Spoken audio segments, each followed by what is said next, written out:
Chapter 62. Your mom just called me asking where you were and told me to quickly send you home. Tang Zheng said.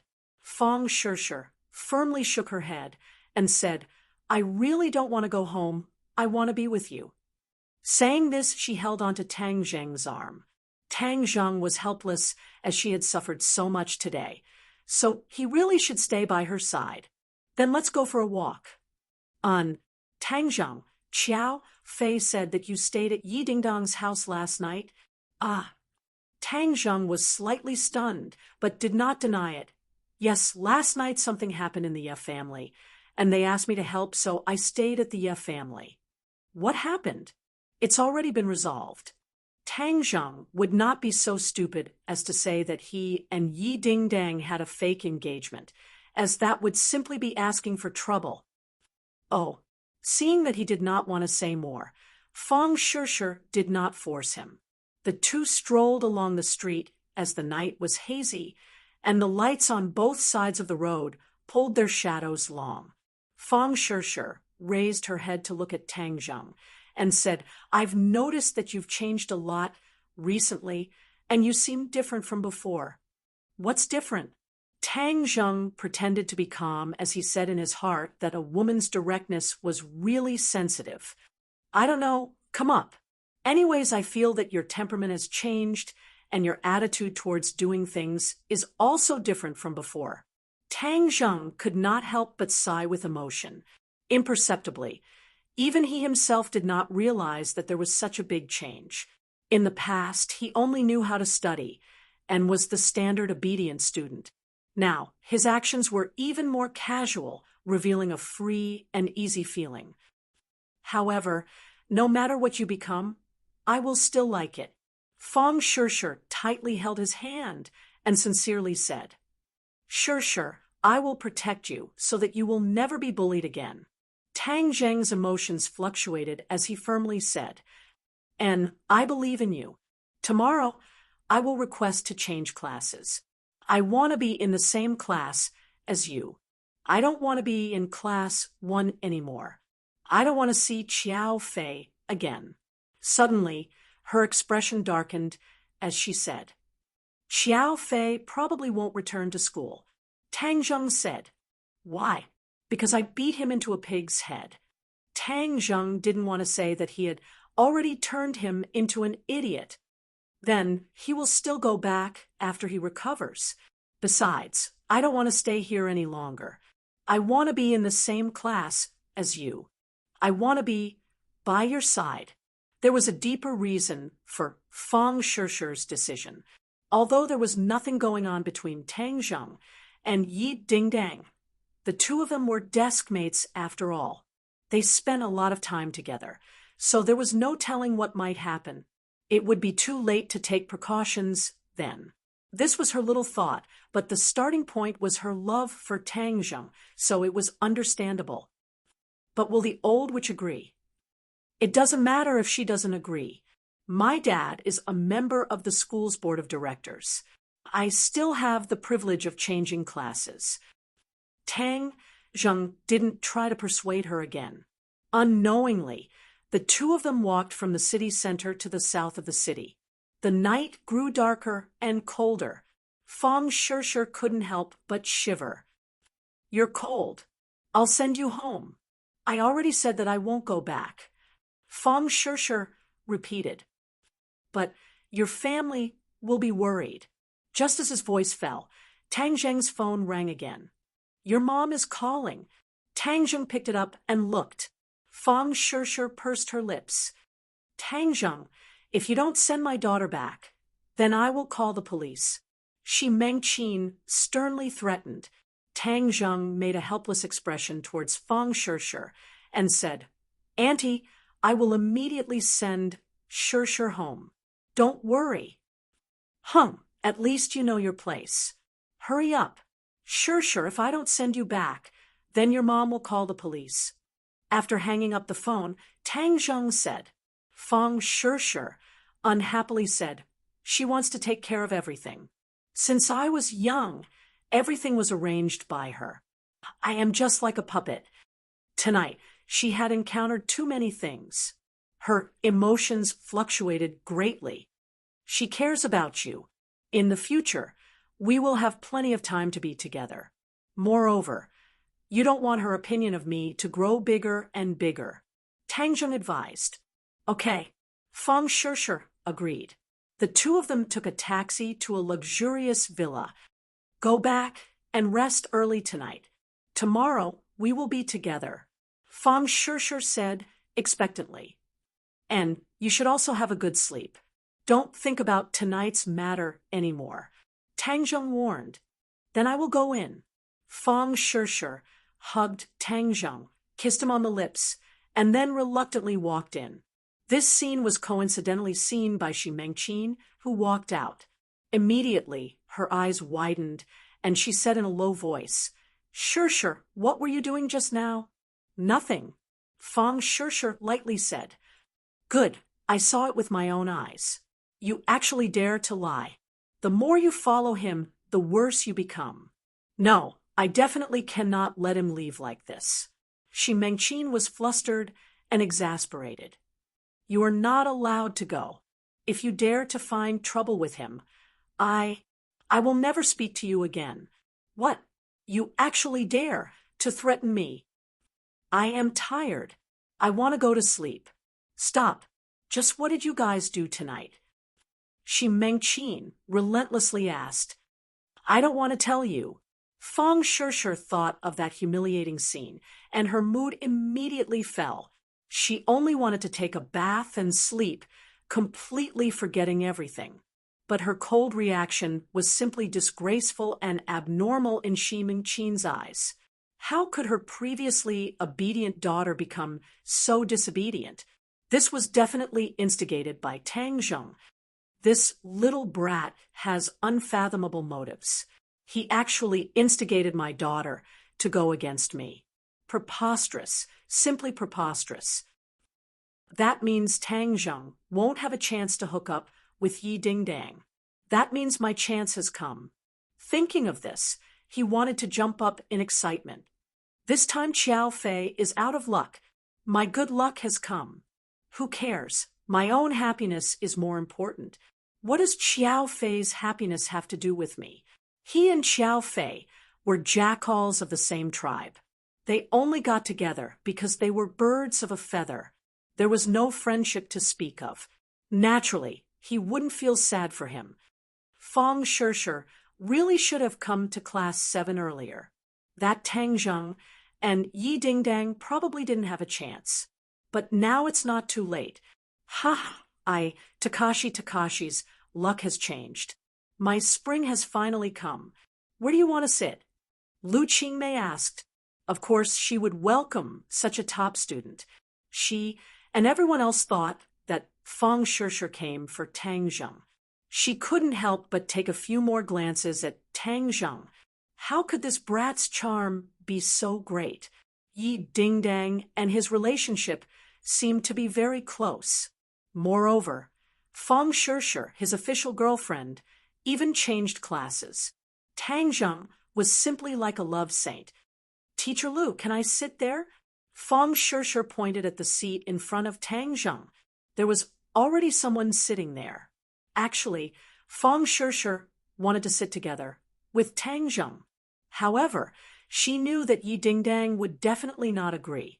Why would she make such an impossible request? Then you'll have to ask your classmate's opinion. Lu Qingmei pointed at the male student sitting there and said, I don't have any objections. You can sit here with me. The male student excitedly said. It was as if being chosen by Feng Shishir was his greatest honor. Feng Shishir smiled and expressed her thanks. Then she naturally sat in front of Tang Zheng, leaving her beautiful back and jet black hair to Tang Zheng. Tang Zheng didn't know whether to laugh or cry. He used to think that Feng Shishir was very obedient and timid. Only now did he realize that her courage wasn't small at all. She openly sat in front of him. At this point, even a blind person could see that she came for Tang Zheng. Feng Yong quietly gave a thumbs up to Tang Zheng.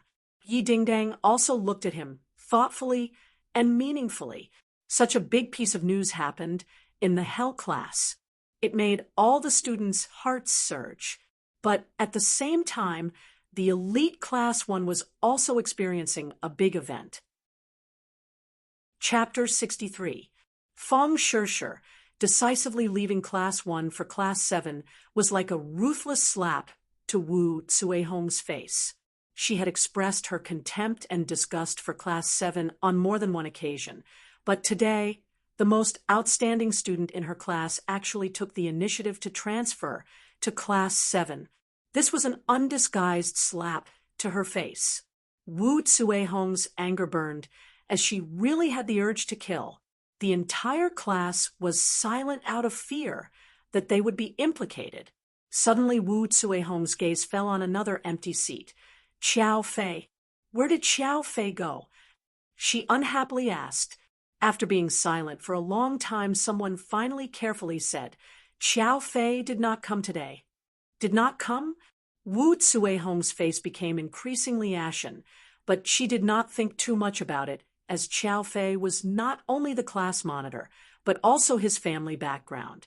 Even if he really played truant, she would not be able to do anything to him. Study for this class yourself. Wu Tsuehong did not have the desire to teach, as she coldly threw down these words and walked out of the classroom. Just at this moment, a middle-aged woman dressed in luxurious clothing walked in with two strong men behind her who loudly shouted, Not a single one is allowed to leave. Wu Tsuehong, of course, recognized this person as she was Xiao Fei's mother. Wu Tsuehong hurriedly went up to greet her as she forced out a smile and said, Madam Qiao, why did you come?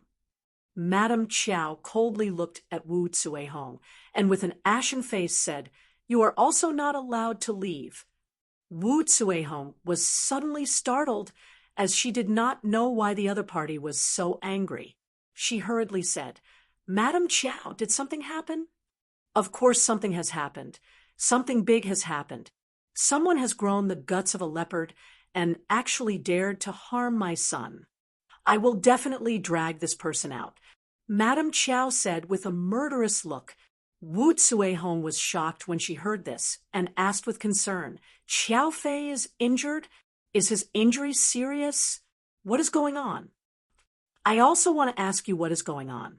You are his teacher, and yesterday after school he did not return home, and today he was found injured. He is still unconscious and is currently undergoing emergency treatment. Madam Qiao sternly asked. Wu Tsuehong said in her heart, What does this have to do with me? But she couldn't directly add fuel to the fire and said, I'm also very concerned about Xiao Fei's injury, but we should first figure out what happened. I remembered that he was fine yesterday after school. Then tell us what happened after school. You are his teacher and classmate, so you must know the truth. If you don't tell us today, then no one is allowed to leave the classroom. Madam Qiao's request was unreasonable, causing all of the students to glare at her. What are you glaring at? My son is injured. You are all suspects. If you know the truth, say it quickly. Otherwise, you will have to bear the consequences. Are you being unreasonable? We weren't the ones who hurt Xiao Fei, so what right do you have to question us? Someone retorted, Why? Humph, my family is a board member of the school. Anyway, if we don't get to the bottom of this today, no one can leave the classroom. Wu Tsuehong felt a headache coming on. Fong Shishir's matter had just passed, and now this happened. Could it be that this year was really unlucky for her to have so many troublesome matters come knocking on her door? She suppressed the anger in her heart and said, Madam Qiao, this is definitely a misunderstanding. Students, don't complain. Everyone cooperate, and recall if you saw Xiao Fei yesterday after school. Xiao Fei purposely avoided everyone yesterday after school, so how could he be discovered? Seeing everyone shake their heads, Madam Qiao became unhappy. She thought that these students were not cooperating and said, I don't believe that I can't deal with a group of students. I'll interrogate you one by one. "We are not criminals. You have no right to interrogate us." The students were young and full of vigor. They were all the pearls of their palms at home. When had they ever suffered such humiliation? They all retorted, causing the atmosphere to become tense. Madame Chiao was not afraid at all. Instead, she looked at them with ridicule. Suddenly, her eyes fell on two empty seats. One of them was her son's, but what about the other one? This meant that there were not all students in the classroom. "Call all the students in your class over. Not a single person can be missing. There must be someone who knows the details," Madame Chiao ordered arrogantly, as if Wu Tsuehong was one of her subordinates. "My class's students are all here." "Liar, there are clearly two empty seats." "Oh, the other empty seat is a student who just transferred to another class." "Just transferred? To be in such a hurry to transfer? There must be a problem. Who knows, maybe my son's injury is related to her. Let's go find this student." Madame Chiao's eyes lit up as if she had discovered a new continent. Wu Tsuehong originally wanted to persuade her, but after thinking about it, Fong Shishir was no longer in her class, so why should she speak good words for her? It would be best if Madame Chiao went to cause a ruckus.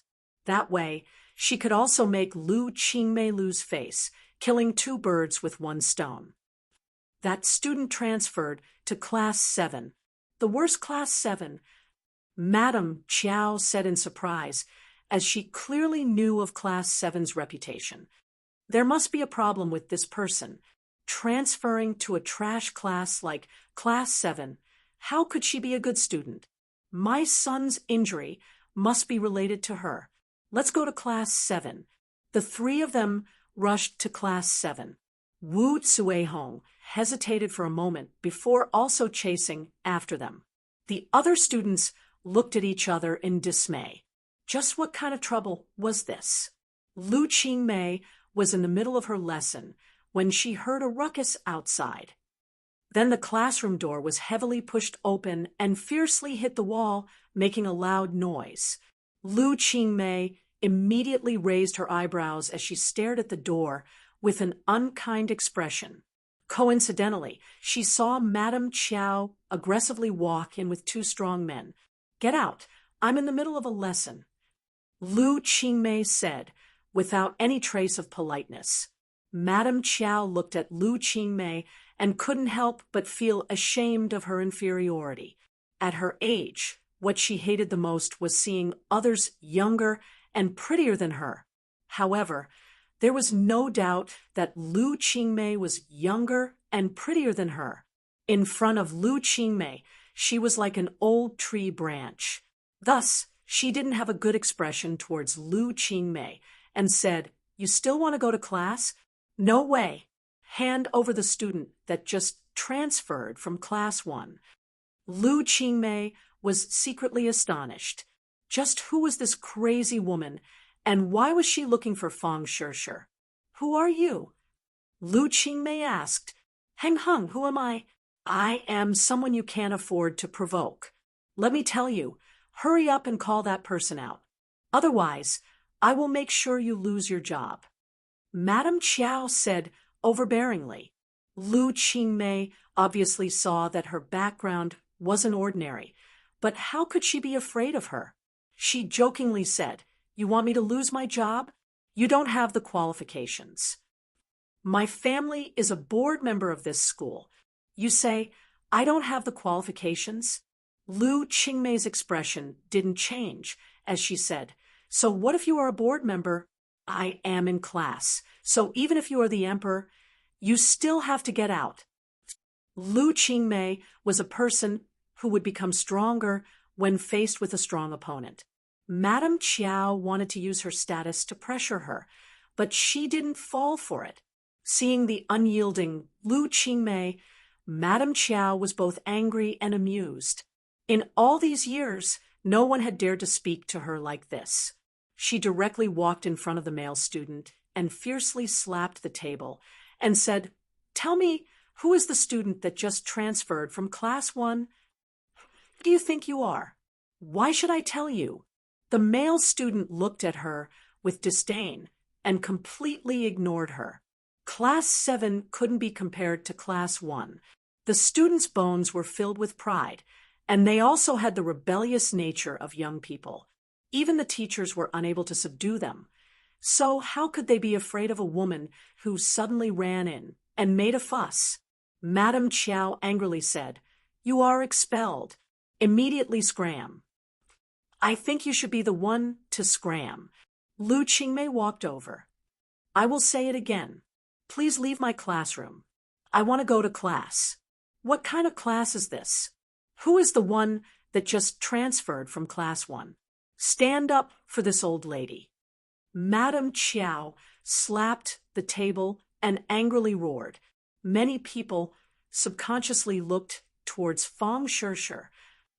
They all wanted to know what kind of enmity she had with this crazy woman for her to actually make this crazy woman so angry. However, no one said anything about Fang Shishir. Instead, they all angrily stared at Madame Chiao. Seeing Madame Chiao being rude to Lu Qingmei again and again, many people angrily stood up. This anger quickly accumulated and finally exploded into a shocking roar. Scram! The sound was so loud that the floor seemed to tremble. Madame Chiao was frightened and retreated 3 steps. If not for 2 strong men supporting her, she would have already fallen to the ground. She was both frightened and frightened. Her chest was heaving up and down as she gasped for breath and said, "Rebel, you guys really rebel. You don't want to talk, right? I have a way to make you talk. You guys go grab a person and interrogate him. I want to see how long you guys can keep your mouths shut." 2 strong men flashed and grabbed a male student. They wanted to pull him out of his seat, but the male student held onto the table with a red face. "Stop!" Lu Qingmei coldly shouted. She wanted to stop them, but was blocked by one of the strong men. "If you don't cooperate, then this is your fate." Madame Chiao arrogantly said, "My students, no one can touch them. You will pay the price for what you have done today." Lu Qingmei said in a powerful and resonant voice. The classroom was bustling with noise and excitement. Suddenly, someone shouted, "Let's fight it out with them." A few male students raised their chairs and were about to rush forward.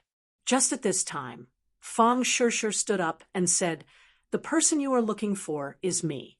Let go of that student." Shwa! The noise disappeared in an instant, and everyone looked at her at the same time. "Fang Shishir, don't stand up. There is no reason to talk to these people. Let's chase them out." Someone shouted, "Right, chase them out." Madame Chiao stared at Fang Shishir, another girl who was younger and more beautiful than her. This caused her jealousy to increase. She waved her hand and said, "Grab her for me." Chapter 64. Fang Shishir did not retreat or dodge. Under this kind of attack, she was like a rootless duckweed without any ability to resist. But she was not afraid, not even the slightest bit of fear. Instead, she was filled with courage because there was a person standing behind her, a person she could entrust her life to, Tang Zheng. Just now, when Madame Chiao barged in and caused a ruckus, the 2 of them guessed that it might be related to Chiao Fei. Seeing that Madame Chiao actually wanted to harm other students, Fang Shishir immediately stood up. The sturdy man's hand was about to grab her shoulder when suddenly a hand appeared without any warning. Then the sturdy man felt as if his hand had touched a hard piece of steel and was fiercely bounced back. He felt a burning pain and felt as if his bones were about to break. Tang Zheng had already stood up and stared at the sturdy man.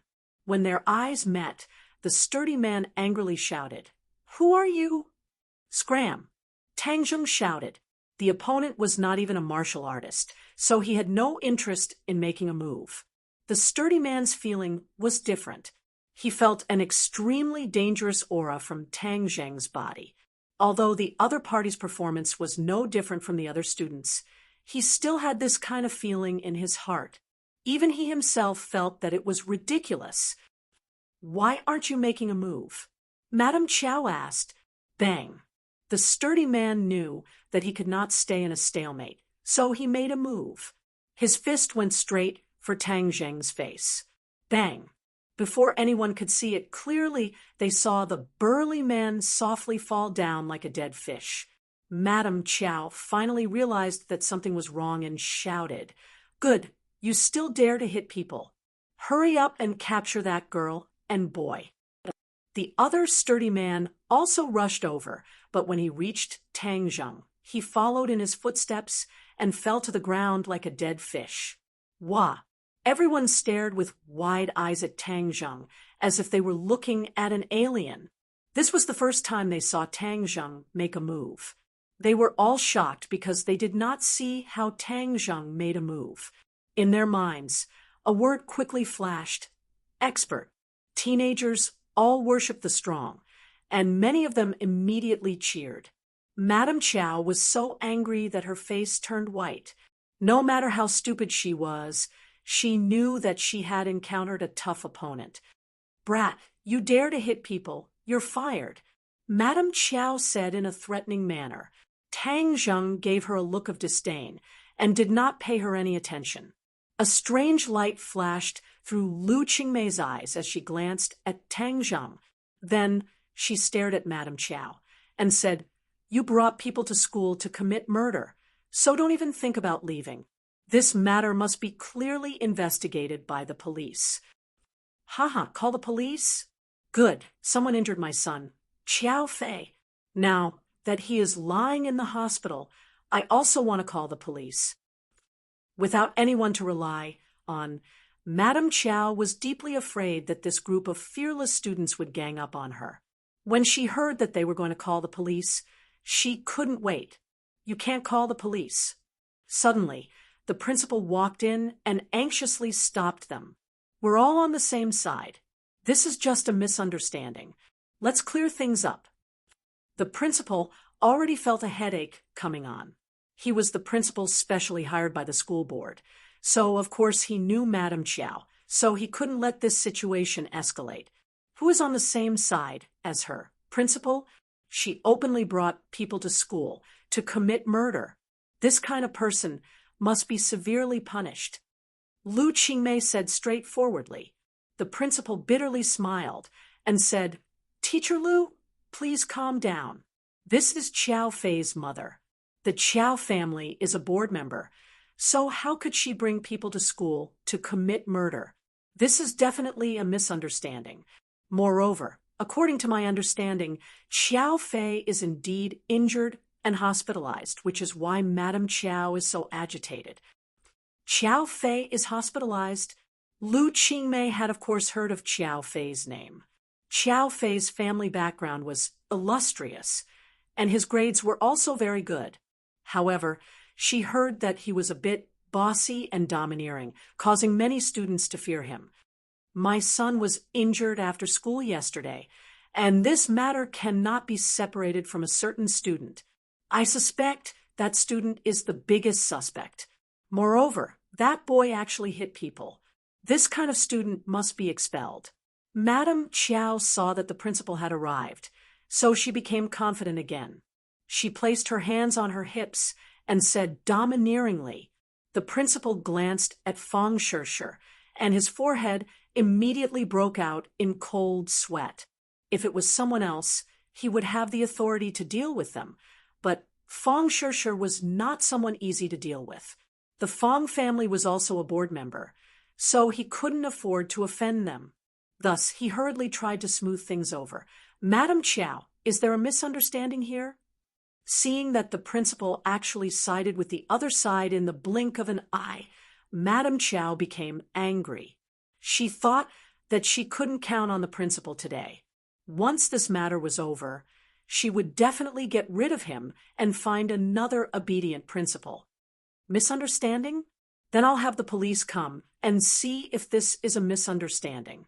Saying this, she actually dialed a number and loudly said, "Chief Deng, I'm at Pengcheng International School. Come over. I have some matters for you to settle. Okay, I'll wait for you. After hanging up the phone, she looked at the crowd with contempt and said, "The police will be here soon. You guys just wait and tell them." The principal wiped the cold sweat off his forehead and said, "Madam Chiao, there is no need for the police to get involved in this matter. We can settle it ourselves." "Hung, I don't need you to settle it. I'll let the police handle it. Let me tell you, before the police come, that girl and boy are not allowed to leave. Today, there must be an explanation. Principal, letting these kind of people come to our school to cause trouble is simply bringing shame to our school," Lu Qingmei said. The principal bitterly smiled and advised, "Teacher Lu, don't say too much." Seeing this deadlock, Fang Shishir asked in a low voice, "What should we do?" "Don't worry, they don't know anything, so they won't be able to do anything." Tang Zheng comforted her. "How about I call home? The Chiao family is bullying others, but our family is not so easy to bully," Fang Shishir said. Last night, Fang Shishir was the victim, but now that Madame Chiao was making such a big fuss, it was as if she was the perpetrator, making her very angry. However, she did not want to make the matter of last night public. After all, it was not a good thing and related to her innocence. Even if nothing happened, if other people found out, there would definitely be rumors. For the time being, they don't have any evidence. Even if the police came, it would be useless. Later on, as long as we say that the two of us were together last night, they won't be able to do anything, Tang Zheng warned. "And I understand." Yi Dingdang saw the two whispering and suspiciously asked, "What are you two chattering about?" "Nothing much. What happened to Chiao Fei? Who knows?" Tang Zheng shrugged his shoulders and feigned ignorance. In reality, he was the clearest about Chiao Fei's situation. "You two come over here." The principal waved towards Tang Zheng and Fang Shishir and said. The two of them walked over, and the principal earnestly said, "Last night, student Chiao Fei was injured. You know who did it?" "I don't know," Tang Zheng bluntly said. "I'm not asking you, stinking brat." Madame Chiao scolded and stared at Fang Shishir and said, "What did you do last night?" "Nothing." "Hung, nothing. Who do you think you are lying to? Hurry up and tell the truth, otherwise you will suffer," Madame Chiao fiercely said. Seeing this, the principal advised, "Madame Chiao, they are still children. Let's have a better attitude." Madame Chiao glared at the principal, not understanding why his attitude today was so abnormal. It was as if he was secretly helping outsiders. Since she said she didn't do anything, then she really didn't do anything. Lu Qingmei said, "Children these days are full of lies. If you believe her, pigs can climb trees. Let me ask you, you said you didn't do anything bad. Do you have a witness?" She was with me last night. I can prove it," Tang Zheng said. Lu Qingmei looked at Tang Zheng in astonishment, thinking that he was clearly tutoring her last night, so how could he be with Fang Shishir? But she didn't point it out. "You two were together?" Madame Chiao stared at Tang Zheng. How could Tang Zheng be afraid of her completely unthreatening gaze as he lightly said, "Yes. Now you have nothing to say. Wrongly accusing my student. I will sue you for slander. Wrongly accused or not, the police will know when they come." Madame Chiao didn't want to give up so easily. She had to find the culprit who injured her son. This way, when her son wakes up, she can resolve the hatred in her heart. Just as she finished speaking, several policemen boldly and decisively walked in and waved their hands. "Everyone make way. What are you all doing here?" "Chief Deng, you came just in time. My family's Chiao Fei was injured last night and is currently in the hospital for emergency treatment. I suspect that it has something to do with this female student." "Madam," Chiao bluntly said, "which eye of yours saw that your son's injury has something to do with Fong Shirshir. Lu Qingmei angrily asked. This kind of thing doesn't need to be seen to know. Chief Deng, bring them all back. We will know once we interrogate them. Madame Chow ordered. Deng Maokai originally thought it was just a small matter, but when he saw Lu Qingmei, he instantly recognized her. This was because a beauty of this level was really rare, and his impression of her from that meeting was too deep. When Tang Zheng was caught by Qiao Fei, it was Deng Maokai who single-handedly arranged it. In the end, he even found his own subordinate Lu Gang to be the scapegoat. Only then did he keep his position as chief. The most important thing was that the picture of him and his lover was taken by Tang Zheng. He never would have thought that today he would be dragged by Qiao Fei's mother. Moreover, it seemed that he would have to face Lu Qingmei again. F***CK. Why am I so unlucky? Are the Qiao family people my nemesis? I have only been quiet for a few days, and now they are here again. A few days ago, Deng Maokai was on tenterhooks. He thought that Tang Zheng would release his picture, but after discovering that there was no movement, he guessed that the other side was soft-hearted and let him go. He secretly rejoiced. Suddenly, Deng Maocai's pupils shrunk as he saw Tang Zheng. His heart thumped, and he could not help but cry out in grief. Why am I so unlucky? Why is it him again? Cough, cough. Deng Maokai dryly coughed twice to cover up the shock in his heart. He pretended to be calm and said, "The police need evidence to handle a case, and do not rely on words. We will investigate this matter, and do not need other people to tell us what to do." What? Madame Chow was not an idiot.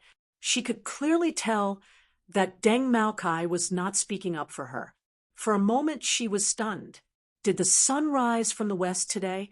How come the reinforcements that she brought over are all traitors? Chapter 65. Chief Deng, what do you mean? Madame Chow asked in disbelief. Deng Maokai glanced at her and said in his heart, "Why won't you listen? I told you to shut up, and I will decide on this matter."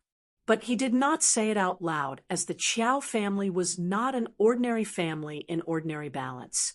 Tell me, what exactly is going on? Deng Maokai did not greet Lu Qingmei and Tang Zheng, but pretended to be impartial and said in a businesslike manner. Madame Chow had already discovered that something was wrong, but she still said, "My son was injured last night, and I suspect that it has something to do with this female student." Deng Maocai's gaze turned towards Fong Shirshir as he secretly praised her beauty and asked, "Classmate, can you tell me what you were doing last night?" "Last night, I was with him the entire time," Fong Shirshir calmly said. Deng Maokai glanced at Tang Zheng and nodded his head, indicating that he understood, and then said, "Then, do you know how Qiao Fei was injured?" "How could I know?" "No, she is lying." Madame Chow immediately cried out, "What you say is the truth, and what others say is a lie. Don't think so highly of yourself," Lu Qingmei coldly said. Deng Maokai glanced at Lu Qingmei and saw that her face was filled with anger, even more so than the last time at the police station. His heart thumped, as if she was really angry, then he might suffer a calamity, so he quickly said, "This teacher's words are reasonable. Since both sides have their own version of the story, and there is no evidence, we should wait until Qiao Fei wakes up. He will definitely know how he was injured." The principal interrupted. "That's right. Once Qiao Fei wakes up, then won't the truth be revealed?" Fong Shirshir's gaze moved as she nervously looked towards Tang Zheng, but Tang Zheng's expression did not change as he comforted her with his eyes. Madame Chow originally wanted to take advantage of the situation before her son woke up, so seeing that Deng Maokai was not helping her, she already knew that there was an unforeseen event. She unwillingly glared at Fong Shirshir and said, "Then you just wait. Once my son wakes up, no matter who the culprit is, they will not have an easy time." Ring, ring, ring.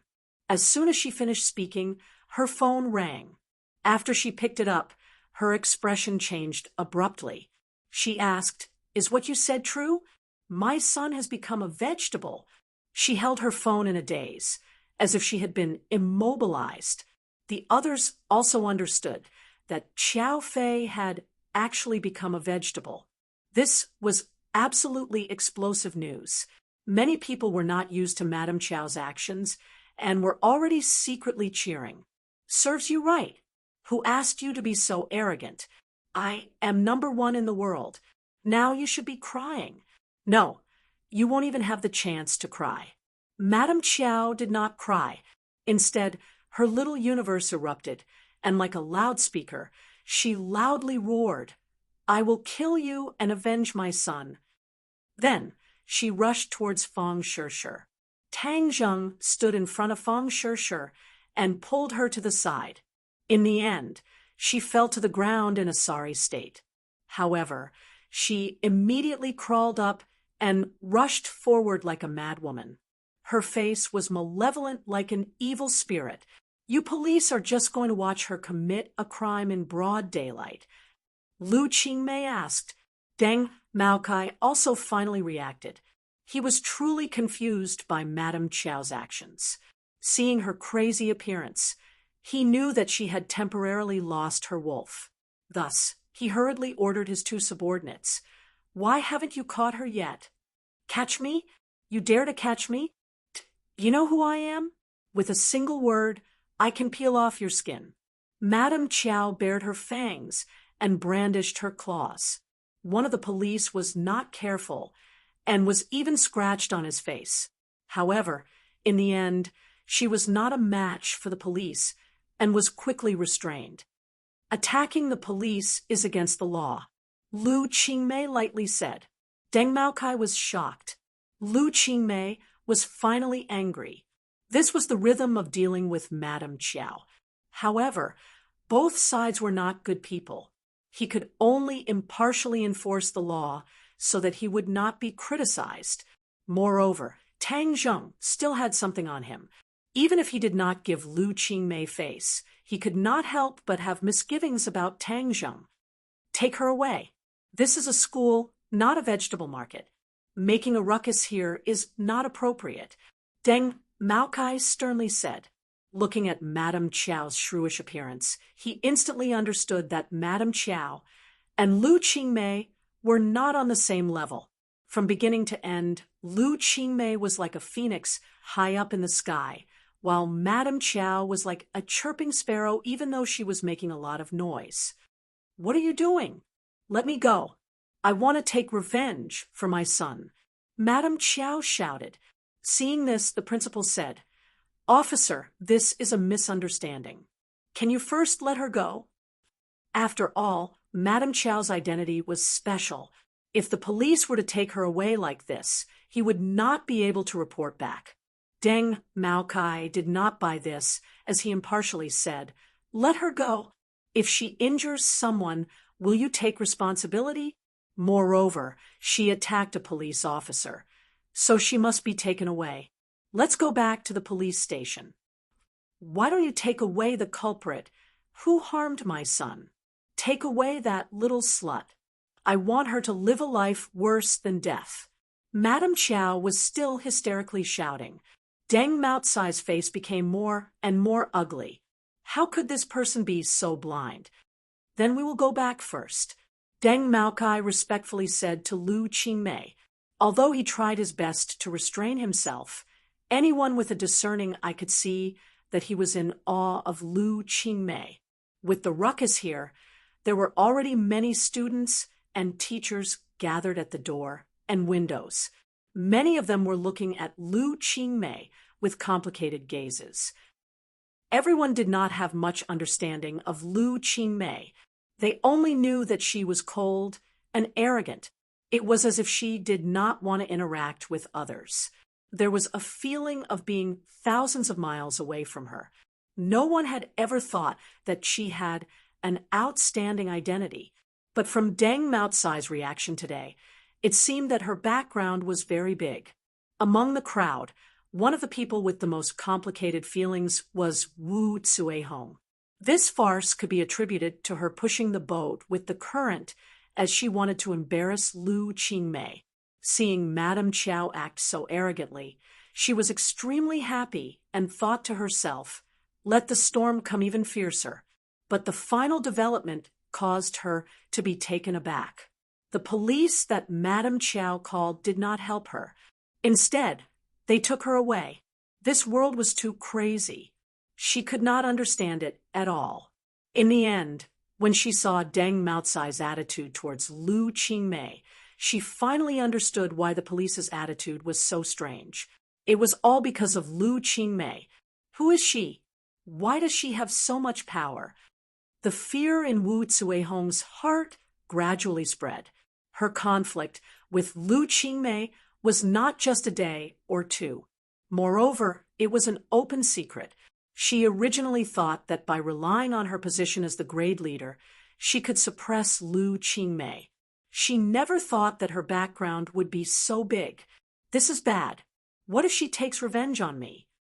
Wu Tsuehong's heart was in turmoil. Her face instantly became pale. She was in a daze as she squeezed out of the crowd. The farce that she pushed the boat with the current had turned out like this. This was not the result that she wanted. Another person with mixed feelings was Takashi. He had been silently paying attention to the development of the situation. When he heard that Xiao Fei was injured yesterday, he immediately guessed that this matter was related to Fang Shirshir.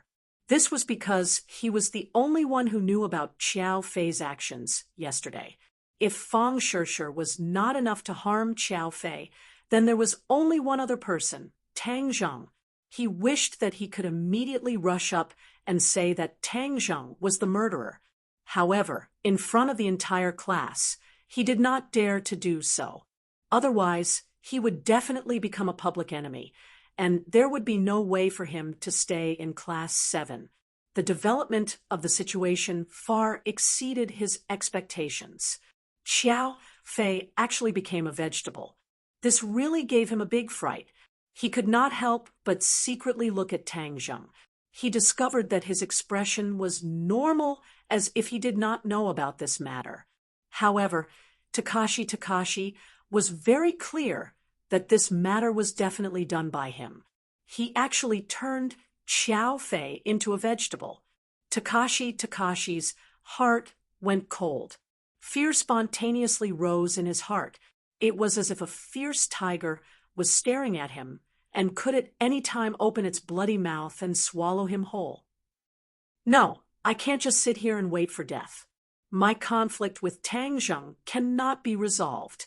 Now that Xiao Fei is done for, the next moment it will be my turn. I have to do something. Right, if I tell Madame Chow the truth, then she will definitely not let Tang Zheng go. Even if there is no evidence, they will still use other methods to get revenge for Xiao Fei. Takashi's eyes lit up as if he had grabbed onto a life-saving straw. The corner of his mouth revealed a faint, evil smile.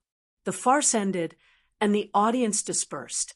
Tang Zheng and Fang Shirshir were called downstairs by Lu Qingmei. Lu Qingmei stared at the two. Tang Zheng was calm as if nothing had happened. Fang Shirshir was beautiful and pretended to be calm. However, the trace of strangeness between her eyebrows did not escape Lu Qingmei's eyes. This matter definitely has something to do with them, she concluded in her heart. However, the matter of Xiao Fei becoming a vegetable still shocked her. This method was not ordinary. Her gaze fell on Tang Zheng's body. It was as sharp as a knife, as if she wanted to cut him open and see him clearly. Tang Zheng was calm and collected. Under this knife-like gaze, his calmness was somewhat strange. This matter has something to do with you guys, Lu Qingmei finally asked.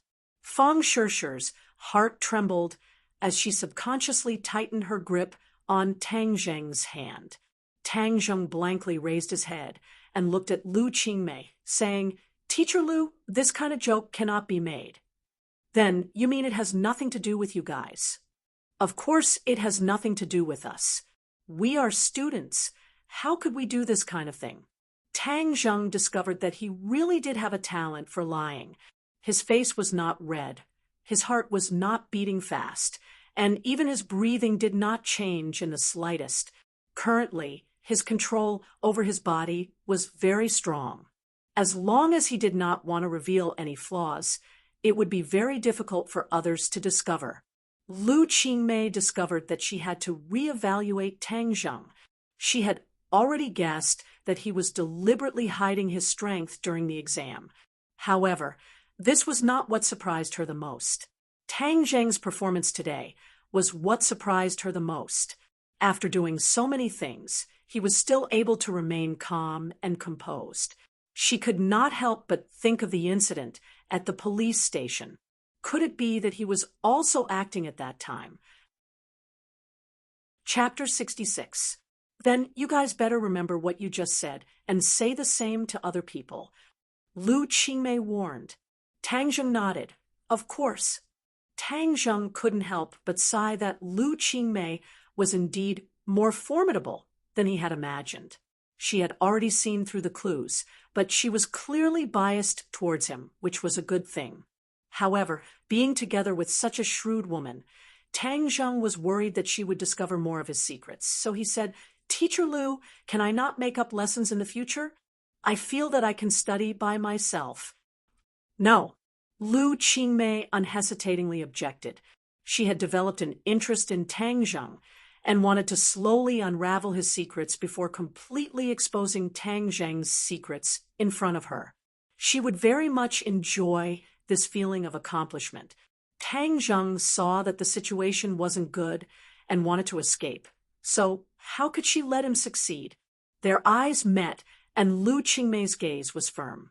Tang Zheng compromised and scratched his head. If he knew this would happen, he wouldn't have agreed to make up lessons. Now he had picked up a rock and smashed it on his own feet. It seems like I can only be more careful in the future and hide deeper. Teacher Lu, can we stop for a bit tonight? I'm bringing Tang Zheng home for dinner. Fang Shishir suddenly asked. Tonight? Lu Qingmei looked deeply at the two and said, Fine, I'll make an exception this time. Finished speaking, she walked away. Why are you inviting me to your home so quickly? Tang Zheng curiously asked. Are you not happy? Tang Zheng squeezed out a smile. Of course I'm happy. Don't be unhappy. You're going to my home and not a tiger's den. Moreover, look at Xiao Fei's mom today. She definitely won't let this go. This matter needs to be handled by my dad. So you have to perform well tonight. I'm so outstanding. If I act as myself, I'll definitely win his approval. Tang Zheng bragged. Shameless. My dad's requirements are very strict. Moreover, he's very strict, so don't be scared when the time comes. Don't worry, I'm very brave. Tang Zheng patted his chest and said, I know you have a lot of guts. You are Tang daring. Let me tell you, when I heard that Xiao Fei was in a vegetative state, I was scared out of my wits. Why were you so heavy-handed last night? Fang Shishir said with lingering fear. Tang Zheng coldly snorted and said, letting him become a vegetable is letting him off easy. After what he did to you, I really want to kill him. All right, don't be angry. Maybe this is karma. Now that he's in a vegetative state, he won't be able to harm anyone in the future. However, you must remember not to tell anyone about this. Otherwise, it will be troublesome. Of course I know. Tonight, watch my eyes and act according to the situation. You must perform well in front of my father, Fang Shishir instructed. When class started, the two of them returned to the classroom. The commotion had gradually subsided. Many people looked at Fang Shishir with eyes full of affection. At that time, when Madame Qiao wanted to take away a classmate, Fang Shishir bravely stood up. This action undoubtedly won the goodwill of the people of Class 7. Fang Shishir quickly integrated into the group, even faster than Tang Zheng. A small piece of paper quietly appeared in front of Tang Zheng. "Did you do this?" For simple words, but Tang Zheng understood what it meant. He turned his head to look at the owner of the paper. Yi Dingdang stared straight at him. Tang Zheng returned the paper without giving a yes or no answer.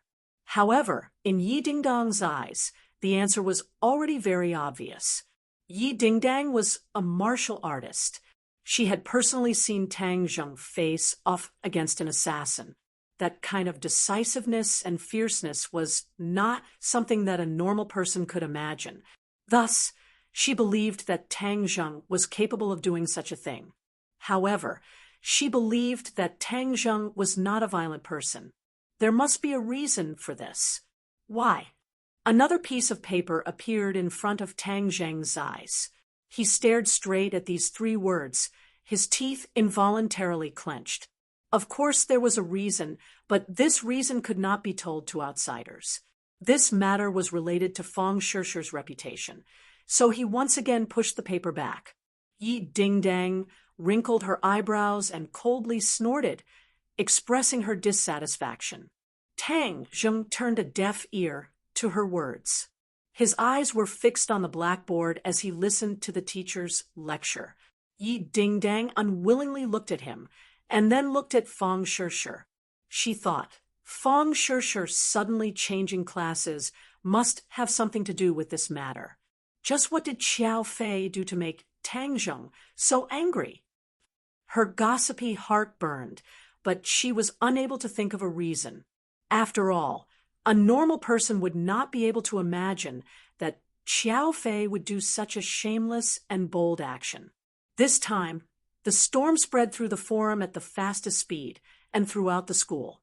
After all, it was too big of a commotion, and the people involved were too eye-catching. Tang Zheng and Fang Shishir had undoubtedly become the focus of discussion.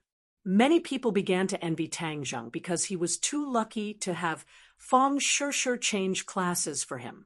This special honor made many people cry out that the heavens were unfair. Why did they not have such a good thing? In addition, there were people who pointed out that Class 7 had 2 campus beauties. One was Tang Zheng's official girlfriend, and the other was his rumored girlfriend. This seemed like there was going to be a good show to watch. It was easy to start a war between women, especially beautiful women. Moreover, there was a man between them, so this war was bound to break out. The good fortune of having multiple lovers was not so easy to enjoy. Many people harbored evil intentions and cursed in their hearts, waiting to watch a good show. The person involved did not care about other people's thoughts. This was because Tang Zheng had already sat in the Fang family's car, preparing to attend the banquet. Was this a hongmen banquet? Tang Zheng did not know. In any case, even if it was not a hongmen banquet, this banquet would not be easy. However, his mentality was very good, and he was not worried. He did not bring a gift because he was once again a pauper. He did not have the money to buy a gift. If he bought a worthless gift, then he would be laughed at by the other party. Therefore, he brought her along to the banquet like a hoodlum. You don't have to feel burdened. You have me. Fang Shishir tightly held his hand and comforted him. I don't have any burdens. Tang Zheng casually said. Fang Shishir seriously looked at him and found that he was not lying. She could not help but tap his forehead and said, It seems like I was worried for nothing. Your heart is too big. This is called strategically valuing the opponent and tactically looking down on the opponent. You even raised it to a theoretical level. Glib tongue. Fang Shishir did not know whether to laugh or cry as she stared at him. When the car arrived, Fang Shishir held his hand and walked into the magnificent home. She changed her image of a good girl from before and seemed to want to use this method to declare her determination. Perhaps this was a counterattack to her mother's decision. When she Mengqin saw the two's intimate appearance, her originally unsightly expression dropped to the freezing point, and she almost went berserk. Fang Shishir acted as if she did not see her expression. She walked with Tang Zheng in front of her parents and naturally said, "Dad, Mom, this is Tang Zheng." "Hello, Uncle and Auntie." Tang Zheng courteously greeted. Shi Mengqin coldly snorted, not even giving him a friendly look. Fang Shishir unhappily pouted, and then looked at her father. Fang Chonghua calmly nodded his head and said, "Little Tang is here. Quickly sit down and rest." Fang Shishir was somewhat happy. Her father was indeed much better than her mother. She gave her father a sweet smile and pulled Tang Zheng to sit down. "Little Tang, how are your studies in school?" Fang Chonghua amiably asked, like an elder. "Not bad," Tang Zheng replied. Fang Chonghua smiled, but did not say anything. He did not continue to ask this question. "Little Tang, who else is in your family?" "My family only has me and grandfather." Fang Chonghua's smile increased by several degrees. "Little Tang, what plans do you have for the future?" "For now, I don't have any." The smile on Fang Chonghua's face was already very thick, and he did not ask any more questions. "Little brat, this person is very cunning," Tian Chanzi suddenly said. Tang Zheng was slightly startled and said, "Why do you say that?" Did you not hear the hidden meaning behind his 3 questions? Tang Zheng's heart moved. These 3 seemingly simple questions actually contained a deeper meaning. The first question was about his studies. Tang Zheng was ranked last in the entire school. This was something that Shi Mengqin must have already investigated. Fang Chonghua clearly knew the answer to this question. This was because he wanted to embarrass Tang Zheng. The second question was about his family. Tang Zheng's family was poor, and the difference between his family and the Fang family was like heaven and earth. This was another blow. The third question was about his plans for the future. Tang Zheng honestly said that he only wanted to deal with the high school exam and quickly increase his cultivation. As for other things, he really did not consider them. The 3 questions advanced layer by layer. In reality, it was related to a person's soft and hard power. In the eyes of outsiders, Tang Zheng did not have any strength. So when faced with these 3 questions, they would feel ashamed of their inferiority and retreat. However, what Fang Chonghua did not know was that Tang Zheng was a cultivator. These 3 important questions were not worth mentioning to him. He was not ashamed of his inferiority because of these 3 questions, so he did not realize Fang Chonghua's intentions. But Heaven Monk was old and experienced. He saw through Fang Chonghua's thoughts with a single glance. Tang Zheng originally had a good impression of Fang Chonghua, but after hearing Tian Chanzi's words, he understood that Fang Chonghua was much harder to deal with than Shi Mengqin. Shi Mengqin's dissatisfaction was expressed on her face, but Fang Chonghua did not show any expression. A smiling tiger. Fang Chonghua was a smiling tiger. Tang Zheng could not help but feel a burst of helplessness. This really was a feast at Hongmen. Fang Shishir did not think that her father's questions would have such a deep meaning. She saw the smile on her father's face become wider and wider. Moreover, Tang Zheng's behavior was polite and neither servile nor overbearing. She felt that this matter was settled. If I knew that father was so easy to talk to, I would have brought Tang Zheng home earlier. After that, Fang Chonghua did not ask any more questions. Instead, he passionately urged Tang Zheng to eat more. If not for the fact that Tang Zheng already understood his intentions, he would have been deceived by his enthusiasm. After the meal, Fang Shishir passionately brought Tang Zheng to tour her home. She was like a little angel. At this moment, she felt that happiness was so close that it was at her fingertips. Chapter 67. After Tang Zheng left, Fang Shishir contentedly returned to her room to sleep. But in the other room, Shi Mengqin angrily looked at her husband and asked, "What's wrong with you today? Why are you talking and laughing with that little brat? Didn't we agree that we would make him back off?" Fang Chongwa shook his head and bitterly smiled. "If I were like you and gave him a cold face, what do you think our daughter would think? This can only push our daughter to him, which is not a wise move. Just wait and see. Although that brat is calm and collected as if nothing has happened, his heart must have undergone an earth-shattering change. He must have realized the difference between him and Shishir. Just realizing is not enough. This kind of person is just a toad wanting to eat swan meat. Our family Shishir is so outstanding. Even if he is thick-skinned, he will not let her go," Shi Mengqin said worriedly. "Of course, I still have a backup plan. I am already contacting a foreign university. After Shishir's high school exams, I will send her abroad. At that time, the two of them will naturally end up separated." Shi Mengqin's eyes lit up as she said, "This is a good idea. Why didn't I think of this idea? You only thought of using violence to stop him. How could you not use your brain? All right, in our family you are the smart one. Since you are smart, then what exactly happened at school today?" Shi Mengqin suddenly wrinkled her eyebrows. Fang Chongwa's face sank as he said, "Just now Shishir already told me what happened at school.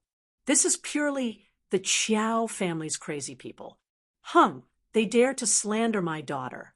I will not let them off so easily. Right, slandering Shishir in front of so many people.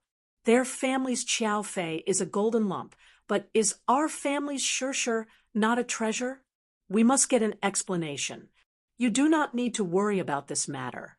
In this period of time, you just need to take care of Shishir. But do not be too hasty. Otherwise it will cause her to retaliate. Shishir, this little brat looks weak, but in reality she has her own opinions. Moreover, she is also a little stubborn. Following her will result in unexpected results." Fang Chongwa warned. The Qiao family was brightly lit. Madame Qiao had already returned home, so Deng Maokai naturally did not dare to do anything to her. In the end, he carefully sent her home. However, she was so angry that she couldn't take it out on Deng Maokai. Another piece of news made her even angrier. A student told her a piece of news that made her flabbergasted. Last night, Qiao Fei actually wanted to make a move on the pretty girl who had just transferred to another class. This piece of information was too crucial. Originally, she had only thought that this matter was related to Fang Shishir. After all, there was no direct evidence. But this news was indirect evidence. She knew her son's style very well, but she didn't think that this was a bad thing. It wasn't a bad thing for a boy to be romantic. Moreover, Qiao Fei had the capital to be romantic. She even thought that it was a girl's fortune to be liked by Qiao Fei. However, this girl's background was not simple. She was actually the daughter of the Fang clan. The Fang clan and the Qiao clan's strength were on par. If this matter were to be made public, the two clans would definitely become sworn enemies. That student also provided an important piece of information. The boy by Fang Shishir's side was her boyfriend. Moreover, he was skilled. Qiao Fei definitely suffered under his hands. Madame Qiao could almost imagine the scene at that time. Qiao Fei's actions were somehow discovered by Tang Zheng, and then Qiao Fei was beaten into this state. "Son, I definitely won't let the murderer get away with it. I can't do anything to that little hussy, but can I deal with a poor student with no background? I want this poor student to disappear from this world. What's the use of you being able to fight? A single bullet is enough to get rid of you. Spending money to buy a life was not a difficult matter for the rich. There were too many fugitives who would do such a thing as long as you could afford it. Of course, the Qiao clan could afford it, no matter how much it was. In the next 2 days, Tang Zheng's life was very simple. During the day, he attended classes, and during the night, he carefully dealt with Lu Qingmei, not letting her discover any more secrets. But the more he was like this, the more curious Lu Qingmei became. But she was not impatient and prepared to slowly break through Tang Zheng's city. Tonight, he asked for leave again. Because 5 days had already passed, he had to think of a way to pay for his school fees. 100,000 yuan was not a small amount. He could not practice martial arts, nor could he gamble, so he could only use other methods. Although he had a lot of skills, he could not exchange them for money. But after thinking about it, he still found a way to earn money. Selling medicine. Yes, he wanted to sell the life-continuing pill. The life-continuing pill was incomparably precious, but in Tang Zheng's eyes, he did not need it for the time being. It was useless, so why not use it? But the life-continuing pill was too mysterious. Would other people believe it? He did not have 100% confidence. Desperate times call for desperate measures. In this world, there are many rich people who are afraid of death. There will always be people who are willing to give it a try. As night fell, Tang Zheng wore a large hat and covered himself up tightly as he sat near the entrance of the hospital. In front of him was a piece of paper with 3 large words written on it. Life-continuing pill, 200,000. 200,000 yuan to buy 10 years of life. It was a profit for the other party, but Tang Zheng did not dare to ask for too high a price. He was afraid that he would scare away the customers. But when he sat on a small stool with this piece of paper in front of him, he still attracted many strange gazes. Life-continuing pill. F***CK. These Jianghu scammers don't even have a draft when bragging. Someone mocked. Tang Zheng's expression did not change. His eyes were slightly closed, as if he did not hear anything. He muttered to himself, giving off the feeling of a Jianghu scammer. 200,000 yuan? Why don't you go rob a bank? No need to look, this is definitely a scam. The crowd discussed animatedly. Not long after, they dispersed. Afterwards, several people came over to take a look. Then they all shook their heads and walked away. A middle-aged man, who was also sitting on a small stool with bottles and jars in front of him, finally could not bear to watch any longer. He reminded, "Brother, you won't be able to cheat money like this." Although there are many patients in front of the hospital and there are ample resources, but after all, people nowadays are not idiots. You see, I sold a lot of the medicine for STD and syphilis because it is trustworthy. This life-continuing pill, TSK, is too unreliable. You are bragging too much. It seems like you are still not skilled enough. Maybe your master did not pass down his true skills to you. Tang Zheng looked at him and did not comment. He was not a Jianghu scammer. You are the real Jianghu scammer. Brother, I advise you not to set it up today. Come back tomorrow with a different set of clothes. Even if you want to cheat, this is not the way to do it. That person earnestly advised. Those who are willing will take the bait. Tang Zheng lightly said, F***CK, everyone is not an idiot. Moreover, even an idiot would not believe this. That person did not know whether to laugh or cry. He shook his head and thought that this brother must have gone crazy thinking about money. Just as he finished speaking, a pair of feet appeared in front of Tang Zheng. This pair of feet was wearing black stockings. The feet were very slender and well-proportioned. A pair of beautiful feet. Life-continuing pill. Can it really continue one's life? A charming voice asked. Just listening to this voice would make one's bones go soft. The scammer swallowed a mouthful of saliva. In his heart, he thought that there really was an idiot who took the bait. He hurriedly raised his head to look and saw a charming young woman staring straight at the 3 words, life-continuing pill. Beauty, top-grade beauty, young woman. Not only was this young woman beautiful, but her entire body emitted a mature charm that made people's hearts beat faster. The scammer could not help but stare at her in a daze. The beauty did not pay attention to the scammer's gaze. Instead, she continued to stare at the 3 words, as if the 3 words had a magical power. Tang Zheng said that this woman was really beautiful. He had seen several beautiful women before, but compared to them, they all had their own merits. Life-continuing pill. Of course, it can continue one's life. Tang Zheng's reply was resolute and decisive. Suddenly, she shook her head and bitterly smiled. Her eyes were filled with unconcealable loneliness and pain. She muttered to herself, "I actually believed in this kind of Jianghu scam. I really am an idiot. This is not a Jianghu scam. This is a genuine life, continuing pill." Tang Zheng corrected her.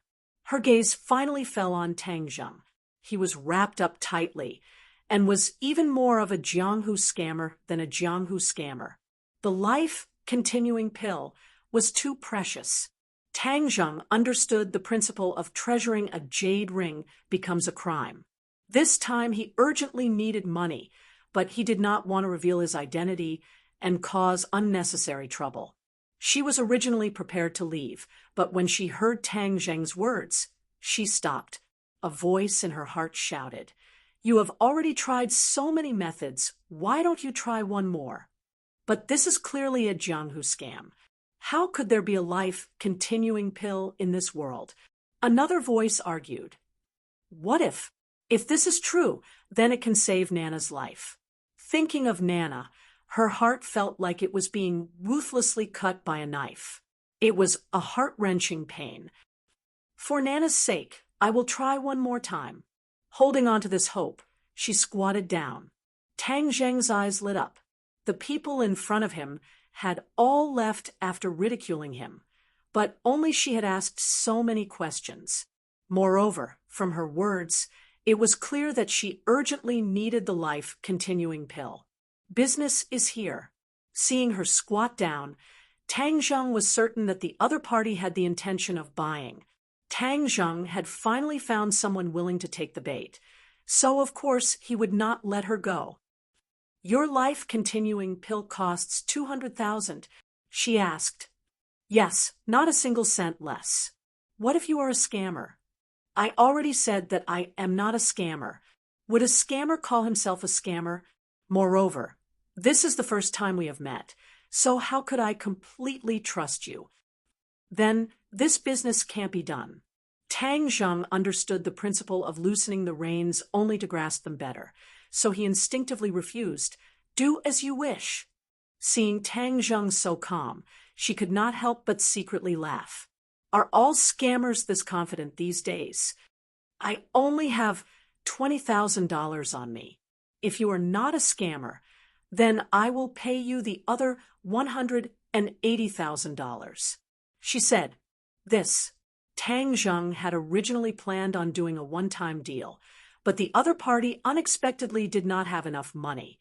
The real scammer on the side stared with wide eyes.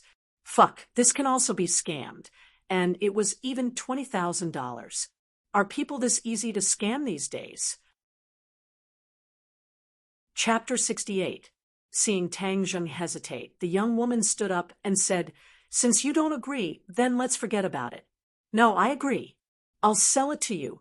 Tonight I'll pay you a deposit of 20,000. Once the effect is seen, I'll pay you the remaining 180,000. Tang Zheng did not have the confidence to wait for the next customer. The young woman saw Tang Zheng's anxious appearance and hesitated. His performance was like a swindler, but she still held on to a sliver of hope. "When will your life-continuing pill take effect?" "Take it tonight, and you'll see the effect," Tang Zheng confidently said. "So tomorrow night at this time you can bring the rest of the money to me." These words made the swindler to the side dumbstruck. He thought to himself, "I thought this brother's skills weren't good enough, but it turns out he's a true swindler." These words were said so confidently as if he himself believed it. What was the highest level of swindling? That was to first deceive oneself. In this swindler's eyes, Tang Zheng clearly belonged to this level of expert. The young woman took out 20,000 in cash from her bag, and Tang Zheng took out a porcelain bottle containing a life-continuing pill. After the money and goods were settled, Tang Zheng did not forget to warn, "Give this life-continuing pill to the patient. After sleeping for a while, it will take effect." The young woman faintly sighed, as if she felt her actions were a bit ridiculous. She did not turn around and walked away. Tang Zheng put the 20,000 in his pocket. This woman did not look like someone who would go back on her words. Tomorrow night she should send the money over. This is bad. What if she doesn't send the money over? He really should have left her a way to contact him. Just now he was only thinking about selling the pill and neglected such a crucial point. "Senior, please accept me as your disciple. In the future, I'll follow you." The swindler grabbed Tang Zheng's arm as if he had found a great treasure and said with incomparable excitement. Tang Zheng stared blankly for a moment. He immediately understood that the other party thought he was a swindler. He bitterly smiled and explained, "I'm really not a swindler." "That's right. Senior, you're not a swindler. Senior, please accept me as your disciple. I'll do anything for you." Tang Zheng really didn't have the mood to tangle with the swindler. He flung his sleeves and said, "You've got the wrong person." Then he quickly slipped away, leaving the swindler stamping his feet in regret. Mu Hongyan walked to the door and shook her head with a bitter smile. She really was too naive tonight. She actually believed the words of a Jianghu swindler and spent 20,000 yuan to buy some life-continuing pill. She took out the porcelain bottle and carefully examined it. The quality of the porcelain bottle was very poor. It was just a street vendor. It was not compatible with a heaven-defying item like the life-continuing pill. The more she looked at it, the more she felt that she had been cheated. Forget it. If I was tricked, then I was tricked. At least he gave me a glimmer of hope. She opened the door and heard a fairy-like voice. "Mom, you're back." A little girl rushed over and threw herself into her arms like a fairy. "Nana, don't run so fast. It's easy to get tired." She hugged her daughter and lovingly said, "Hee, Nana won't be tired when she sees Mom." The little girl said in a childish voice. This was a 4 or 5-year-old little girl. She looked like she was carved from jade, just like a doll. But her face was very white. It was abnormally white and could even be said to be deathly pale. Her complexion was clearly not good and showed that she was in an unhealthy state. Mu Hongyan hugged her daughter and said, "It's already so late and you're still not sleeping. Didn't I tell you to sleep early and wake up early?" Nana misses Mom. Nana wants to see Mom before going to sleep. Nana is afraid that if she doesn't wake up, she won't be able to see Mom again. Nana hugged her mom's neck and affectionately said. When Mu Hongyan heard this, tears immediately flowed down as she said, "Nana, don't be afraid. Nana won't not wake up. Nana will always be fine." "Mom, don't cry. You won't be obedient when you cry. Mom said that good children won't cry. Nana is a good child, so I won't cry. Mom is also a good child, so Mom shouldn't cry," Nana said as she wiped her tears with her tender little hands. Mu Hongyan choked with sobs as she nodded her head. "And Nana is a good child. Mom is also a good child. Mom won't cry, won't cry." But the tears still flowed down her cheeks like pearls from a broken necklace. "Madam, don't be sad. Heaven helps the worthy. Nana is so obedient and so cute. There will definitely be a way." The servant mother Wu walked over and comforted her with red eyes. "And Nana will definitely get better," Mu Hongyan said. but she didn't dare to believe the truth of her words. Mother Wu, take Nana to rest. No, I want to stay with Mom for a while. Nana likes to be with Mom the most. Nana intimately leaned her head on her shoulder. Okay, then stay with Mom for a while. Then go to sleep. Okay, Mom, what's that in your hand? It smells so good and looks delicious. Nana suddenly pointed at the porcelain bottle in Mu Hongyan's hand and said, This is nothing, but it smells so good. Is there something delicious inside? Smells good? Mu Hongyan had a face of suspicion. You really smell it? That's right, it really smells good. There must be something delicious inside, right? Nana is very smart, so she must have guessed right. Nana clapped her little hands and said, excitedly. Mu Hongyan was confused. She didn't smell any fragrance, so how could Nana smell it? Nana, sit for a bit. She placed her daughter on the sofa and then walked to the side with Mother Wu. Mother Wu, do you smell the fragrance inside the porcelain bottle? Madam, I don't smell anything. What is inside? Mother Wu asked in a strange voice. Mother Wu, you go rest first. I'll take care of Nana to sleep later. Okay, madam. You should also rest early. Mu Hongyan stared at the porcelain bottle in a daze. A ridiculous thought appeared in her heart. Could it be that person wasn't a swindler, and there really was a life-continuing pill inside? But why didn't Mother Wu and I smell anything? But Nana smelled the fragrance. She couldn't figure it out. Mother, what are you doing? Did you eat something delicious by yourself? Can Nana eat it? Nana also wants to eat. Nana pitifully said. Mother is here. Mother didn't eat anything delicious. Mu Hongyan walked over to her daughter's side with mixed feelings. Nana, there is something inside. Do you want to eat it?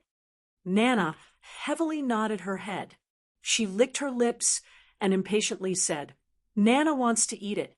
Such a fragrant thing must be delicious. Mu Hongyan hesitated. Should she give it to her to eat or not? Nana only has a month to live. Even if you don't give it to her, after a month, she will leave this world. But what if this is poison? What if something happens to Nana after eating it? Even if a scammer's medicine is fake, they wouldn't dare to make it poisonous. Otherwise, if someone eats it, it would cause a lot of trouble. Perhaps this isn't some life-continuing pill, but it definitely isn't poison. But if something really happens to Nana after eating it, I definitely won't let that scammer off. Her eyes flashed with a trace of fierceness. There was actually a kind of pressure that came from her. Nana, since you want to eat it, then Mother will give it to you. Mu Hongyan poured the life-continuing pill into her palm. It was sparkling and translucent, just like a pearl. Her eyes lit up. This appearance was very good. Wow, it's really fragrant. I want to eat it. I want to eat it. Nana impatiently grabbed the life-continuing pill and directly put it into her mouth. Mu Hongyan stared at Nana, afraid that she would have a bad reaction. But she saw that Nana seemed to be enjoying it. She stretched her waist and smacked her lips, saying, Delicious, it's really delicious. She looked as if she hadn't had enough. Nana, do you feel uncomfortable anywhere? No, Nana is very comfortable. I feel like my whole body is warm. You feel warm? Mu Hongyan asked in disbelief. Nana had a special body since she was young. Her body was basically ice cold and rarely felt warm. But after eating this life-continuing pill, she immediately felt warm. How could this not shock her? That's right, Nana has never felt this warm before. Nana is very sleepy and wants to sleep. Nana said with a yawn, Okay, Mother will carry you to sleep. Mu Hongyan carried her daughter into the bedroom, but found that Nana had already fallen asleep in her arms. She was so quiet that she looked like a little angel. Nana is really going to be better. The life-continuing pill is actually real. That person isn't a scammer, but a genius doctor. She felt that she was too lucky. Just when she was about to lose all hope, she met a genius doctor. Moreover, she almost missed it and almost made a mistake that she would regret for the rest of her life. God bless me, God bless me. She clasped her hands together and finally revealed a relieved smile. In these years, she rarely smiled, but when she smiled, she looked very beautiful. The genius doctor said that he would see the results in one night. Tonight, I will guard Nana by her side. There must not be any accidents. She carefully guarded her little angel. She saw that Nana's breathing was steady and unknowingly, a healthy red flush appeared on her pale face. The sickly feeling in her body was slowly disappearing. Mu Hongyan opened her eyes wide, not wanting to miss a single detail. She wanted to firmly engrave this moment of her daughter's transformation in her heart, because this was her happiest moment, and also Nana's most important moment. That night, Mu Hongyan's eyes rarely blinked. When the sky brightened, the sunlight shined in from the window and shined on Nana's rosy face. She looked like she was bathing in the holy light of Buddha. Suddenly, Nana opened her eyes and sweetly smiled. Mu Hongyan's heart almost melted. Nana's smile dispelled the haze in her heart for so many years. She also smiled from the bottom of her heart.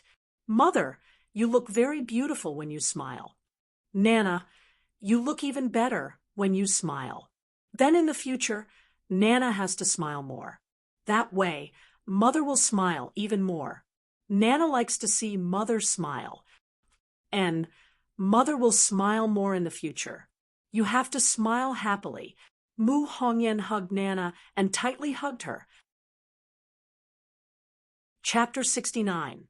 Tang Zheng had been worrying all day about whether he would receive the rest of the money tonight.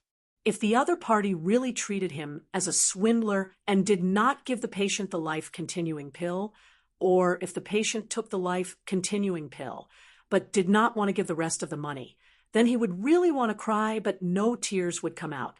Why was I so stupid? I should have asked for the other party's contact information yesterday. He blamed himself. Forget it. If I really can't get the money back, then I can only think of another way. But tomorrow is the deadline. I don't know where he will go to find a way to get the remaining $80,000. A single cent stumped a hero. As night fell, Tang Zheng wore a hat and wrapped himself up tightly as he walked towards the hospital. Suddenly, the figure of the young woman from last night jumped into his eyes, only to see her standing in front of Tang Zheng's stall yesterday, looking around anxiously waiting. The passers-by would occasionally look at her, because she was simply too dazzling. Tang Zheng then realized that other than being mature and charming, she was also emitting a noble aura, causing people to respect her. But this time, she was not alone. She was holding the hand of a little girl carved out of jade. That little girl seemed to have walked out of a fairy tale, causing Tang Zheng to like her at first sight. When Mu Hongyan saw Tang Zheng, she was so surprised that she almost shouted, "Unspecified currency, unspecified currency, unspecified currency, unspecified currency." But when she thought about her attitude towards the godly doctor last night, she realized that she was too rude. She actually doubted the godly doctor and did not even give enough money. The godly doctor had a strong self-esteem. If her actions hurt the godly doctor's self-esteem, and if the godly doctor did not appear today, then she would really regret it to death. So when she saw Tang Zheng appear at this moment, her surprise was so strong, and it was accompanied by a strong feeling of gratitude. She held her daughter's hand and quickly walked towards Tang Zheng, respectfully saying, "Godly doctor, I finally see you again. Thank you for saving Nana." As she spoke, she actually wanted to kneel down in front of Tang Zheng. This scene really attracted the attention of many people. Many people looked at this strange scene. This beautiful young woman was actually kneeling down like a guy wrapped up tightly. What kind of drama was this?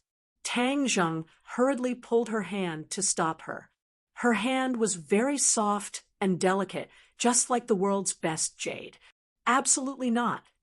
I am truly grateful to the godly doctor. Godly doctor, please accept my bow. This is the only way to express my gratitude. Mu Hongyan excitedly said. In her entire life, other than her parents, she had never knelt to anyone else. This time, she sincerely knelt. In her heart, Tang Zheng was a highly respected godly doctor. This level of godly doctor was obviously an old man, so it was equivalent to kneeling to an elder. There's really no need. If you continue like this, I'm going to leave. Tang Zheng said helplessly. All right then. The godly doctor's benevolence and righteousness is truly admirable. Tang Zheng was puzzled. When did I become benevolent and righteous? I only sold a life-continuing pill. However, he was happy to see the young woman like this. This meant that the life-continuing pill was effective. His money was no longer a problem. Mommy, who is he? Nanan stared with her black eyes and curiously asked. He is Grandpa Godly Doctor. Nana, quickly say hello to Grandpa Godly Doctor. Mu Hongyan said. Cough, cough. Tang Zheng almost choked on his saliva. Grandpa Godly Doctor, was he really that old? Grandpa Godly Doctor, what's wrong? Nana asked. Nothing, don't call me Grandpa Godly Doctor. But Mommy told me to call you Grandpa Godly Doctor. Good children should listen to Mommy. Nana said seriously. Actually, I'm not that old. Oh, then I'll call you Grandpa Godly Doctor. Nana said with a smile. Nana, don't be rude. Mu Hongyan hurriedly stopped him. Senior, she's just a child. I hope you don't mind. It's nothing. I think it's good to call you Grandpa. Mu Hongyan was dumbstruck. She thought, could it be that Grandpa Godly Doctor has a child's heart? Grandpa Godly Doctor, this junior has not introduced myself. This junior is called Mu Hongyan. It's my good fortune to be able to meet such an expert like Senior. Senior, the wind is strong here. Can we find a place to sit? Mu Hongyan carefully suggested. Tang Zheng originally planned to take the money and leave. He did not expect the other party to make such a request. Grandpa, Godly Doctor, can we find a place to sit? Nana wants to stay with you for a while. Nana looked up at him with her pink face and blinked her eyes. Looking at this girl who was carved from jade, he could not bear to refuse. He nodded his head in agreement. Nana happily clapped her hands and said, Grandpa Godly Doctor is too good. Grandpa Godly Doctor is a good person. Looking at her pure and cute appearance, Tang Zheng felt incomparably happy. He smiled and said, You're called Nana, right? That's right. What's Grandpa Godly Doctor's name? Nana, you can't be so rude as to ask for Senior's name. Nana seemed to understand and said, Oh, then Nana won't ask. Grandpa Godly Doctor, can we go to the tea house over there? Mu Hongyan asked. Tang Zheng nodded, and the few of them walked towards the tea house. Suddenly, Tang Zheng felt his hand being held by a small hand. Nana's left hand was holding her mother's hand, and her right hand was holding Tang Zheng's. Her face was brimming with a satisfied smile. Mu Hongyan was frightened by Nana's actions. She seemed to be afraid that she would make Tang Zheng unhappy. She did not think that Tang Zheng did not know the reason.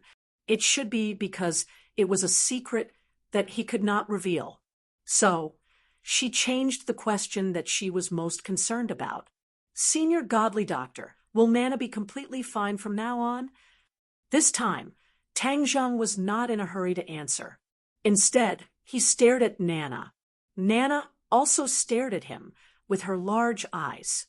Occasionally, she would mischievously stick out her tongue. Tang Zheng's eyebrows gradually knit together. He shook his head and said, "No." Mu Hongyan originally thought that Nana was completely fine. She did not think that she would be happy for nothing. She felt as if she had fallen from heaven to hell. Her face became pale as she said, "Senior, isn't this the life-continuing pill? How could Nana still be fine?" Tang Zheng refined the life-continuing pill to save his grandfather. His grandfather was already very old. If he could live for another 10 years, then to Tang Zheng it would be a very precious thing. However, 10 years was not enough for Nanan, who was only 4 or 5 years old. 10 years later, she would only be in her teens. At that time, the premature death of a young girl in the prime of her youth would bring even greater pain to her family. Listen to me. This life-continuing pill can only extend a person's lifespan by 10 years. It cannot extend a person's lifespan by 100 years. You understand? 10 years of lifespan, only 10 years. The teacup in Mu Hongyan's hand fell, and the tea splashed all over the table.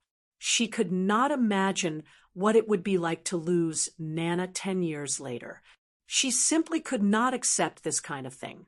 Moreover, Nana's problem is not as simple as you think. The life-continuing pill can extend her lifespan by 10 years, but in these 10 years, her body will be tortured. Tang Zheng's tone changed and became gloomy. Tortured? Mu Hongyan was dumbstruck. She felt that she had been happy too early. The situation had far surpassed her imagination. What torture? Nana is still a child. These past few years, she has already suffered a lot. She is still a child, so this kind of suffering should not happen to her. Nana's hands held her little face as she blankly looked at the two people. She did not really understand what the adults were saying. She seemed to understand and said, "Mommy, Nana is not afraid of suffering. As long as I can be by Mommy's side, Nana is not afraid of suffering. Even if Nana suffers too much, she is not afraid." Her face was filled with determination, just like a little adult. Chapter 70. Tang Zheng calmed his heart and asked, "Can you tell me about Nana's condition?" Mu Hongyan was originally in despair, but this sentence seemed to give her a glimmer of hope. She did not care about being sad, and hurriedly said, "Nana has been weak and sickly since birth. Her body temperature is not high, and as she grows older, her body temperature is getting lower and lower. A while ago, it directly became ice cold. In addition, every once in a while, she will have an attack." What are the symptoms of the attack? After the attack, she will fall asleep. At first, she will fall asleep for a day, then 2 days, 3 days, and now she has been asleep for almost a week. The doctor said that the next attack may cause her to fall asleep and never wake up again. Mu Hongyan said in pain, "Nana does not like to sleep at all." Nana said with a pout, "And Nana does not need to be afraid of sleeping now. Nana is already better." Mu Hongyan hurriedly comforted. Nana beamed with joy and said, "That's right. After eating Brother Godly Doctor's pill, Nana will be better." Tang Zheng had never heard of this condition before.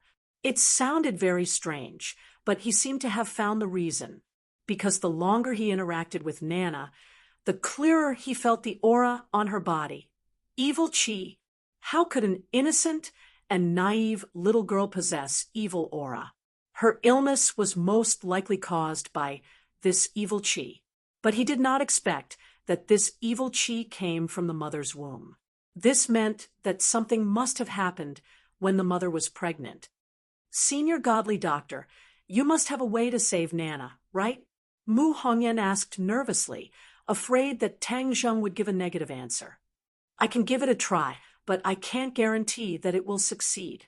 Tang Zheng did not guarantee anything. This was the first time he had encountered this kind of situation, so he was not clear about the specific situation. "Senior, you can definitely do it. I believe in you. You are Nana's only hope and also her last hope. I'll do my best, but I still want to ask you a question. Did anything strange happen when you were pregnant?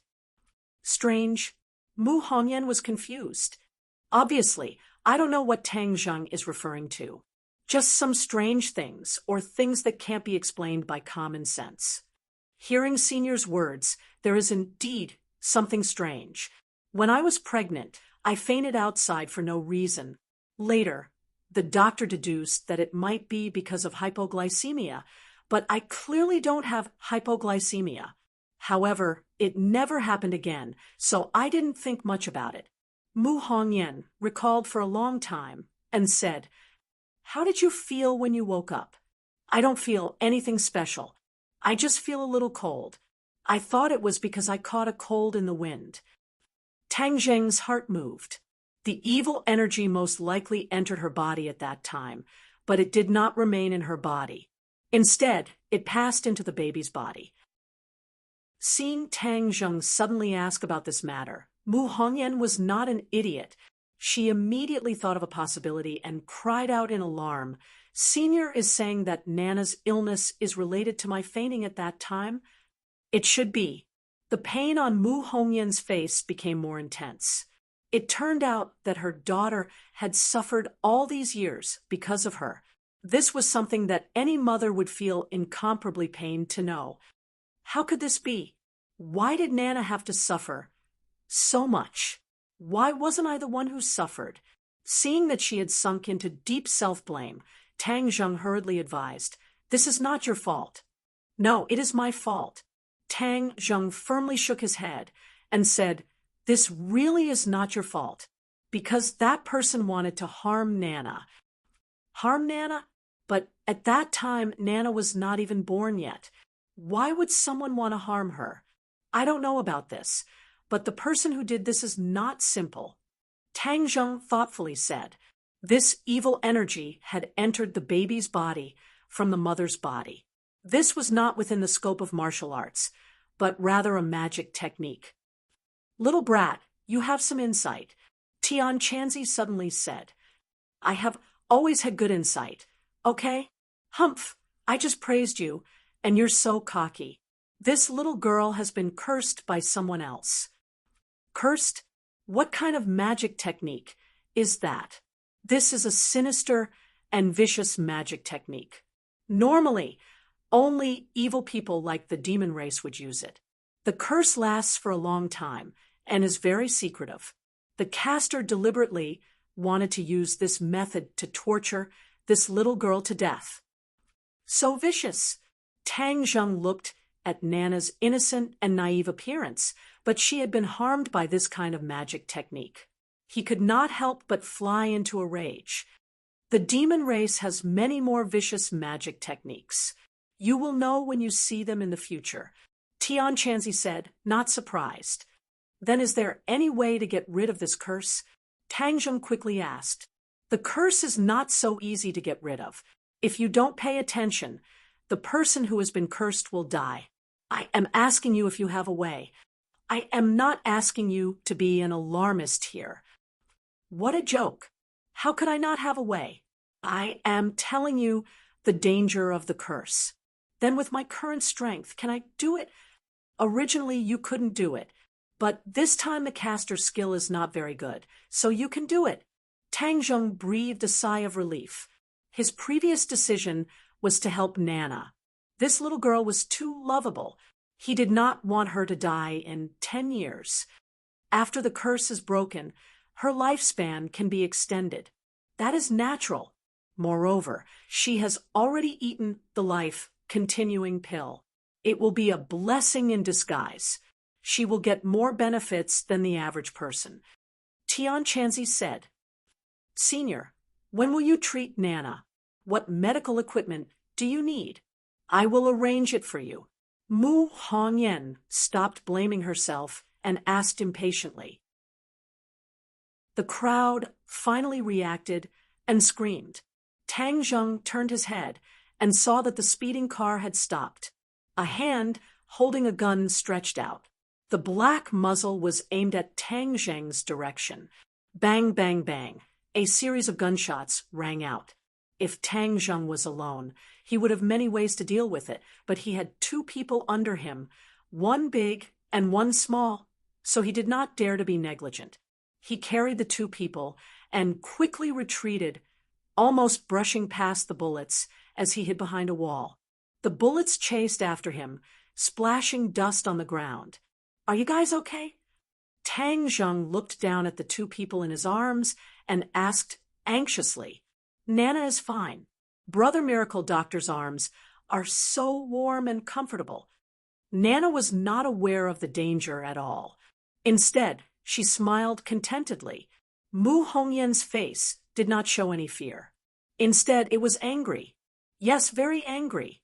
This gunman seems to be targeting us. Tang Zheng could clearly feel the other party's murderous aura. However, he did not know if this murderous aura was targeted at him or the mother and daughter pair. Although Tang Zheng did not know much about Mu Hongyan and her mother, but since they were able to make the Devil Clan attack them, it meant that the other party's identity was not ordinary. In any case, up until now, Tang Zheng had only met martial artists. He had never met anyone who knew magic. Therefore, he could not rule out the possibility that the gunman's target was the mother and daughter pair. The vengeful spirit won't disperse. That year he harmed Nana, and now he wants to harm us. Does he really think that us mother and daughter are at his mercy? Mu Hongyan was flustered and exasperated. She said with a red face. Chapter 71. When a woman was angry, she would be very scary. The more beautiful a woman was, the scarier she would be when she was angry. Mu Hongyan was an extremely beautiful woman, so she would be very scary when she was angry. Tang Zheng felt the murderous aura on her body and thought that she was a hidden master. He was looking forward to her making a move. But she did not make a move because she did not know martial arts. Not knowing martial arts did not mean that a person was not a threat. Mu Hongyan shouted into the dark night, "Catch him!" Tang Zheng heard a few sounds of something breaking through the air. Whoosh! That car shot out like an arrow from a bow. Then a few more cars rushed out of the night and chased after it. Tang Zheng saw it clearly and immediately had a clearer understanding of Mu Hongyan's strength. She actually had bodyguards accompanying her, and more than one. Judging from their skills, they were all martial artists. People with such extravagance in ordinary balance were definitely not simple. Who is she? This question popped up in his mind, but he found that no matter how hard he thought, he could not find any answer. Since that was the case, he would not think about it. "Senior, can you let go of me?" Mu Hongyan calmed down and found that her position with Tang Zheng was very ambiguous. The two of them were tightly pressed together and could feel each other's body temperature. Tang Zheng could even feel the softness of her chest. It was so ecstatic. Tang Zheng quickly let go of her and explained awkwardly, "I was in a hurry just now, so I'm sorry." "It's okay. Senior, I'm really sorry that you were implicated and frightened this time. If you need to rest, we can treat you next time." "No need. Treatment is more important. These criminals are really too rampant. They dare to commit crimes openly on the street." "Yes, but this person can't run away. As long as we catch him, the truth will come to light." The two of them successfully got into Mu Hongyan's Volvo S80. This time, there were no gunmen. Tang Zheng and Nana sat together in the back row. Nana snuggled up to Tang Zheng, with her small eyes slightly closed. She looked like she was enjoying herself. Mu Hongyan saw this scene from the rearview mirror and was secretly surprised. Why was Nana so clingy to him? It was as if he had a magical power, which was not like Nana's character. Nana was shy with strangers and would not be so close to strangers. However, she and Tang Zheng seemed to have a natural tacit understanding. The two of them did not have the strange feeling of having just met each other. Nana is able to get along well with Senior. This is also her opportunity. Mu Hongyan silently thought. She didn't say anything, giving this adult and child some space to interact. When they got out of the car at home, Nana was still holding Tang Zheng's hand reluctantly. In the end, the three of them went upstairs hand in hand. "Senior Godly Doctor, please come in," Mu Hongyan warmly greeted. "Brother Godly Doctor, quickly come and sit. Nana will give you a toy to play with," Nana said as she stuffed her doll into Tang Zheng's arms. Tang Zheng rubbed her head and said with a smile, "Nana is so obedient." Mother Wu saw that there were guests in the house and hurriedly came out to welcome them. She just happened to see this scene and was shocked beyond words. Mother Wu, quickly boil some water and make tea for our guest," Mu Hongyan instructed. Mother Wu suspiciously entered the kitchen and looked back at Tang Zheng from time to time. However, when she saw Mu Hongyan's respectful attitude towards Tang Zheng, she couldn't help but guess where this person came from. "Senior, please sit down and rest for a while. I'll go make tea for you." "No need, we can start right away." "No, Senior, why don't you rest for a while? With so many things happening tonight, it really gives me a headache." She lifted her hair and rubbed her temples, looking extremely flirtatious. "Nana's father isn't home?" Tang Zheng looked around and didn't find any trace of a man, so he casually asked. Mu Hongyan's face darkened as she said, "He passed away a few years ago." "I'm sorry." Tang Zheng quickly apologized. "It's already in the past. Senior, you don't need to worry about it." Mu Hongyan entered the kitchen and made a cup of tea for Tang Zheng and respectfully brought it out. This scene made Mother Wu's jaw drop. She had never seen Mu Hongyan be so respectful to anyone. She couldn't help but be curious about Tang Zheng. Just what kind of divine being was he that he could make her madam be so humble? "I've rested enough. Let's begin," Tang Zheng said as he put down the teacup. "Okay, Senior can use my room. It's spacious," Mu Hongyan took the initiative to say. "Okay, do you need me to do anything?" "No need. Just stand guard at the door. Keep quiet and don't let anyone disturb you. Senior, rest assured, I will follow your instructions. Nana, later you and Senior Godly Doctor will go to the room. Be obedient and do whatever Senior tells you to do. Don't be willful and cause trouble," Mu Hongyan warned. Nana heavily nodded her head and said, "Mother, I know. I won't be willful and cause trouble. That's a bad child. Nana is a good child. Very, very good. Nana, let's go in." Seeing Tang Zheng holding Nana's hand and walking into her room, she couldn't help but anxiously wait. The room was filled with the faint fragrance of a woman. This was the first time Tang Zheng had entered a woman's private space other than Yi Dingdong's room. He found that the style of the room was mature, but not lacking in elegance. Moreover, the faint fragrance was intoxicating, making people involuntarily think of a woman. Right, this was Mu Hongyan's scent. Previously, when Tang Zheng was hugging her, he smelled this scent. "I don't want to think about nonsense. Let's hurry up and get down to business." Tang Zheng waved his hand and chased away the messy thoughts in his mind. He said to Nan, "Nan, later you close your eyes and sleep. Obediently listen to your brother's words, and it will be fine." "Brother Godly Doctor, why are you using a cloth to cover your face?" Nana nodded her head and curiously asked. "Because Big Brother doesn't look good," Tang Zheng mischievously said. "That's not it. Big Brother is definitely a handsome guy. Brother Godly Doctor, can you let Nana look at your face?" Nana curiously asked. Seeing her burning eyes full of expectation, Tang Zheng couldn't bear to refuse and said, "Okay, but this is our secret. You're not allowed to tell anyone else." "Even Mom won't tell?" "Yes, so this is our secret. Come, let's pinky swear."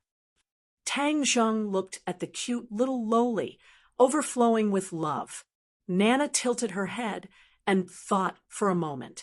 After pinky swear, she nodded her head and said, "Okay, our secret." Then she looked up at Tang Zheng with a face full of expectation. Tang Zheng slowly took off the cloth on his face, revealing a delicate and handsome face. "Wow, Brother Godly Doctor is a handsome guy."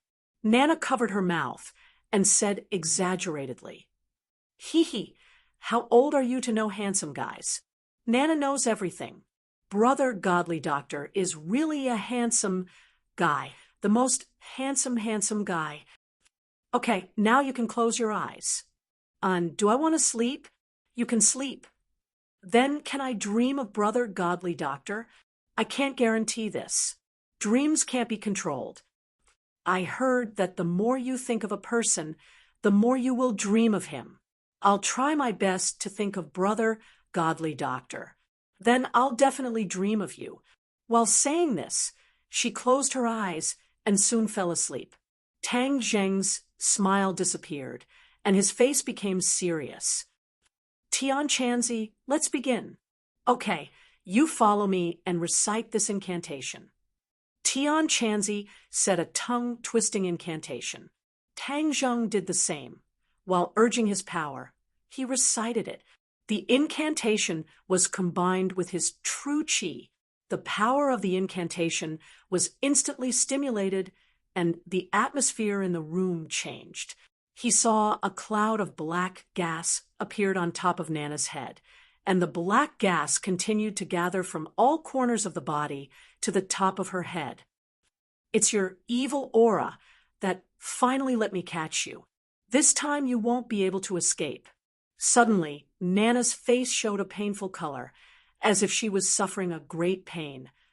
This evil aura refused to comply. "Continue to urge your power." Tian Chanzi commanded. Tang Zheng immediately urged his power. In an instant, the restless evil aura calmed down. Nana's expression finally relaxed. Tang Zheng was relieved, but he did not dare to take it lightly. He saw the evil aura on top of her head was accumulating more and more. Finally, a black talisman appeared on her forehead and rapidly rotated. Tang Zheng found himself in a trance, and the surrounding space was distorted. In the next second, he appeared in a strange space.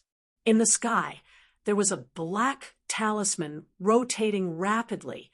It was exactly the same as the one Tang Zheng saw on top of Nana's head. The talisman shook and suddenly turned into a black python, condescendingly looking at Tang Zheng. "Who are you? How dare you destroy my incantation?" The python opened its mouth and spoke. "Who are you using such a sinister and vicious incantation on a child? Do you still have any humanity?" Tang Zheng asked loudly. "Haha, humanity?" The python seemed to have heard the most ridiculous thing. It turned its head and wagged its tail and laughed.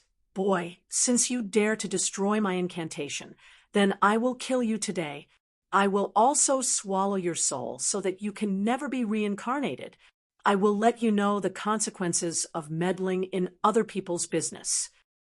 Then let's see if you die, or I die." The python swooped down, and its huge body instantly wrapped around Tang Zheng as if it wanted to strangle Tang Zheng to death. Tang Zheng hurriedly activated his martial arts and formed a sword seal with his hand. In that instant, a strong wind blew as the flying immortals from Heaven Beyond sword technique suddenly displayed its might. Even though Tang Zheng had only learned the first 15 moves, its might was not to be underestimated. He only heard the sword hum fill the entire space before the python started to scream. "What kind of sword art is this? How can it be so powerful? Who are you?" "I am the one who will kill you. Break for me." An invisible sword was formed, and with a loud sound, it ruthlessly slashed the python's body, and the python instantly disintegrated. I refuse to accept this. I will definitely find you. The python let out a hysterical roar and was instantly pulverized by the invisible sword chi. It floated in the vast space and finally slowly settled and merged with the floor. The space in front of him distorted, and Tang Zheng found himself back in the room. Nana was still sleeping, but there was no evil aura on her body. I said that this little girl would benefit from a disaster. Check her body, Tian Chanzi said. Chapter 72. This is true qi. Tang Zheng was shocked as she unexpectedly profited from a disaster, as her body now had true qi. Yes, this is the result of the life, continuing pills, spiritual power, and evil qi. I said that as long as the curse was broken, she would be compensated. Tian Chanzi said, she has suffered so much at such a young age, so this compensation should be given. Like this, wouldn't she have already stepped onto the threshold of cultivation? Yes, but she is still too young, and her mind has not yet fully developed. Moreover, there is no suitable cultivation method for her to cultivate, so she can only maintain her current state. But this will be very beneficial to her body, as her body will always be nourished by this true qi. In the future, whether it is martial arts or cultivation, it will be much easier. Tang Zheng was sincerely happy for her, as all his efforts were worth it. Tian Chanzi, just now that python said it would come find me. What should I do? It's just a clown. What is there to be afraid of? Oh, that's not right. Even if he is a clown in my eyes, I am afraid he is still a huge threat to you. Tang Zheng could not help but roll his eyes and say, you can just say that I am too weak. Why beat around the bush? Hey, that is exactly what I meant. Tian Chanzi said without any trace of politeness. Che, you can rest assured that I will work hard to cultivate. Once I cultivate my true fire, I will be able to refine the spirit pill. At that time, my cultivation will advance by leaps and bounds. Tang Zheng said, unconvinced. Then wait until you cultivate your true fire. Tang Zheng was a little depressed, as these past few days he had tried to ignite his true fire, but every time his true qi entered his dantian, it was like a clay ox entering the sea, causing him to suffer a heavy blow. In other people's eyes, this was an extremely simple problem, but he actually met a stumbling block, so how could he not be depressed? Brother Godly Doctor, I just dreamt of you. Nana opened her eyes and said with a smile, Wah, you really dreamt of me? Nana nodded seriously and said, Yes, I dreamt that a python came to eat me, and then Brother Godly Doctor came to save me and defeated the python. Tang Zheng was startled. Wasn't she dreaming of the battle just now? During the battle, just now, his consciousness was sucked into the talisman. The talisman was connected to her brain, so everything that happened was presented in her mind. She just treated it as a dream. Brother Godly Doctor is really amazing. Nana doesn't have to be afraid anymore. Tang Zheng patted her head and said, Yes, Nana doesn't have to be afraid anymore. Will Brother Godly Doctor protect Nana, just like how a prince protects a princess? The prince is protecting the princess. Tang Zheng laughed involuntarily. A girl could never escape the dream of being a prince and a princess, even if she was very young. Looking at her expectant eyes, Tang Zheng said, Brother will protect you just like how a prince protects a princess. Nana excitedly clapped her little hands and cheered, Oh, Nana also has a prince. Brother Godly Doctor is Nana's prince. Brother Godly Doctor, this is our secret. You can't tell anyone. Tang Zheng didn't expect her to use what he learned, so he laughed and said, Okay, this is our secret. I won't tell anyone. Mu Hongyan stared at the bedroom door, not knowing how the treatment inside was going. Her heart was in a mess, feeling that time was passing too slowly. Mother Wu had never seen her like this, so she advised, "Madam, can that godly doctor really cure Miss Illness?" Of course he can, because he is a godly doctor. Mu Hongyan kept telling herself that she had to believe this fact.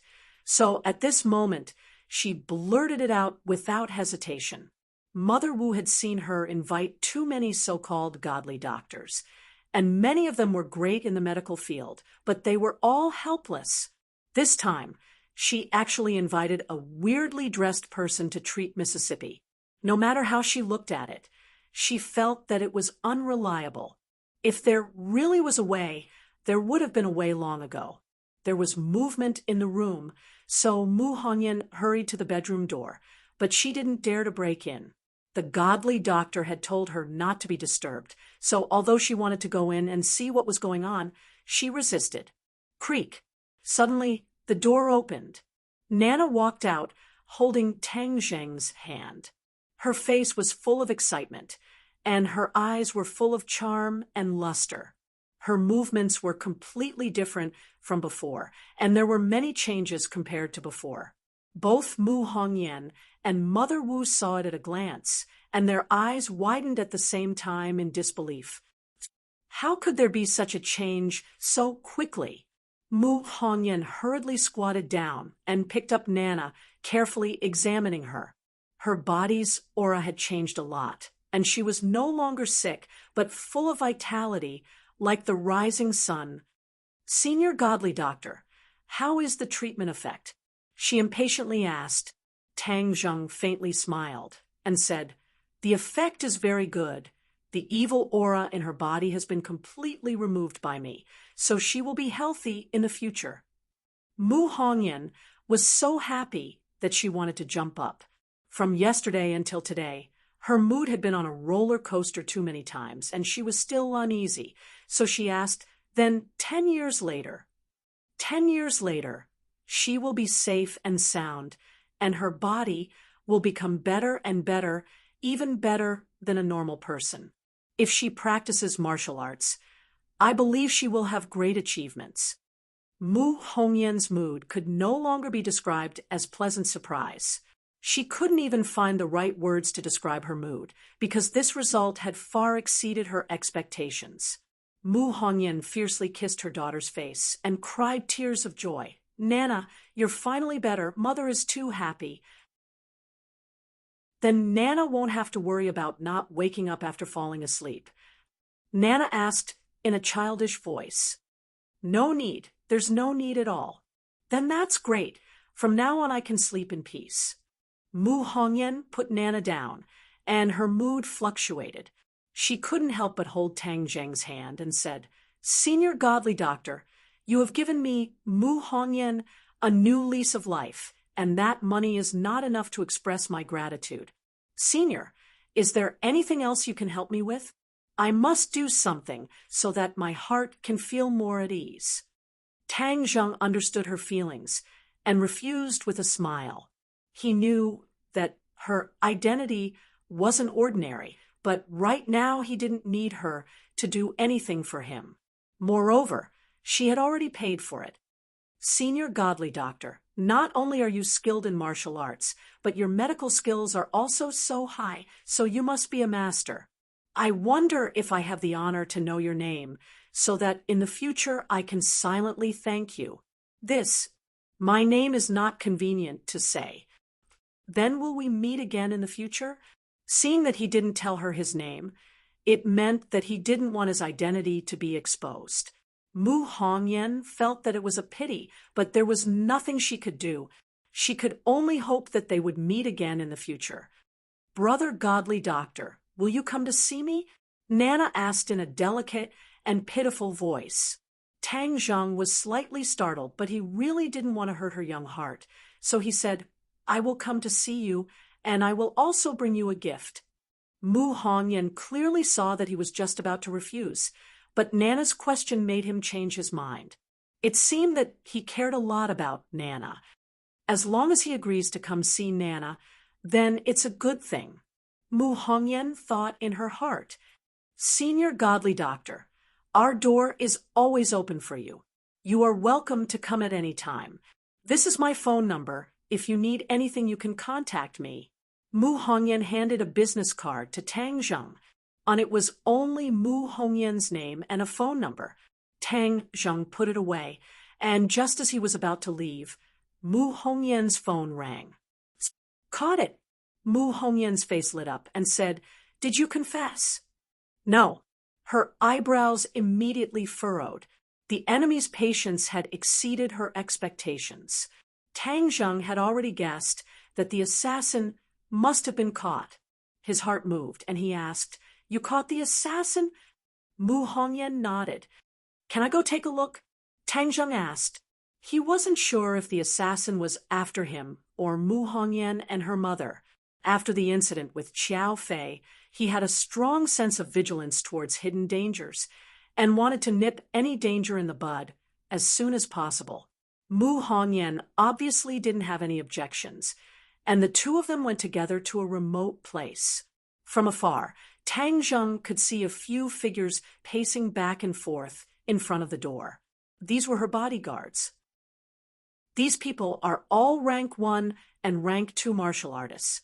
Just what is Mu Hongyan's identity? How could she have such a strong security force? Tang Zheng was full of suspicions.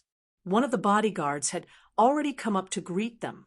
He gave Tang Zheng a meaningful look and then respectfully reported to Mu Hongyan. The assassin's mouth was very tight, and he was also very professional. It was obvious that he had undergone anti-torture training. They had tried many methods, but they couldn't pry open his mouth. "Madam, it's all because we're useless," the bodyguard said dejectedly. Mu Hongyan was also at her wit's end, but she was also unwilling to give up. "Can you bring me to take a look?" Tang Zheng suddenly said. Mu Hongyan hurriedly said, "Senior, please." The assassin was tied to an iron pillar. His body was drenched, and there were many bloodstains. He was battered and exhausted, but his eyes were like a poisonous snake's, still shining with a faint cold light. When he saw Tang Zheng, his pupils involuntarily trembled, and he stared at him fixedly. Tang Zheng also looked at him. From the assassin's eyes, he had already determined that the assassin was here for him, and not Mu Hongyan and her daughter. "Your target is me?" Tang Zheng asked coldly. The assassin sneered. The answer was self-evident. Mu Hongyan was shocked. So she was an innocent bystander. However, she didn't blame Tang Zheng. Instead, she hated the assassin. He actually dared to assassinate the senior godly doctor. This was no different from assassinating her. "Just who are you?" Mu Hongyan scolded. The assassin sneered, but didn't comment. In fact, he had been preparing for the assassination for a few days. He had also followed Tang Zheng for a few days. He originally thought that he would definitely succeed today, but he didn't expect that halfway through, Chen Yaojin would appear. He was a little regretful that he chose to make his move now. He should have waited until he was alone. Perhaps the success rate would have been higher. "Madam Mu, can I be alone with him for a while?" Tang Zheng wanted to interrogate the assassin, but he didn't want the assassin to reveal his identity, so he made this suggestion. Mu Hongyan didn't hesitate to agree. She walked out with her bodyguard, leaving only Tang Zheng and the assassin. It was so quiet that one could hear a pin drop. A strange aura spontaneously arose. Chapter 73. I am an assassin. Assassins have their own principles. How could I betray my employer? The assassin said professionally. Tang Zheng's eyes shrunk as he grabbed the assassin's neck and said, "If you don't speak, then you will die." "Ha! There aren't many assassins who are afraid of death." Tang Zheng couldn't help but remember the assassin who tried to assassinate Yi Dingdang. In the end, even Yi Tianlei couldn't pry open the other's mouth, so he also didn't have a way. "Little brat, others don't have a way, but that doesn't mean you don't have one." Suddenly, Tian Chanzi's voice sounded. Tang Zheng's head moved as he said, "You have a way?" "Of course, but after this method is used, this brat will be completely crippled.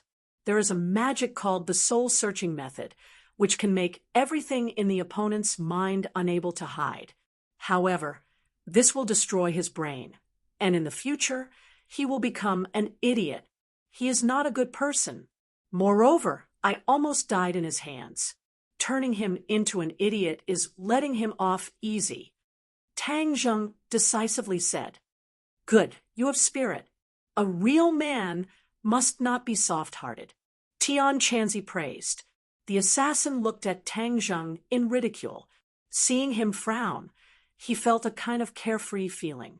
Although he failed this time, he didn't admit defeat. It was because his skills were not as good as others, but because a few people suddenly appeared and ruined his plan. "I will ask you one more time. Are you going to speak or not?" Tang Zheng asked. "Don't waste your energy. You don't have the ability," the assassin proudly said. "Then you asked for it." Tang Zheng didn't waste his breath and directly used the soul-searching technique. The assassin's eyes suddenly became sluggish, and cold sweat unceasingly emerged from his forehead. After a moment, Tang Zheng stopped. His eyes were cold as he muttered to himself. So it was that crazy woman. He already had an answer. All of this was instigated by Qiao Fei's mother. She wanted to take revenge for her son. As for why she determined that Tang Zheng was related to Qiao Fei becoming an idiot, the assassin's brain did not have an answer. "Well, you didn't stop after causing such a ruckus at school. I spared your son's life, but you came to kill me. Don't blame me this time." Tang Zheng was filled with killing intent. When Tang Zheng opened the door, Mu Hongyan hurried over and said, "Senior godly doctor, how is it?" Suddenly, her eyes fixed on the sluggish assassin, and she was shocked. What happened to him? What a fool! Not only Mu Hongyan, but even the bodyguards behind her had their eyes wide open. To be able to turn a person into a fool in such a short period of time, this was not an easy thing to do. This was enough to show how powerful Tang Zheng was. Mu Hongyan suddenly remembered a saying: the most powerful doctor was often the best assassin. This was because the godly doctor was the best at saving people.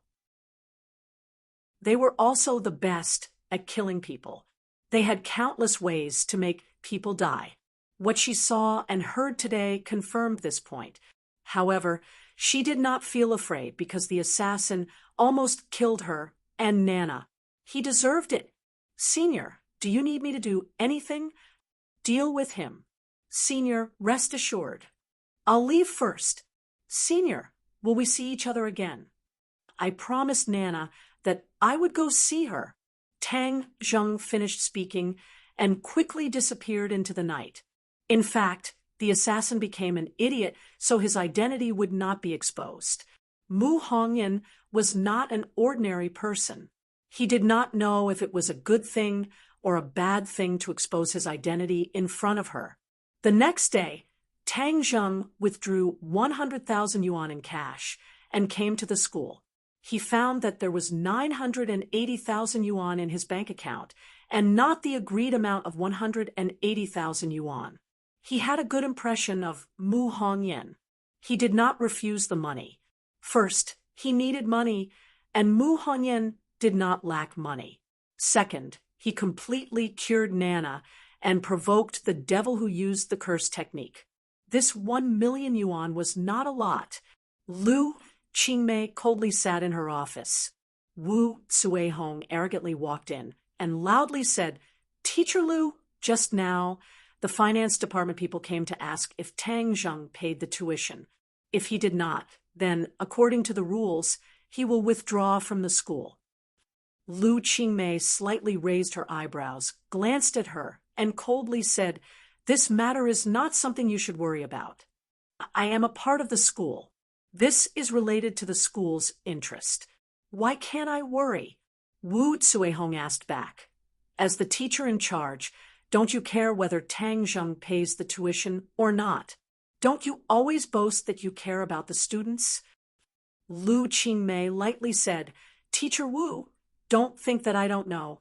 This time Tang Zheng's tuition matter was because of you fanning the flames behind the scenes. Before doing anything, you should touch your conscience. These years, Tang Zheng has won so many praises for your class. Yet you hit him while he is down. Wu Suihong quickly interrupted her and said, There is no evidence, so don't slander others. Moreover, this is the school's decision. You should worry about whether or not he can pay the tuition, but he is so poor. It would be strange if he can pay the tuition, so he can only wait for the fate of being expelled. Who said I will be expelled? Tang Zheng walked in and loudly asked. Wu Zuihong looked at him in ridicule and said, Yo, you still dare to come. If I were you, I wouldn't come to school from today onwards. Otherwise, being expelled in front of so many people, that feeling wouldn't be good. Tang Zheng heard the conversation between the two clearly, so this tuition matter was related to the old witch. He said that the school would not specifically target him for 100,000 yuan. You want me to be expelled? Stop daydreaming. Tang Zheng ridiculed. Ha! You are the one who should stop daydreaming. Do you think that you can take out that much money? Then take a look for yourself. Tang Zheng threw his bag on the desk, revealing a corner of the bright red banknotes. Wu Zuihong's face suddenly changed. Could it be that this brat really got lucky and got the money? Impossible. How could he have such good luck? On the surface there are only a few banknotes, but underneath it is all paper. Do you think this kind of self-deceiving method is useful? Wu Zuihong did not give up and ridiculed. You are the one who is deceiving yourself. Look at what this is. Is this paper? Tang Zheng took out a large amount of banknotes from his bag and fiercely threw it at her face. The banknotes flew up like snowflakes. Wow, this is really money. The other teachers exclaimed one after another. Although 100,000 yuan was not a lot, the scene of the banknotes flying in the air was still very spectacular. Tang Zheng felt very good. If it was not for the old witch deliberately provoking him again and again, he would not have done such an extreme action. Wu Zuihong's face was ashen. She angrily roared, Tang Zheng, you dare to attack a teacher. Don't talk nonsense. Didn't you suspect that my money is fake? I just want you to clearly see if this money is real or fake. I don't know if you have seen it clearly. Wu Zuihong was speechless. Her face was burning with pain. This was a slap to her face. Just a second ago, she was solemnly saying that Tang Zheng's money was fake. But in the next second, Tang Zheng used his actions to prove that all her words were bullshit. However, if Wu Zuihong gave up like this, then she would not be an old witch. Wouldn't she have lived for 50 years in vain? So what if this money is real? Everyone knows that your family has no money, so where did all this money come from? Could it be that you've done some shady business, or did something illegal? Haha, what a joke. First you said that my money is fake. Now you say that my money came from a shady source. Then you better take out the evidence. If you can't take out the evidence, then be careful that I will sue you for slander. If you don't want people to know, then don't do it. The evidence has already been removed by you. But I believe that there will be a day when you will be exposed. Wu Zuihong continued to solemnly swear as if she saw it with her own eyes. Tang Zheng shook his head. She was already completely crazy. Arguing with this kind of crazy person was simply shameful. He said, You are right. If you don't want people to know, then don't do it. Let's wait and see. Let's see who will show their ugly face in the end. Oh, right. I also want to remind you that your days as a teacher are numbered. You should take advantage of this time to continue acting like a tyrant. Haha, you still want to get first place in the college entrance exam? Keep dreaming. Wu Zuehong coldly laughed. But her confidence was not as strong as before. This was because she also believed that Tang Zheng would not be able to take out the money. But Tang Zheng still took it out. She gradually discovered that the Tang Zheng seemed to have changed a lot compared to the Tang Zheng she knew before. Just as this thought appeared, countless new thoughts followed.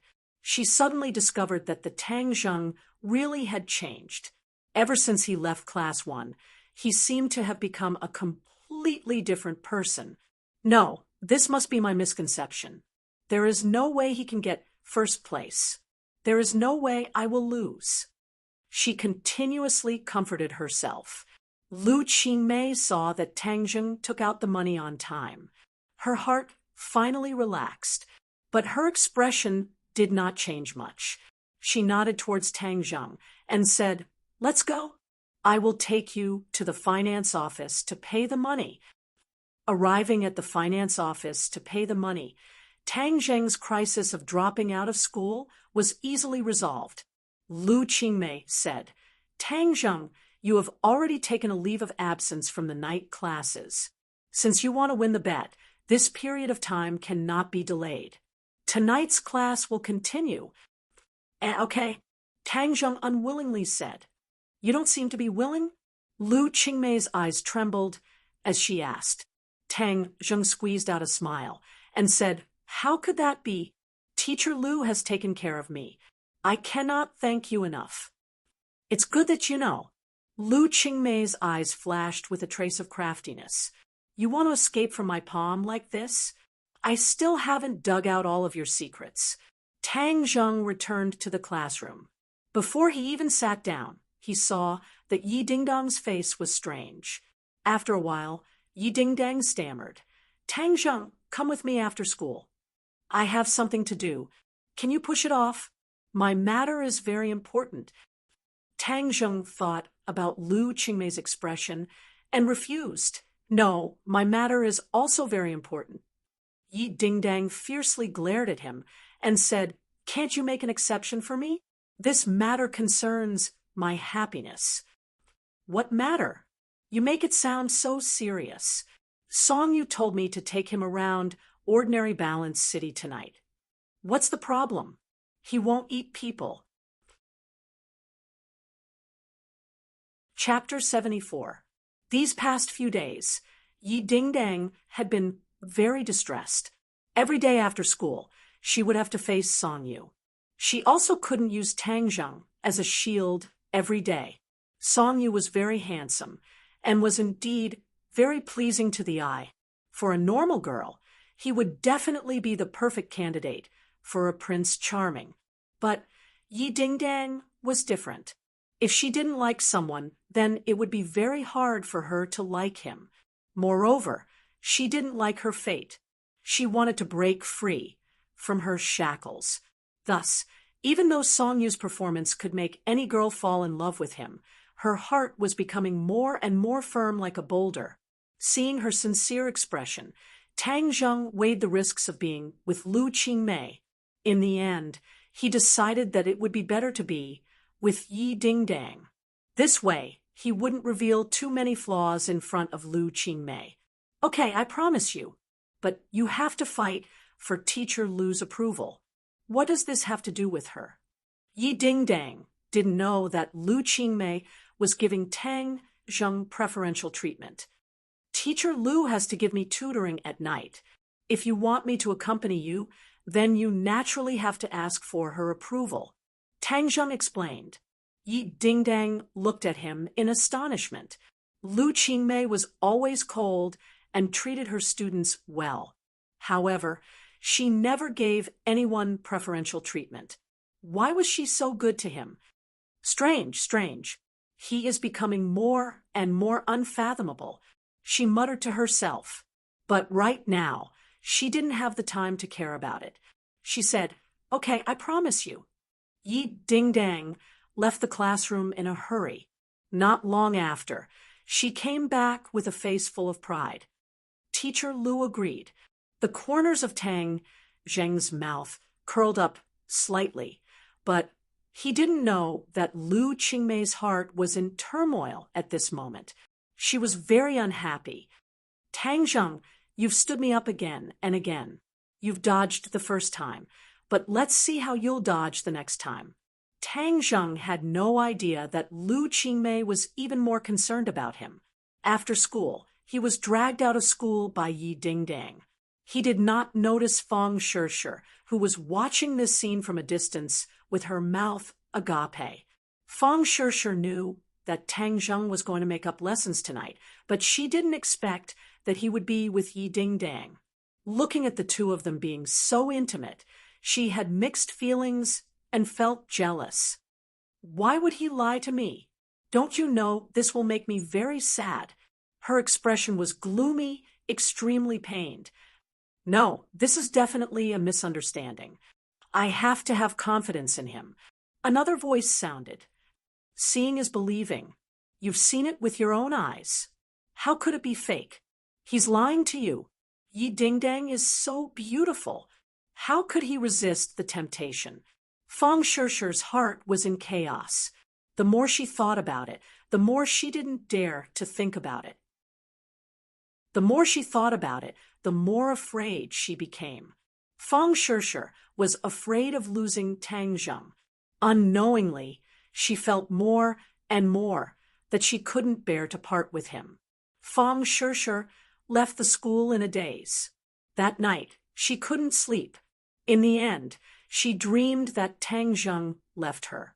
In her sleep, tears fell from the corner of her eyes, wetting her pillow. Tang Zheng and Yi Dingdang had just walked out of the school when a Land Rover stopped in front of them. Dingdang, Annie has something to do today.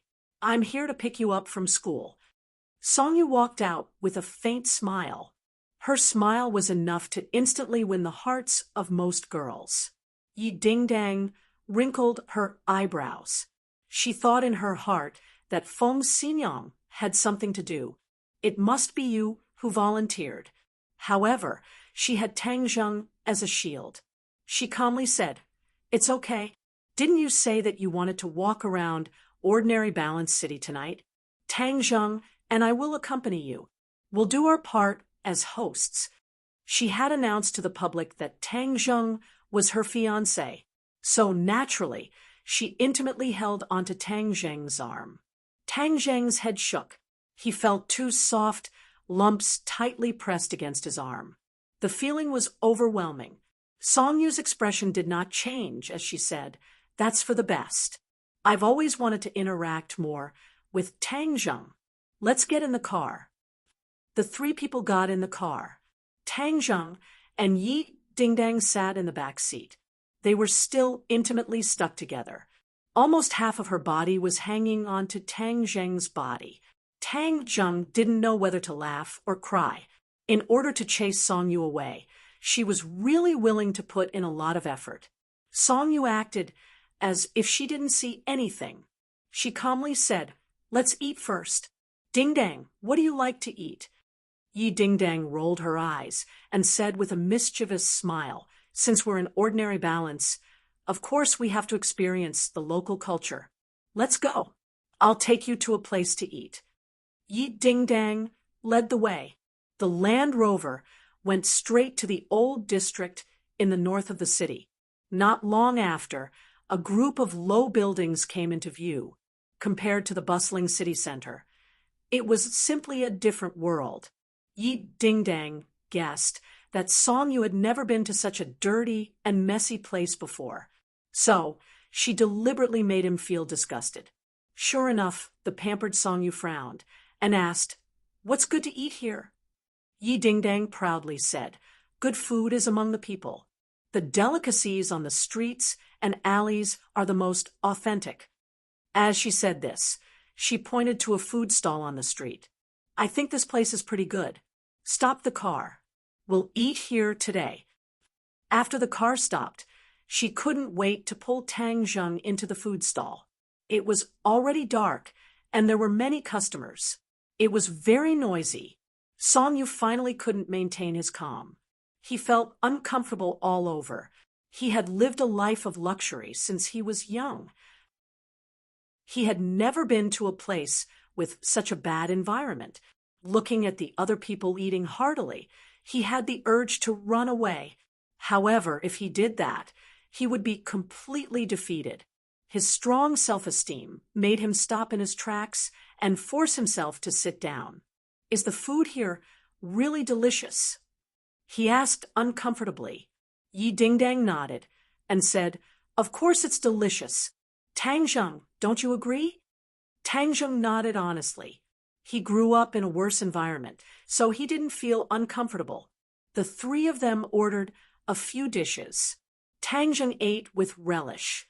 Yi Dingdang ate a few mouthfuls and found that it was really good. It wasn't as bad as she thought. So she also ate. Only Song Yu found it difficult to swallow. He only moved his chopsticks once and then stopped eating with a sullen face. Of course, he knew Yi Dingdang's thoughts, but he didn't point it out. Moreover, for the benefit of the family, he had to marry Yi Dingdang, especially after he got along with Yi Dingdang for a long time. Although she didn't like him, her valiant character formed a strong contrast with the pretentiousness of ordinary rich young ladies. Instead, it aroused a strong interest in him. He felt that this marriage was a good choice. The marriage of people in big families was generally not a simple marriage. It involved the interests of all parties. Song Yu grew up in the Song family. Of course, he knew this, so he didn't dislike this marriage. Although Yi Dingdang claimed that Tang Zheng was her fiancé, and even her parents didn't refute it, the smart Song Yu naturally knew that this was all a show. Therefore, he wasn't angry. He was a conceited person. He was confident that he could burst the bubble of this lie. When he saw Tang Zheng and Yi Dingdang holding hands, he didn't drive Tang Zheng away. He didn't even speak ill of him. He was confident that he could solve this crisis with his intelligence. However, when he saw the two people eating with relish, his stomach grumbled. "What? Are you hungry? If you're hungry, then eat. It's delicious." Yi Dingdang raised her head and said mischievously. Song Yu reluctantly squeezed out a smile and said, "I'm not hungry." "If you're not hungry, then we'll eat more." Yi Dingdang didn't force him. Instead, she enthusiastically picked up food for Tang Zheng.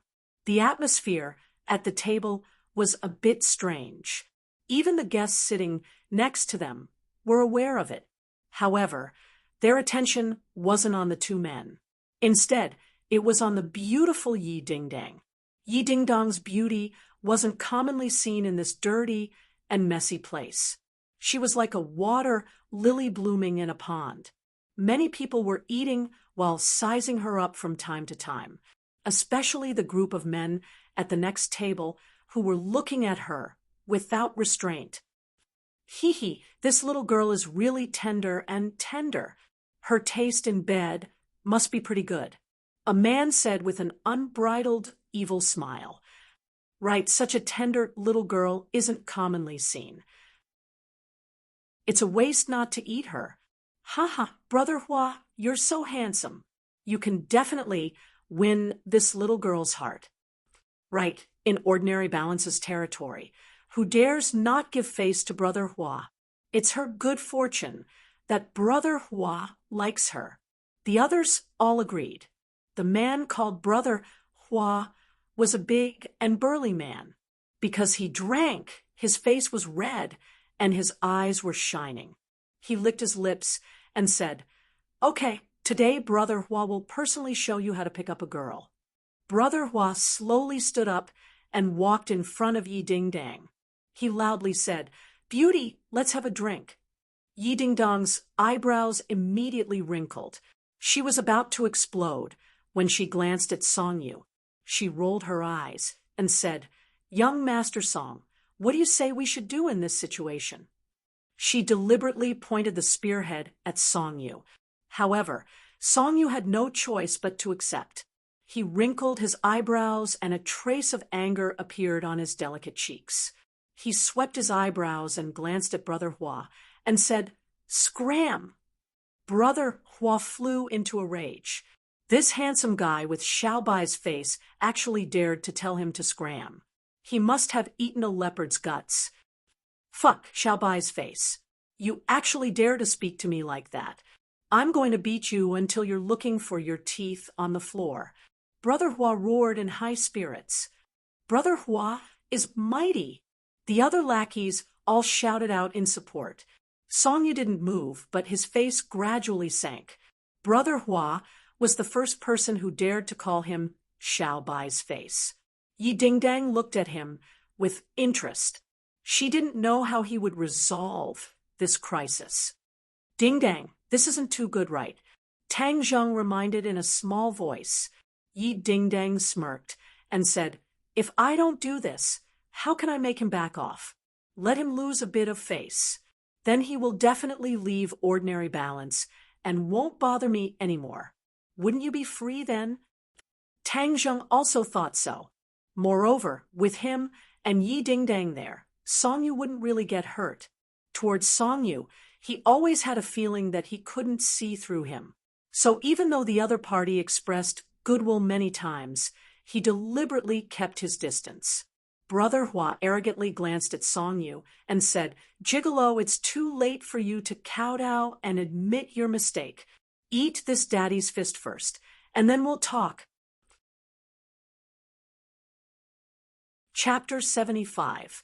Songyu acted as if she didn't see it. Her facial muscles didn't change in the slightest as the fist was about to hit his face. Whoosh! A gust of wind swept past, and a figure stood in front of Songyu. He simply waved his hand. Bang! With a muffled sound, Brother Hua flew out and crashed into the dining table. He was dizzy from the fall. Ah! The crowd immediately burst into cries of surprise as everyone stared dumbfoundedly at the old man who suddenly appeared in front of Songyu, Qin Lao. Songyu's expression didn't change as she glanced at Brother Hua's group of people. Immediately, everyone was scared into silence. Yi Dingdang was greatly disappointed. She originally wanted to embarrass Songyu so that he would retreat. She didn't think that someone would come out of nowhere. Brother Hua crawled up from the ground and cursed angrily. F***CK. You still dare to make a move. Attack. A few of his underlings looked at each other and clenched their teeth as they charged forward. Songyu didn't even look as she calmly said, Ding Dang, this meal isn't good. Let's go somewhere else. Yi Dingdang only wished for the world to be in chaos. Although she knew that Qin Lao was an expert, she also understood that this group of people were definitely local tyrants. So she purposely said, we haven't finished eating yet. It would be a waste to leave. Tang Zheng, eat. 4. And Tang Zheng indifferently shrugged his shoulders. As he ate, he focused his attention on the battlefield. He only saw an afterimage rush into the crowd, and after a few seconds, a few big men all fell to the ground screaming. Qin Lao once again stood in front of Songyu as if he didn't move at all. Tang Zheng's head trembled as he thought to himself, what a fast speed! As expected of a 5th grade post-celestial stage expert, Brother Hua and his underlings were like clay chickens and pottery dogs. You guys just wait. Wait for me to call our boss fan. You guys won't be able to bear the consequences. Brother Hua was out of breath as he trembled as he shouted, Boss fan. Tang Zheng shivered. Could they be Boss fan's men? This was the northern part of the city, Lin, whose territory. Shouldn't he inform Lin who that Boss fan's men had come here to cause trouble? While he was hesitating, Brother Hua had already dialed Boss fan's number. He cried bitterly and asked Boss Fan to come and get justice for him. Boss Fan was worried that he couldn't find a reason to deal with Lin Hu. His martial arts were higher than Lin Hu's, and his influence was also greater. Most importantly, he knew that Lin Hu made Huang Xing very unhappy, so he had the idea of dealing with Lin Hu. Not only could he increase his strength, but he could also help Huang Xing vent his anger. It was definitely a profitable deal. Therefore, when he heard Brother Hua's report, he immediately rushed here without stopping. Yi Ding-dang was the kind of person who craved for the world to be in chaos. Seeing that Brother Hua was calling for help, she excitedly cheered. Okay, we'll wait for his help. Tang Zheng originally planned to leave, but since the other side called for Boss Fan, he also had the interest to continue watching. Boss Fan had spoken rudely to him many times. This time, he took the opportunity to let him meet a rebuff from Song Yu. Seeing that Yi Ding-dang didn't leave, Song Yu obviously knew what she was thinking. However, she didn't mind. Instead, she felt that this kind of little girl's behavior was very straightforward and cute. Since you want to watch, then I'll satisfy you. I'll let you know my strength. Song Yu gave Qin Lao a look to calm him down. Then, she calmly sat on the fishing platform. Tang Zheng quietly sent a message to Lin Hu. Then, he continued to eat with relish. A moment later, a series of emergency brakes suddenly sounded. 30 to 40 people swarmed in and instantly blocked the door. Who hurt my little brother? Big Head Fan rushed in, unable to restrain his anger, and saw his subordinates lying on the ground. Boss, you're finally here. These are the people who hit us. Brother Hua impatiently pointed at Tang Zheng's table, as if he had seen his savior. Boss Fan's gaze was immediately attracted. He angrily roared, "You ate a leopard's gall, huh?" Suddenly, his voice came to an abrupt stop. It was as if his throat was stuck. His eyes were wide open as he stared straight at Tang Zheng. "It's you." He was already dissatisfied with Tang Zheng. Tang Zheng had caused him to lose face many times. Moreover, he had lost a lot of money. When enemies meet, their eyes would turn red. He boldly and decisively walked over and slammed his fist on the table. He roared, "Brat, there was a path to heaven, but you didn't take it. Today, don't even think of walking out of this door." Although Boss Fan knew that Tang Zheng was an expert, he didn't believe that he couldn't deal with him with so many brothers. Tang Zheng inwardly sighed. It seems that his thinking was too simple. After calling Boss Fan over, Boss Fan's spearhead was directly aimed at him.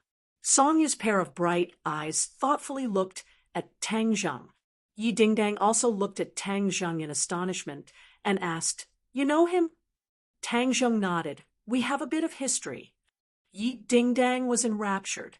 She thought that she had finally discovered Tang Zheng's secret. Her heart said that she would definitely ask him clearly later. But right now, she had to deal with Boss Fan. Seeing that Boss Fan's spearhead was aimed at Tang Zheng, she unhappily curled her lips and said, "Song Yu, among the three of us, you are the oldest.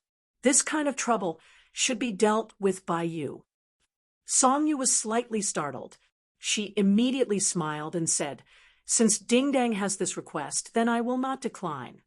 Saying this, she signaled to Qin Lao with her eyes. Qin Lao tacitly understood. He flashed out like lightning and attacked Boss Fan with one hand. Boss Fan did not expect that the opponent would attack without a word. He was angry and anxious as he roared, "You're courting death." Boss Fan's third-grade body, refining cultivation, was not just for show. He fiercely counterattacked. His arm shot out like a sharp sword towards Qin Lao. This time, Qin Lao's attack was very slow. It was slow enough for everyone to clearly see the trajectory of the attack. Seeing this, Boss Fan thought that the opponent was not strong enough and was full of confidence. Pung! A sound like muffled thunder rang out. Boss Fan was like a kite with a broken string as he flew out and fiercely slammed into the wall. Kacha! The sound of bones breaking suddenly rang out. Boss Fan cried out miserably. His right hand was already drooping down. It was broken. One move, one simple move, and Boss Fan was defeated. At this time, the other little brothers were dumbstruck. It was as if they had seen a ghost. They did not know what to do. You overestimate yourself. Song Yu did not even look, as she disdainfully said. Yi Dingdang pouted. This boss fan was too weak. Such a simple move, and he was defeated. Tang Zheng was not surprised because this was the result that he had already expected. Ding dang, these clowns are really boring. Let's go. Song Yu suggested. Yi Dingdang felt that there was nothing interesting to see. Just as she was about to nod, Boss Fan's angry roar rang out again. Stop! You dare to behave so atrociously in Ordinary Balance. I won't let you leave this restaurant alive. Boss Fan had been awe-inspiring for too long. In Ordinary Balance, there were not many people who dared to disrespect him. This time, he had suffered such a big loss in front of his little brothers. If he did not take action, then how would he survive in the underworld? Thus, he endured the pain and stood up. This time, there was a pistol in his hand. The black muzzle was aimed at the people around him. Qin Lao's pupils shrunk. He immediately stood in front of Song Yu and Tang Zheng's body, tensed up. He also unconsciously stood in front of Yi Dingdang to protect her. Yi Dingdang's heart warmed as she became excited. There was going to be a good show to watch. Don't move. Otherwise, I will shoot. I want to see if you guys are faster than my gun. Boss Fan's heart was filled with anger, but he was incomparably calm. He thought to himself that the gun was still the most powerful. If he had used his gun earlier, then he would not have suffered such a big loss. You're courting death. Qin Lao's body was filled with killing intent, as he coldly said. With a gun in hand, Boss Fan felt a lot more at ease. He unrestrainedly said, You're about to die, and you still dare to be stubborn. Tang Zheng inwardly sighed. He thought to himself that you already have half a foot in the gates of hell, but you don't even know it. Qin Lao was a 5th grade natal stage expert. At such a close distance, a pistol was not much of a threat to him. This was because he had many ways to kill him before he could even open fire. Yo, this place is so lively. Boss Fan, you're using a gun in my territory. You're really impressive. Suddenly, a voice floated in, only to see Lin Hu bring a group of people and charge in aggressively. He had rushed over after receiving Tang Zheng's message. When he saw the situation, he couldn't help but feel angry. Boss Fan was too arrogant, daring to use a gun in his territory. Boss Fan's gaze trembled as he said, Lin Hu, this brat is on the same side as you. He dared to harm my brother, so I'm taking revenge for him. Lin Hu nodded towards Tang Zheng and said, Boss Fan, you're using a gun because you're not as good as others. As a boss, you're not that bad. You don't need to meddle in my business. Go away. Boss Fan angrily shouted. Lin Hu's face sank as he shouted, Boss Fan, look clearly. Whose territory is this? You're behaving so atrociously in my territory. Do you think I'll sit idly by and do nothing? Moreover, you're targeting my brother Tang Zheng. Humph, do you want to be my enemy? So what if I'm your enemy? Boss Fan disdainfully said, Lin Hu, you've offended young Master Huang. Your good days have come to an end. Lin Hu's expression slightly changed. During this period of time, the underworld had already spread the news that Lin Hu and young Master Huang had a grudge. Lin Hu naturally knew that this was related to Tang Zheng. A while ago, he heard that Huang Xiang was injured. That matter was definitely related to Tang Zheng, but outsiders didn't know the details. However, Lin Hu knew a little more than others. Even Huang Xiang had suffered a loss at the hands of Tang Zheng. So how could Lin Hu not continue to maintain a good relationship with Tang Zheng? Boss Fan, if you want to touch Tang Zheng, you'll have to step over my dead body. Lin Hu directly stood between Tang Zheng and Boss Fan as he coldly said. Boss Fan's heart was shocked. What was wrong with Lin Hu? Why was he so unafraid of death? He was actually willing to risk his life for these people. Song Yu looked at this scene with interest as her eyes roamed over Tang Zheng's body. Even Qin Lao couldn't help but take another look at Tang Zheng. The scene fell into a stalemate as the atmosphere became strange. Boss Fan's breathing became hurried as this scene was out of his expectations. He had fallen into a dilemma. Chapter 76. Boss Fan, if you don't dare to shoot, then scram. The north of the city does not welcome you. Lin, who righteously reprimanded. Boss Fan's expression was unsettled. This time, he originally wanted to give Lin Hu a slap in the face, but in the end, he was caught in this deadlock. If it was only Tang Zheng and the others, then he might have the confidence to threaten them with a gun. But with Lin Hu involved, he did not have the confidence to do so. He had a gun, but it wasn't that Lin, who didn't have one, it was just that he didn't take it out. Moreover, the other side had an expert backing them up, so he had no choice but to be careful. But if he just left like this, where would his face go? The most important thing in life was face. Just as he was hesitating, Yi Dingdang rolled his eyes and said, Song Yu, you are the dignified young master of the Song family. If someone pointed a gun at you like this, wouldn't people laugh their heads off? Don't tell me you don't want to do something? Song Yu's eyebrows knitted as he calmly said, This is ordinary Balance City. The guest should follow the host's wishes. I feel that this matter is more suitable for Tang Zheng to handle. Song Yu changed his mind and did not plan to stand up for himself. He was very curious about Tang Zheng, so he wanted to use Boss Fan to test his strength. Sly. Yi Dingdang curled his lips, but his gaze involuntarily fell on Tang Zheng's body. Tang Zheng bitterly smiled. This matter went in a circle, so why did it fall on his head in the end? However, he was not afraid. Even if he faced Boss Fan alone, he would not be afraid, not to mention now that he had Lin Hu's help. He stood shoulder to shoulder with Lin Hu and directly said, Boss Fan, do you want to kill me?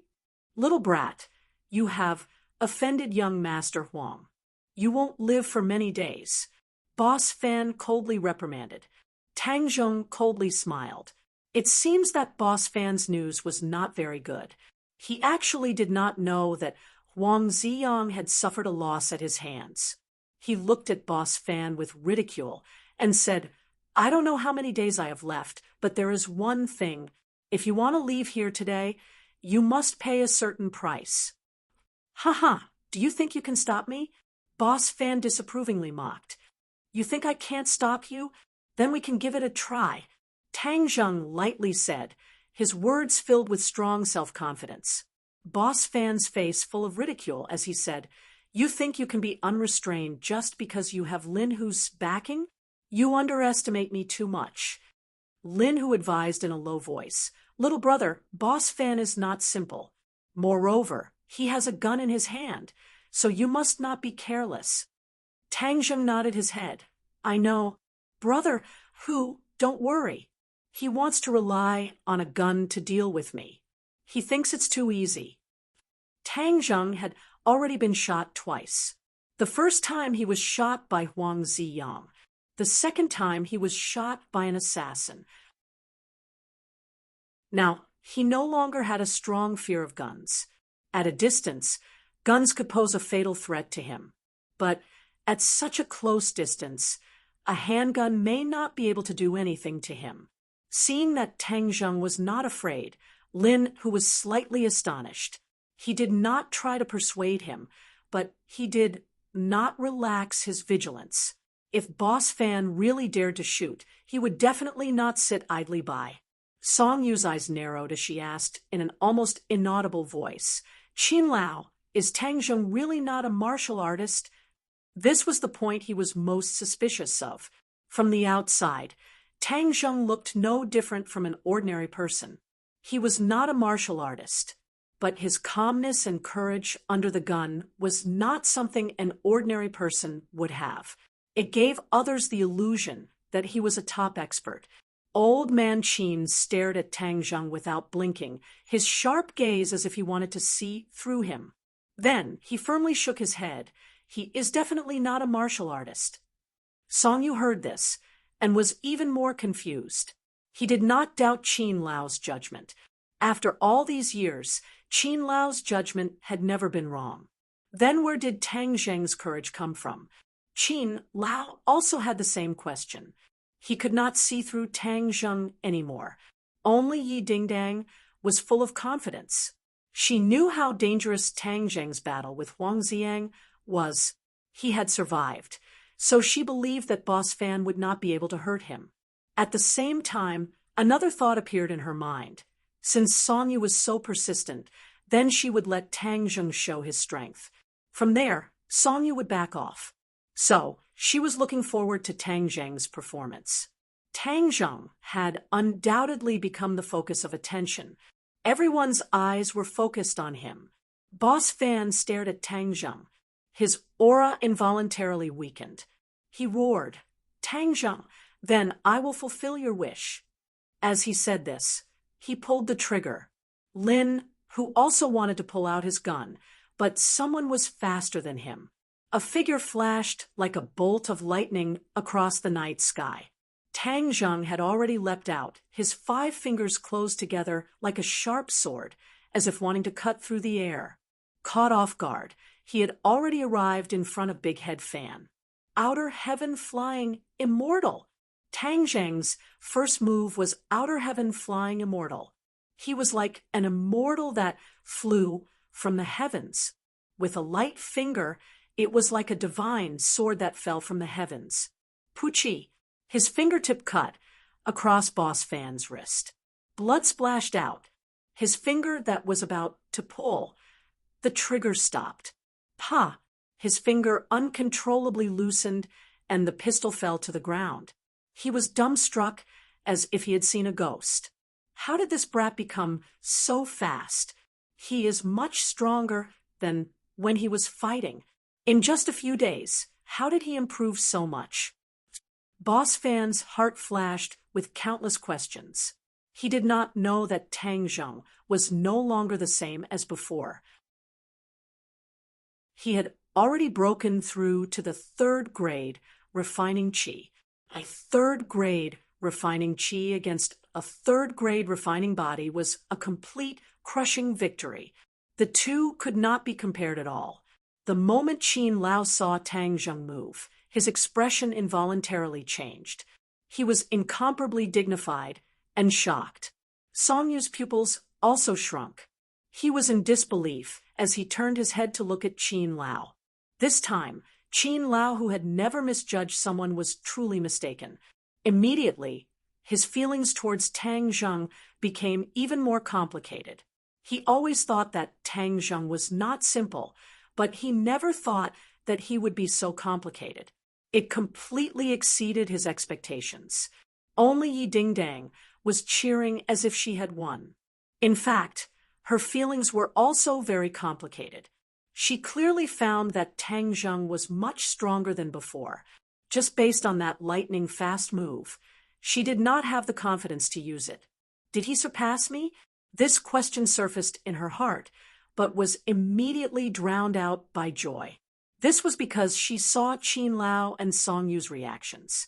Since they were so dumbfounded, it meant that Tang Zheng's actions were extremely successful. Hung, I want you to know his strength. My fiancé is not someone to be trifled with. This time, Song Yu should retreat.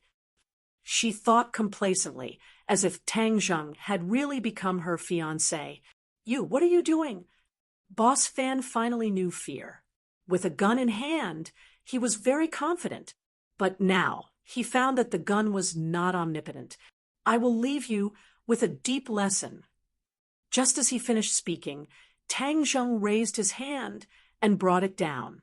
Another Puchi sound rang out as blood splattered everywhere. Boss Fan's hand that was holding the gun was completely limp. The meridians around his wrist were damaged. From now on, his martial arts would be greatly reduced. This time, Tang Zheng was not lenient. Ever since he suffered from Qiao Fei's revenge, he understood the principle of preemptive strike. Although he could not openly kill Boss Fan, he could at least heavily injure him. This kind of permanent damage to a martial artist was absolutely devastating. Tang Zheng's actions were clean and efficient, causing the others to involuntarily tremble, especially the group of little brothers who were silent out of fear. They no longer dared to treat Tang Zheng as a student. Lin, who witnessed Tang Zheng's rapid growth, and could not help but inwardly sigh.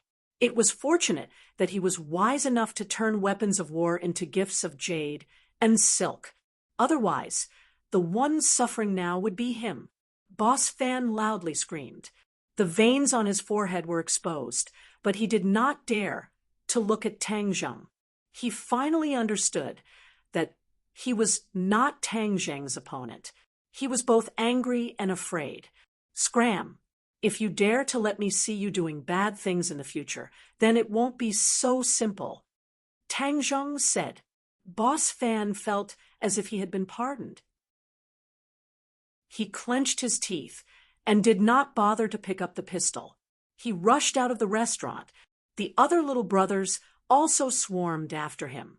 Lin, who picked up the pistol and handed it over to Tang Zheng. Tang Zheng shook his head. He was a student, so he could not accept this kind of thing. Moreover, this was a hot potato. If he held it in his hands, it would only cause trouble. Lin, who understood, tacitly and laughed.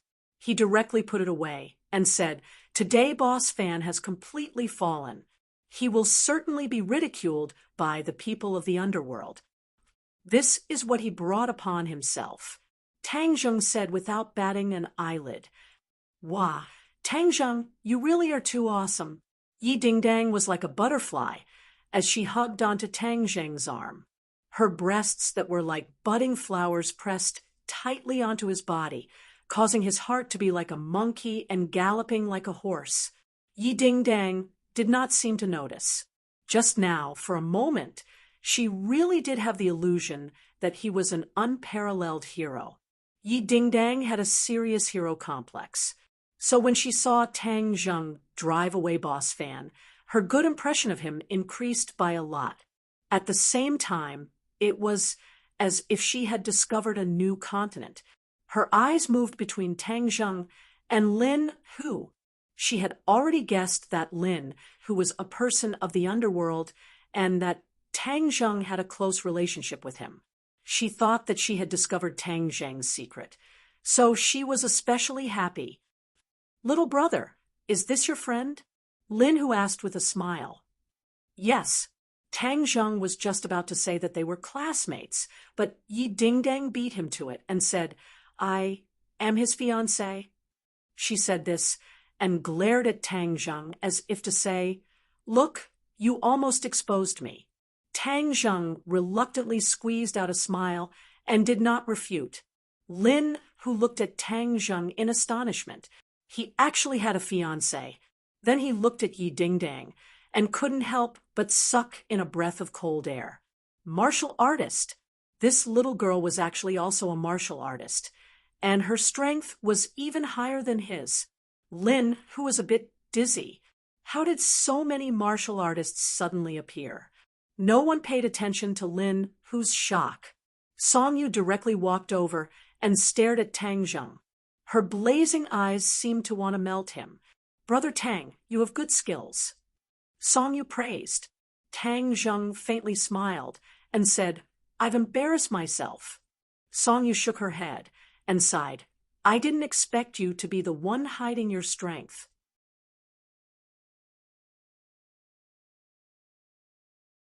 Chapter 77. His gaze was like a knife, and the atmosphere changed in an instant. A suffocating aura filled the air, and Tang Zheng felt as if there was a huge boulder pressing down on him. His breathing was rapid, but he did not give in. He looked at Qin Lao with indignation. From the beginning to the end, he was not willing to have too much contact with the other party because Qin Lao's cultivation was too high. His fiery eyes could see through many things that others could not see. "What do you mean?" Tang Zheng clenched his teeth and asked, "Humph, you still dare to quibble?"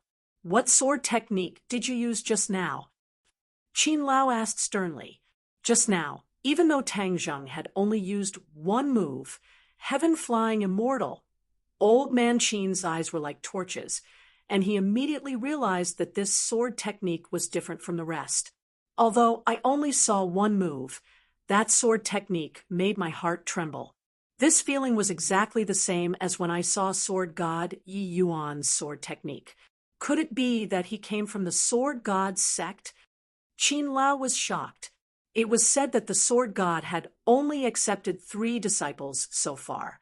However, outsiders had no idea who these 3 people were. No, although this feeling is the same, the sword technique is completely different. Tang Zheng is definitely not using the sword god's Howren sword, but Tang Zheng's sword technique is not inferior to the Howren sword. This square root, Qin Lao found it hard to imagine that there was such a mystical sword technique in this world.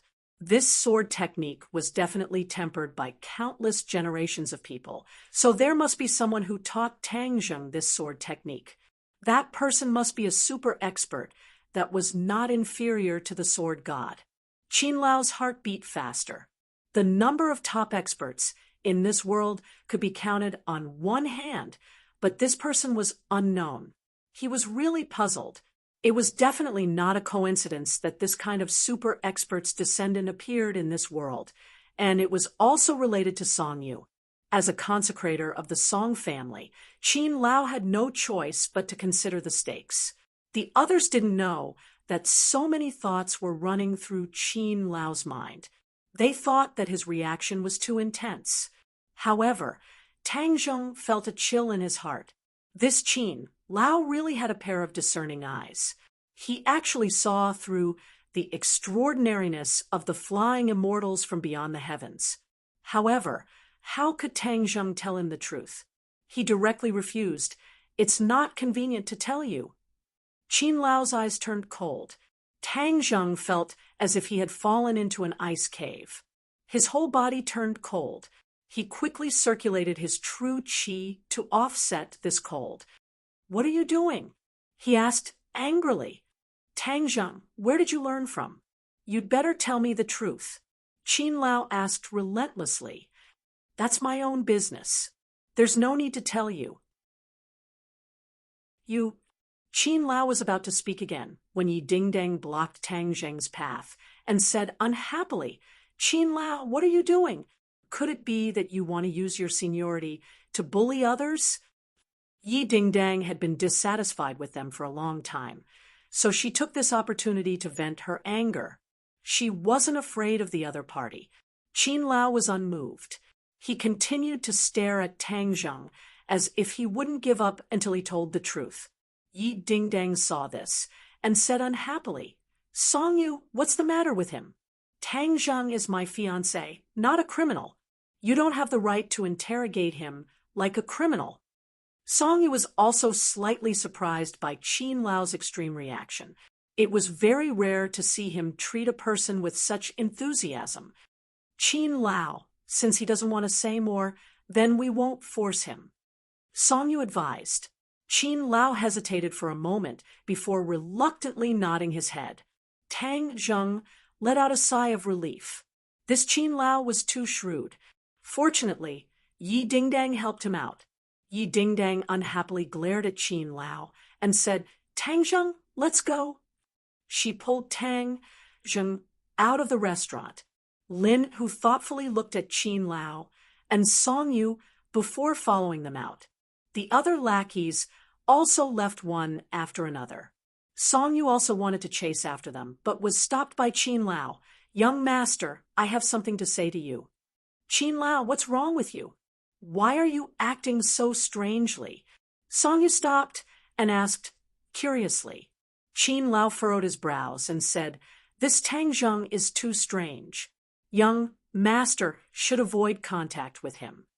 Songyu's face instantly became serious. He was very clear about the meaning of this sentence. He asked in astonishment, Qin Lao, why do you say this? Is it really that serious? Qin Lao nodded his head heavily and resolutely said, Young master, we will immediately leave ordinary balance. Song Yu could no longer maintain his calm. Qin Lao actually said such words. This meant that there would be a situation that even he could not control. Song Yu was very clear about what this meant. Is it related to Tang Zheng? Yes, I am worried that he is coming for you. I am responsible for young master's safety. I will definitely not let young master be in danger. Qin Lao cautiously said. Qin Lao, calm down. My mission in ordinary balance is not yet complete. How can I give up halfway? Young master, is your life more important than the mission?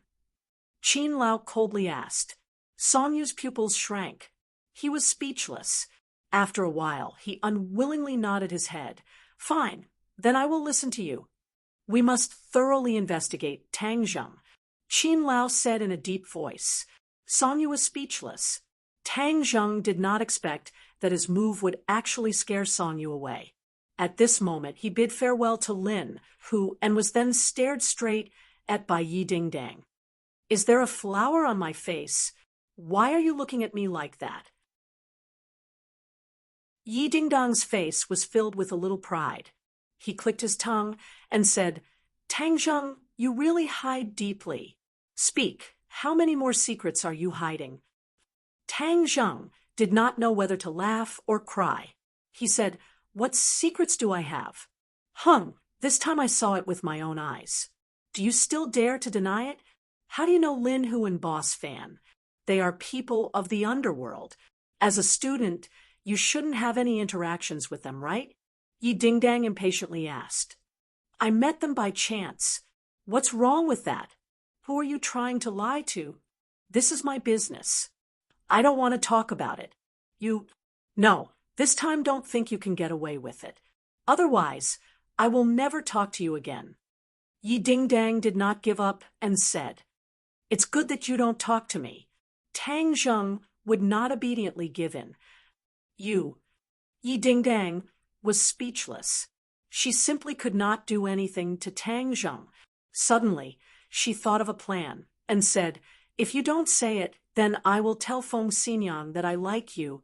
Then what do you think she will do?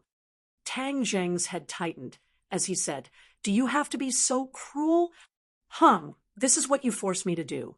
Yi Dingdang was immensely proud of herself. Tang Zheng's face was bitter. Feng Xinyang always wanted to matchmake him, and Yi Dingdang. If she was sure that Yi Dingdang really liked him, then who knows what methods she would use to make him her son-in-law. Tang Zheng felt terrified just thinking about it. Fine, you win. Tang Zheng was helpless. This is what you forced me to do. Yi Dingdang was incomparably happy. Then quickly tell me, how do you know people from the underworld? Tang Zheng then told her about himself, Lin Hu, and Boss Fan. When Yi Dingdang heard that he actually went to the underworld, her jaw almost dropped. No wonder you would provoke Huang Ziang. You actually went to the underworld. Yi Dingdang said in disbelief, You really have a lot of guts. Tang Zheng said that he had no other choice but to do so. However, he did not mention that he did it to save his grandfather. I've said all that I need to say. I'll go back first. Tang Zheng said his goodbyes. Just as his voice fell, Yi Dingdang's cell phone rang. Feng Xinyang, why are you calling me? Yi Dingdang picked up the phone and asked. Suddenly, her eyebrows rose as she said, What? Is this true? She was dumbstruck as she hung up the phone. She was still in shock. Hey, are you possessed? What happened? Tang Zheng curiously asked. Yi Dingdang looked at him with mixed feelings. After a while, she said, Song Yu has returned to Beijing. So fast. That's good. Now that he's gone back, I'll be free. Tang Zheng was overjoyed. Hey, aren't you curious why he left in such a hurry? Previously, Song Yu still had an attitude of not giving up. So quickly there was an earth-shattering change. It would be strange if there wasn't something fishy going on. Tang Zheng's head moved. He was also slightly astonished. However, he did not want to delve into it. As long as there was nothing to do with him in the future, everything would be fine. You slowly think about it. I don't care. I'll go back first. Tang Zheng waved his hand. He was about to leave when Yi Dingdang pulled him back. You're not allowed to leave. My dad invited you to his house. It's already dark. Another day. No, my dad said that he must invite you back. If you don't go, I won't be able to report back. Yi Dingdang said, as she immediately stopped a taxi and pulled him in. Half an hour later, the two were sitting in the Ye family's living room. Yi Tianlei and Feng Xinyang sat in front of the two. Yi Tianlei's face was especially serious as he asked, "What happened tonight?" It seems like Song Yu was quite afraid and left Ordinary Balance without stopping. When the husband and wife found out about this news, they could not hide their surprise and doubt. Nothing big happened in Beijing, so something big must have happened in Ordinary Balance. Otherwise, with Song Yu's personality, he would not do such an abnormal thing. Yi Dingdang was unable to contain her joy as she said, "Wah, it's best that they left. Now I can have some peace. As for what happened today, it was very interesting." Yi Dingdang was beaming with joy as she chattered on about what happened today. Yi Tianlei and Feng Xinyang looked at each other at the same time. "You're saying that it's possible that they left because they saw Tang Zheng make a move?" Yi Tianlei asked in a deep voice. No matter how he heard it, he felt that this conclusion was too inconceivable. Yi Dingdang hurriedly nodded and said, "Definitely." You don't know what expression Qin Lao had at that time. It was as if he had seen a ghost. "Yi Dingdang, don't speak nonsense. Qin Lao is a 5th grade natal stage cultivator. How could he be scared away by me?" Tang Zheng also felt that this was inconceivable. 5th grade natal stage. How did you see through his cultivation? Feng Xinyang was shocked and impatiently asked. Tang Zheng sucked in a breath of cold air. In a moment of desperation, he actually said Qin Lao's cultivation. How could Yi Tianlei and his wife not be shocked? Chapter 78. Seeing the Ye family staring at him as if he was a monster, he quickly came up with an idea and said, "My master taught me a trick that allows me to see through other people's cultivation. You're only a 3rd grade refining body, but you can even see through a 5th grade natal stage cultivator. Yi Tianlei could no longer find the right words to describe it as he struggled for a long time before sighing. "You're really too powerful." "It's my master that's powerful." Tang Zheng continued to push everything onto his groundless master. Yi Dingdang curled her lips and muttered, "It's abnormal." Yi Tianlei ignored Yi Dingdang and continued to say, "Just now, Dingdang said you used a set of sword techniques. What kind of sword technique was it?" "Heaven flying immortal," Tang Zheng truthfully said. Yi Tianlei and Feng Xinyang looked at each other and slowly shook their heads. It was clear that the two of them had never heard of this set of sword techniques. "This set of sword techniques of yours must be very powerful. Otherwise Qin Lao would not have such a reaction. But why did they leave in such a hurry?" Yi Tianlei was puzzled. "Who cares? It's best that they left. Now I can have some peace," Yi Dingdang casually said. Yi Tianlei said in a deep voice, "How could it be that simple? But this matter is too strange. We can only wait and see." They would never have thought that those two people were scared away by Yi Dingdang's set of sword techniques. Qin Lao was even more worried about the person who taught Tang Zheng the set of sword techniques. Feng Xinyang changed the topic and said, "Little handsome brother, you went to fight in the underground boxing ring to raise money for your grandfather's medical fees, right? Why go through so much trouble? I already said that no matter how much money you need, our family will support you." Tang Zheng smiled and said, "Thank you for your good intentions. The matter has already been resolved. How is your grandfather's body? Feng Xinyang secretly shook her head. This little handsome brother was good at everything, but sometimes he was too stubborn. But because of this stubbornness, she felt that he was as different as heaven and earth compared to normal people. This made her even more satisfied. My grandfather's illness has already been cured. Cured? Feng Xinyang and Yi Tianlei were shocked. The doctor had already sentenced him to death. How could he be cured in just a few days? Is he really cured? Yi Tianlei asked. Yes. Then congratulations.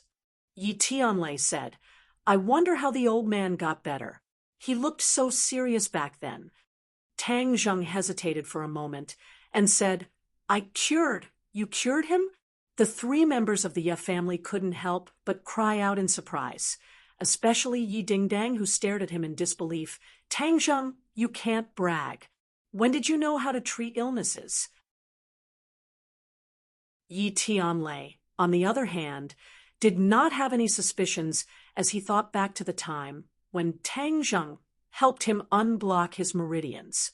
Other doctors were helpless, but in front of Tang Zheng, it was simply a piece of cake.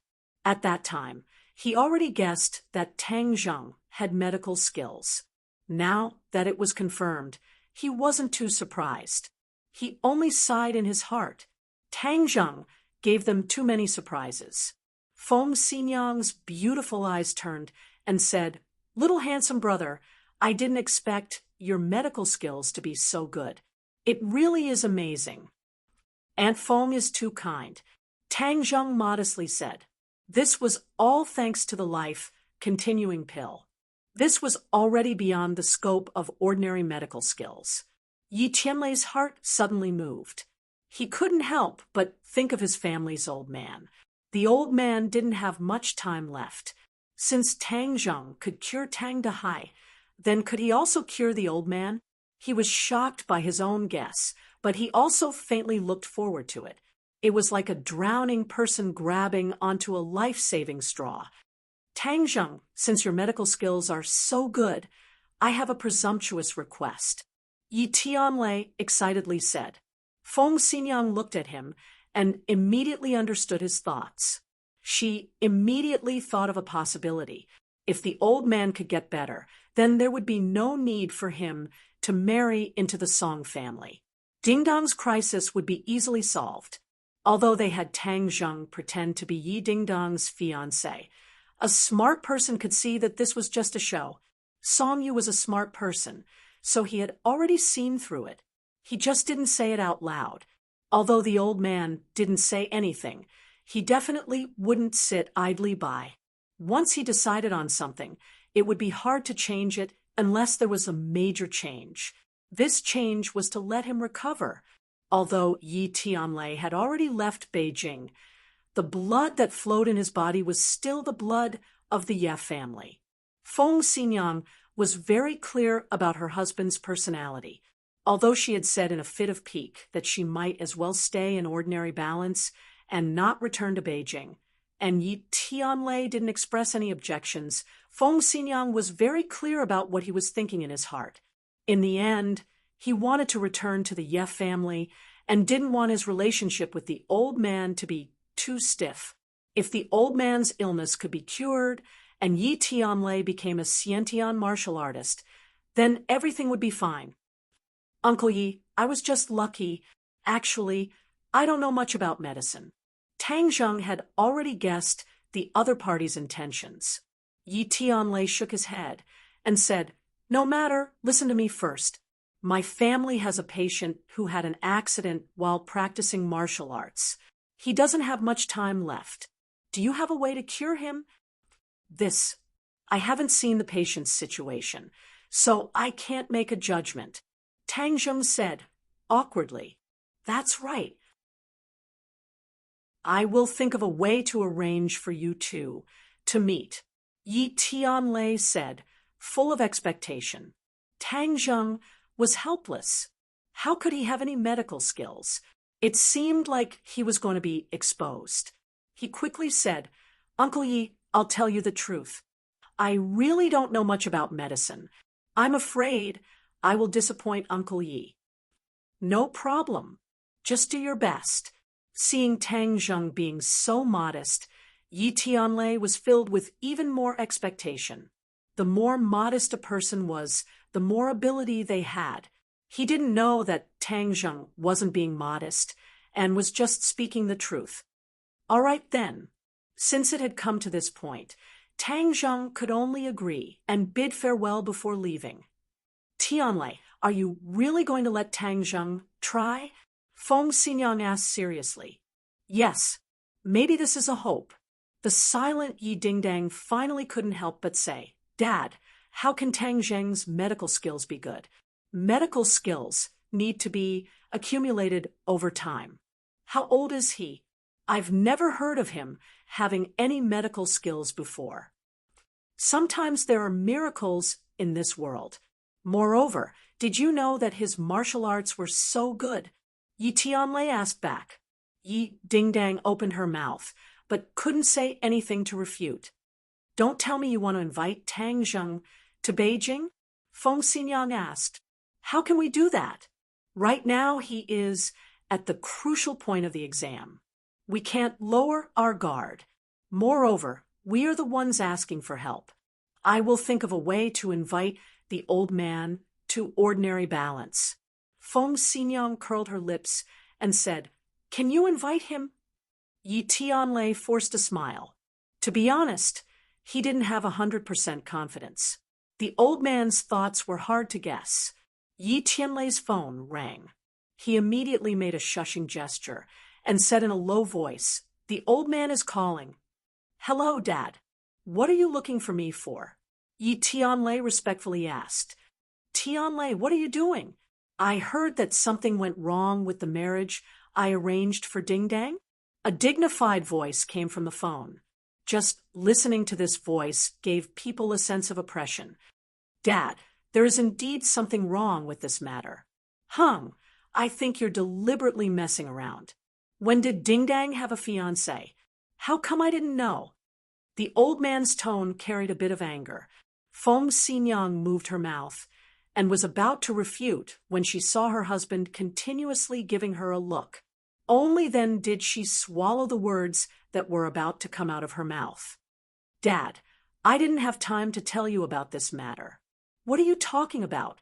This is clearly because you didn't agree to the marriage I arranged. That's why you created this mess. Don't think that I'm old and muddle-headed. I don't know anything, and you're trying to fool me. Old man, the engagement is real. The more Feng Xinyang listened, the angrier she became. Finally, she opened her mouth. What is real? What I don't know is fake. Dingdang is a member of the Ye family. Without the consent of the head of the Ye family, nothing can count. The old man said angrily. Seeing that Feng Xinyang insisted that the marriage was real, Yi Tianlei was helpless. He could only agree with the husband and wife, and said, Dad, don't be angry. This matter is indeed our fault. We didn't inform you in advance. But what is done.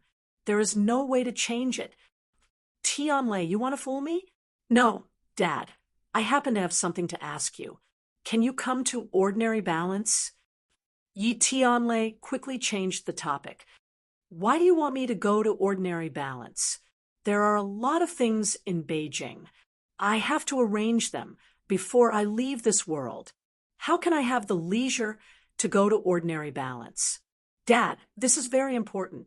Yi Tianlei advised, I met a genius doctor. He may have a way to cure your body. Haha, genius doctor, what a joke. I have seen too many genius doctors in this world. No one has a way to cure my body. You have been deceived, and you still don't know.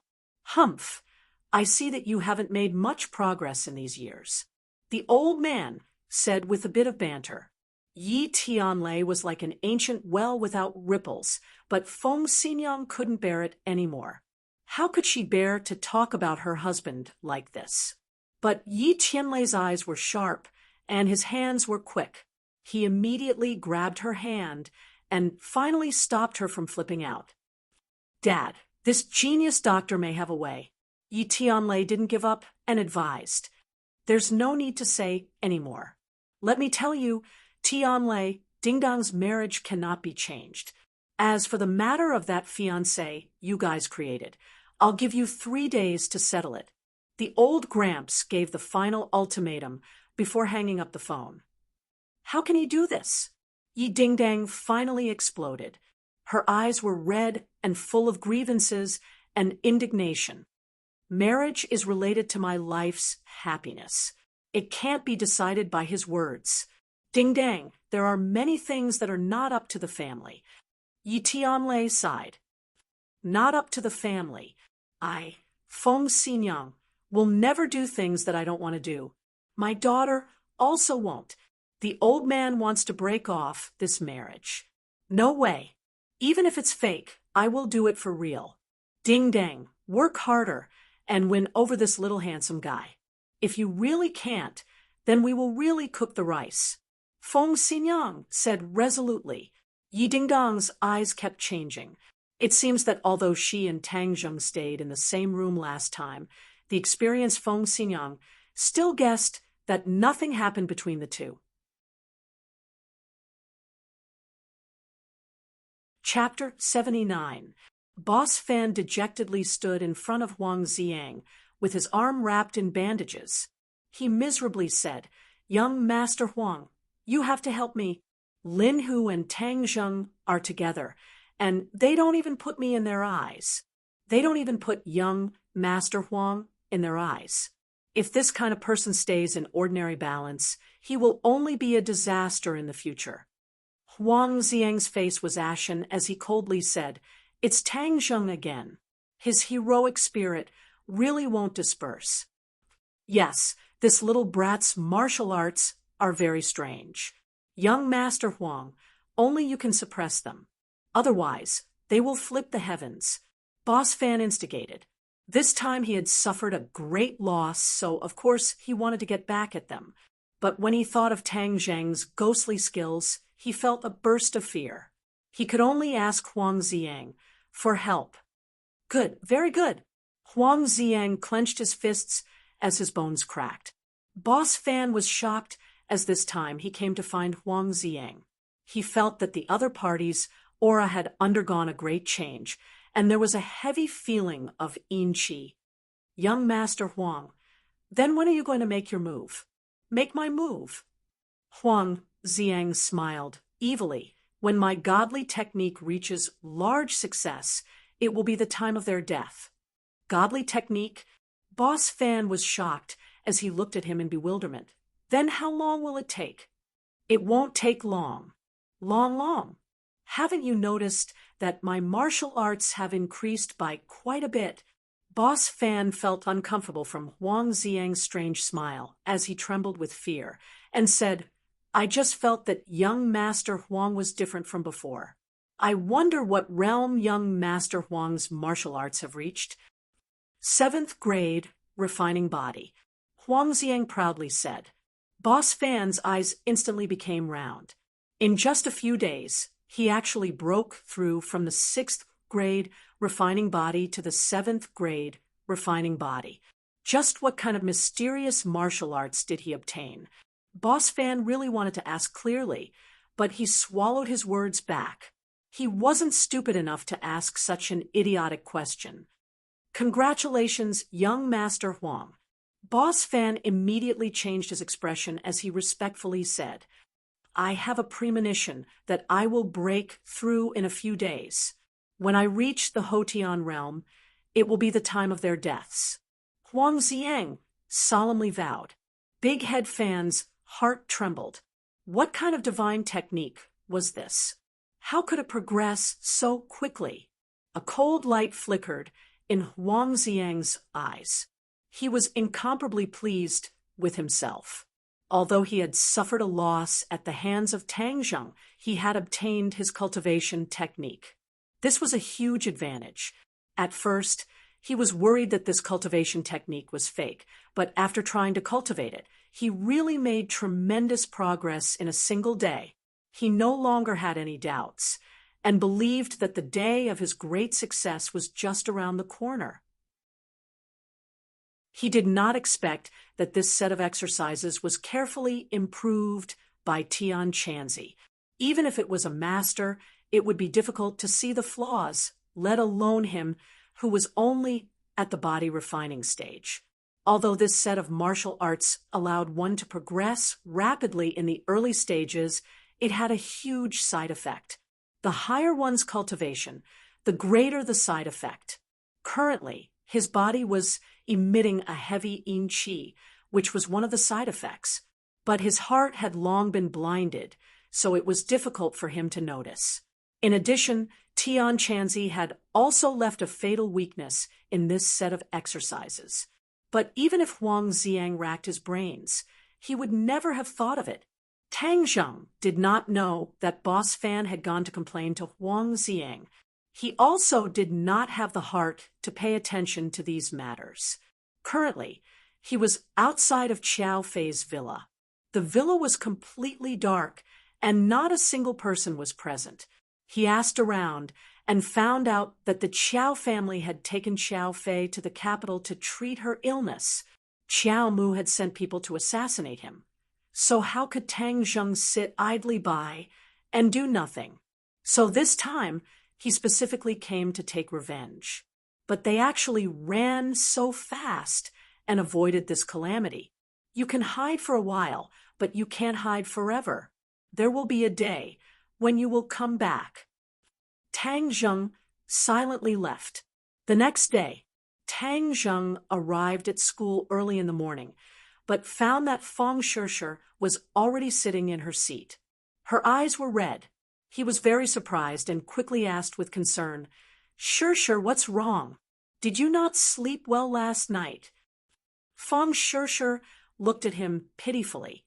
She really did not sleep well last night. She dreamt that she broke up with Tang Zheng, so she cried in her sleep. When she woke up this morning, she found that her eyes were red. "Shishir, don't scare me.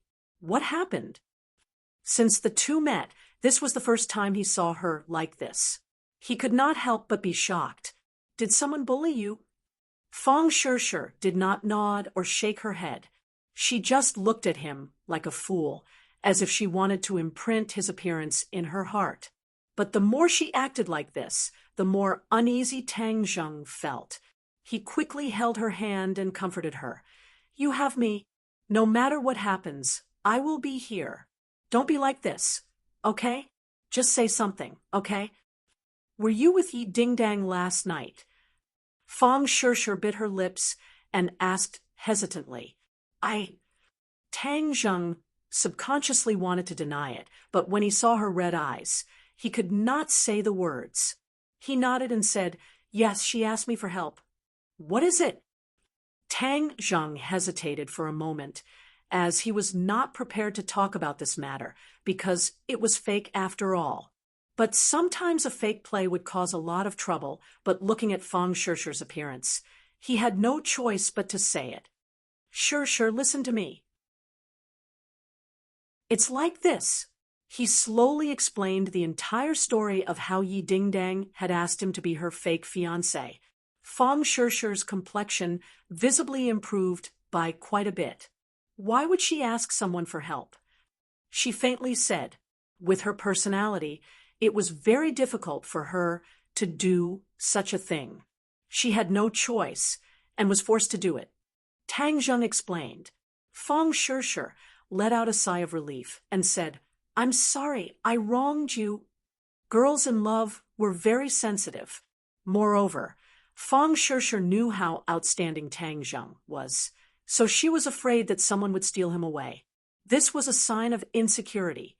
Most girls would have it, and Fang Shishir was not an exception. "Silly girl, it's okay. This is all my fault for not telling you in advance." Tang Zheng touched her porcelain-like face and said with a smile, "Don't be like this. Other people are watching." Fang Shishir was incomparably shy. This was a classroom, and such an intimate action made her heart flutter. Let them see, let them be jealous. Tang Zheng mischievously said. Fong Shirshir immediately lowered her head. Her face was like a ripe apple, and she softly said, "Scoundrel!" This coquettish look made the others unable to bear it. How could Tang Zheng have such good luck? Such a delicate and beautiful little flower fell into his hands. Tang Zheng laughed loudly, incomparably happy. "Yo, it's so early in the morning. What are you so happy about?" Yi Dingdong's curious voice rang out. Feng Yong also walked in and asked, "Boss, what's the good news?" "It's better to share it with everyone than to share it alone." Tang Zheng chuckled. "This kind of thing can only be shared." Once again, Fong Shirshir gave him a coquettish look. Yi Dingdang saw this and fell into deep thought. Feng Yong did not understand and desperately asked, "Boss, don't say such profound words. Tell me, what are you so happy about?" Tang Zheng chuckled and glanced at Fong Shirshir. Fong Shirshir was extremely embarrassed and said, "Feng Yong, it's none of your business." Feng Yong was not an idiot. His eyes lit up and he understood. "Ha ha, sister-in-law, I understand. I won't ask any more." The word sister-in-law made Fong Shirshir embarrassed, but in front of so many people, she could not say anything. The key point was that this sister-in-law seemed to give her status and also seemed to give her courage. Yes, she was Tang Zheng's girlfriend. Yi Dingdang could only stand to the side. She lightly coughed and straightened her chest. She glanced at Yi Dingdang and said to Tang Zheng, "In the future, if there's anything between the two of you, you have to tell me. It's fine in the future. Her matter has been settled." Tang Zheng hurriedly said. Song Yu had already returned to the capital. Tang Zheng, this fake fiancé, naturally did not need to continue acting. Fong Shirshir's eyes lit up. Since the matter had been settled, then there was no need for him to have so much contact with Yi Dingdang in the future. She decided to spend more time with him. Yi Dingdang saw that Tang Zheng was eager to cut ties with her. She also saw that he was so protective of Fong Shirshir, so her heart was moved. She felt a little jealous and unhappy. It's not like I'm an ugly person, so why do I seem like a dog skin plaster in his eyes? He can't wait to get rid of me. What part of me is worse than Fong Shirshir? Yi Dingdang silently cursed. Women are all proud, especially beautiful women. The two of them were named the two school beauties. Before, it was fine if they did not have any contact. Now that they had contact, and because of Tang Zheng, Yi Dingdang felt a sense of defeat. How could she endure this kind of thing? Yi Dingdang suddenly remembered that Feng Xinyang said to make the act real. She mysteriously said, "Tang Zheng, I have something to talk to you about tonight." Tang Zheng asked in astonishment, "Didn't Song Yu leave? My mission has already been completed. What else is there?" "As for other things, you'll know when the time comes." Fong Shirshir's nerves suddenly jumped. A girl's sixth sense instantly kicked in. She stared straight at Yi Dingdang and said, "Tang Zheng, stay with me tonight," she said as she held onto Tang Zheng's hand. Tang Zheng was not an idiot, so he immediately felt the strange atmosphere between the two. His face turned into a bitter melon color. What was going on? "Will you promise me?" Yi Dingdang asked. "Stay with me. I am your girlfriend. Accompanying me is right and proper," Fong Shirshir argued with a strong sense of righteousness. "What's so great about being a girlfriend? Everything has a first come, first serve. I said it first," Yi Dingdang argued. Fong Shirshir's eyes immediately widened. Yi Dingdang's attitude was too obvious. She was clearly challenging her. How could she endure this? This is a girlfriend's privilege. Don't you know? "Tang Zheng, stay with me tonight, okay?" Fong Shirshir smiled at Tang Zheng, making his heart tremble. Tang Zheng bitterly smiled. The two girls were fighting, and he was the fish in the pond. No matter who he agreed to it, he would not have a good time in the future. Suddenly, Lu Qingmei walked in. His eyes lit up and said, "Tonight, teacher, Lu called me to make up lessons. I haven't made up lessons for several days. If I skip today, she will definitely flip out." The two girls had no other choice. They could only unwillingly look at each other. Chapter 80. After school, Lu Qingmei was flabbergasted at Tang Zheng, who was hastily getting into his car, and asked, "Why are you so enthusiastic about making up lessons today?" Tang Zheng gave an embarrassed smile as he glanced at the rear-view mirror. Fang Shishir and Yi Dingdang were standing not far behind. Just now, the two of them had almost gotten into an argument over him. Tang Zheng was in a dilemma as he finally understood the feeling of sitting on pins and needles. Right now, he was eager to follow Lu Qingmei to make up lessons, even though she was not a kind person and wanted to pry into his secrets. "Teacher Lu, your good intentions, how could I disappoint you?" Tang Zheng said against his will. Lu Qingmei did not think too much about it and returned to her house in a short while. As usual, she ate dinner and began making up lessons. In a short 1 hour, Tang Zheng had no choice but to raise his spirits and pretend to be ignorant even though he had already memorized most of the knowledge. This time, he came prepared and did not let Lu Qingmei gain too much. She unconsciously wrinkled her eyebrows and said, "Let's stop here for today and continue tomorrow." She stretched her waist, causing her full breasts to stand proudly. The scenery was enchanting. Tang Zheng glanced at them, and his heart trembled. Lu Qingmei's eyes turned cold as she fiercely glared at him. He quickly lowered his head and said, "Teacher Lu, I'll be leaving first." Lu Qingmei was about to agree when a knocking sound came from the door. She immediately wrinkled her eyebrows, as no one had ever come to her house before. So, who was knocking? The answer was quickly revealed as she saw a person standing at the door, Song Donghua, the mayor's secretary. Tang Zheng and Song Donghua had met once at the police station, so they could be considered acquaintances. When Song Donghua saw Tang Zheng behind Lu Qingmei, he unconsciously wrinkled his eyebrows before relaxing and giving a faint smile, looking cultured and refined. Song Donghua was around 30 years old and was at the age when a man was most charming. His gentle and refined appearance could charm many young girls. However, Lu Qingmei acted as if she didn't see it. Instead, she said unhappily, "Secretary Song, what are you doing here?" Song Donghua smiled and said, "Miss Lu, I was just passing by, so I thought I'd take a look. I hope I won't disturb you." He then nodded towards Tang Zheng. "Classmate Tang Zheng, we meet again." Tang Zheng was slightly surprised that the other party still remembered his name. Tang Zheng nodded slightly, which could be considered as a greeting. He then bid farewell to Lu Qingmei and left, not caring about what else they had to do. But he had a feeling that after Lu Qingmei saw Song Donghua, her attitude became much colder. Tang Zheng carried his backpack and walked in the night. He took a deep breath as his mind raced. Since the Qiao family had left, his main task was to cultivate. Moreover, the most important thing was to ignite his fire seeds so that he could refine pills and quickly increase his strength. Without the help of the pills, although his power was still increasing, the speed was a lot slower. He had seen old man Qin's deep hostility towards him, so he subconsciously felt a sense of crisis.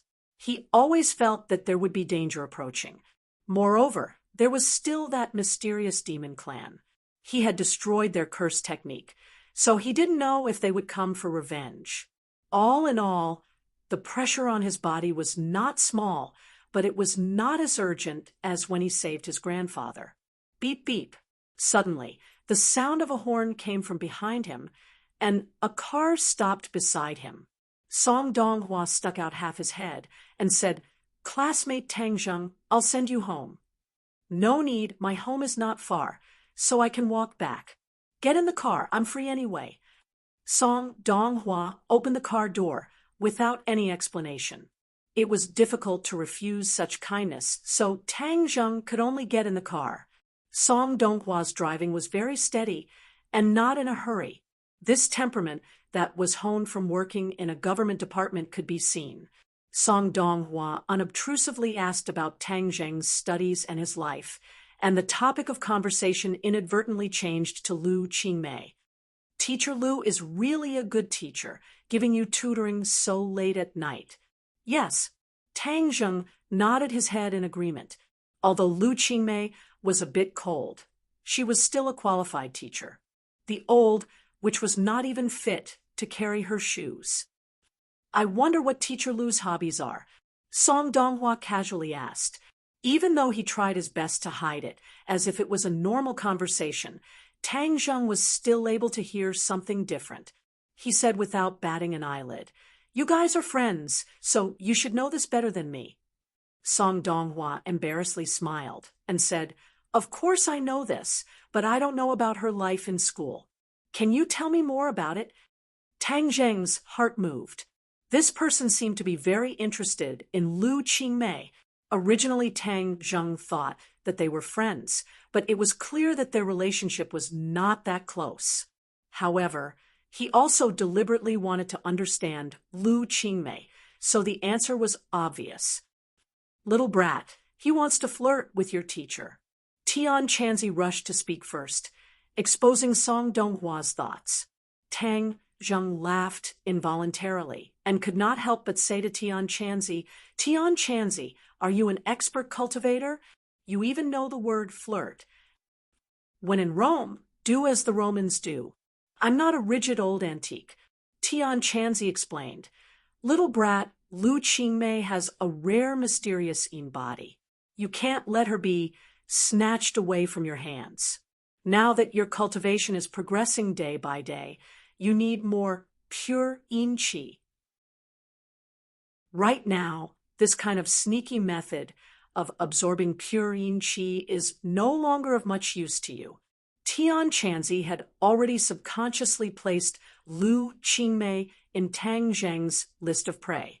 Tang Zheng already knew what he was thinking and retorted, "Song Donghua is mature, so what can I use to compete with him? Moreover, Lu Qingmei is so much older than me. How could she be interested in a student like me?" "Hung, you little brat actually belittled yourself. Haven't you heard of the saying, age is not a problem and height is not a distance? Moreover, the difference between the two of you is only a few years. You are now a cultivator, and your lifespan is not the same as a normal person's. Don't use a normal person's thinking to think about problems." Tian Chanzi patiently lectured. "I can't win against you." Tang Zheng's traditional education from a young age clearly could not keep up with Tian Chanzi's unconstrained thinking, so he simply did not want to argue with him. However, Tian Chanzi's words made him unable to ignore it. With the increase in his cultivation came a lack of pure yin qi. This was indeed a problem, and he did not want his body to explode. "Student Tang Zheng, what are you thinking about?" Seeing that Tang Zheng did not reply, Song Donghua frowned and asked. "Nothing." Tang Zheng came back to his senses. "Then, can you tell me more about Teacher Lu at school?" Song Donghua continued to ask.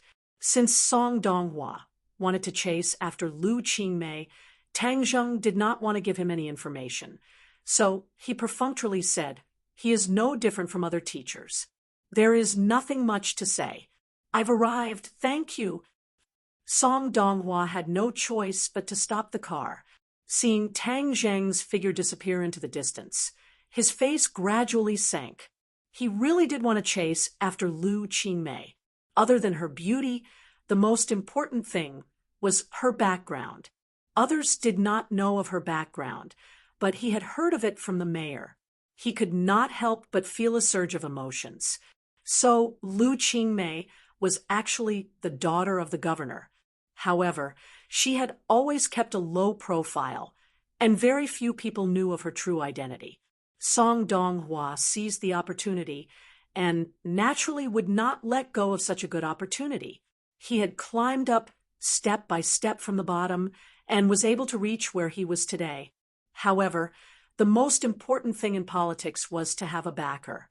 Although he had the mayor as his backer, this was not a guarantee. He wanted to rely on a towering tree, and the governor was obviously the best choice.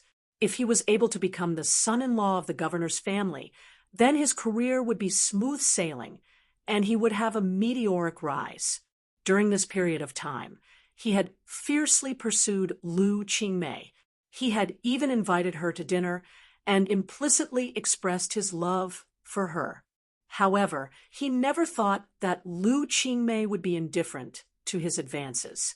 From then on, she became cold towards him. Of course, he would not give up, but he also did not continue to pester her.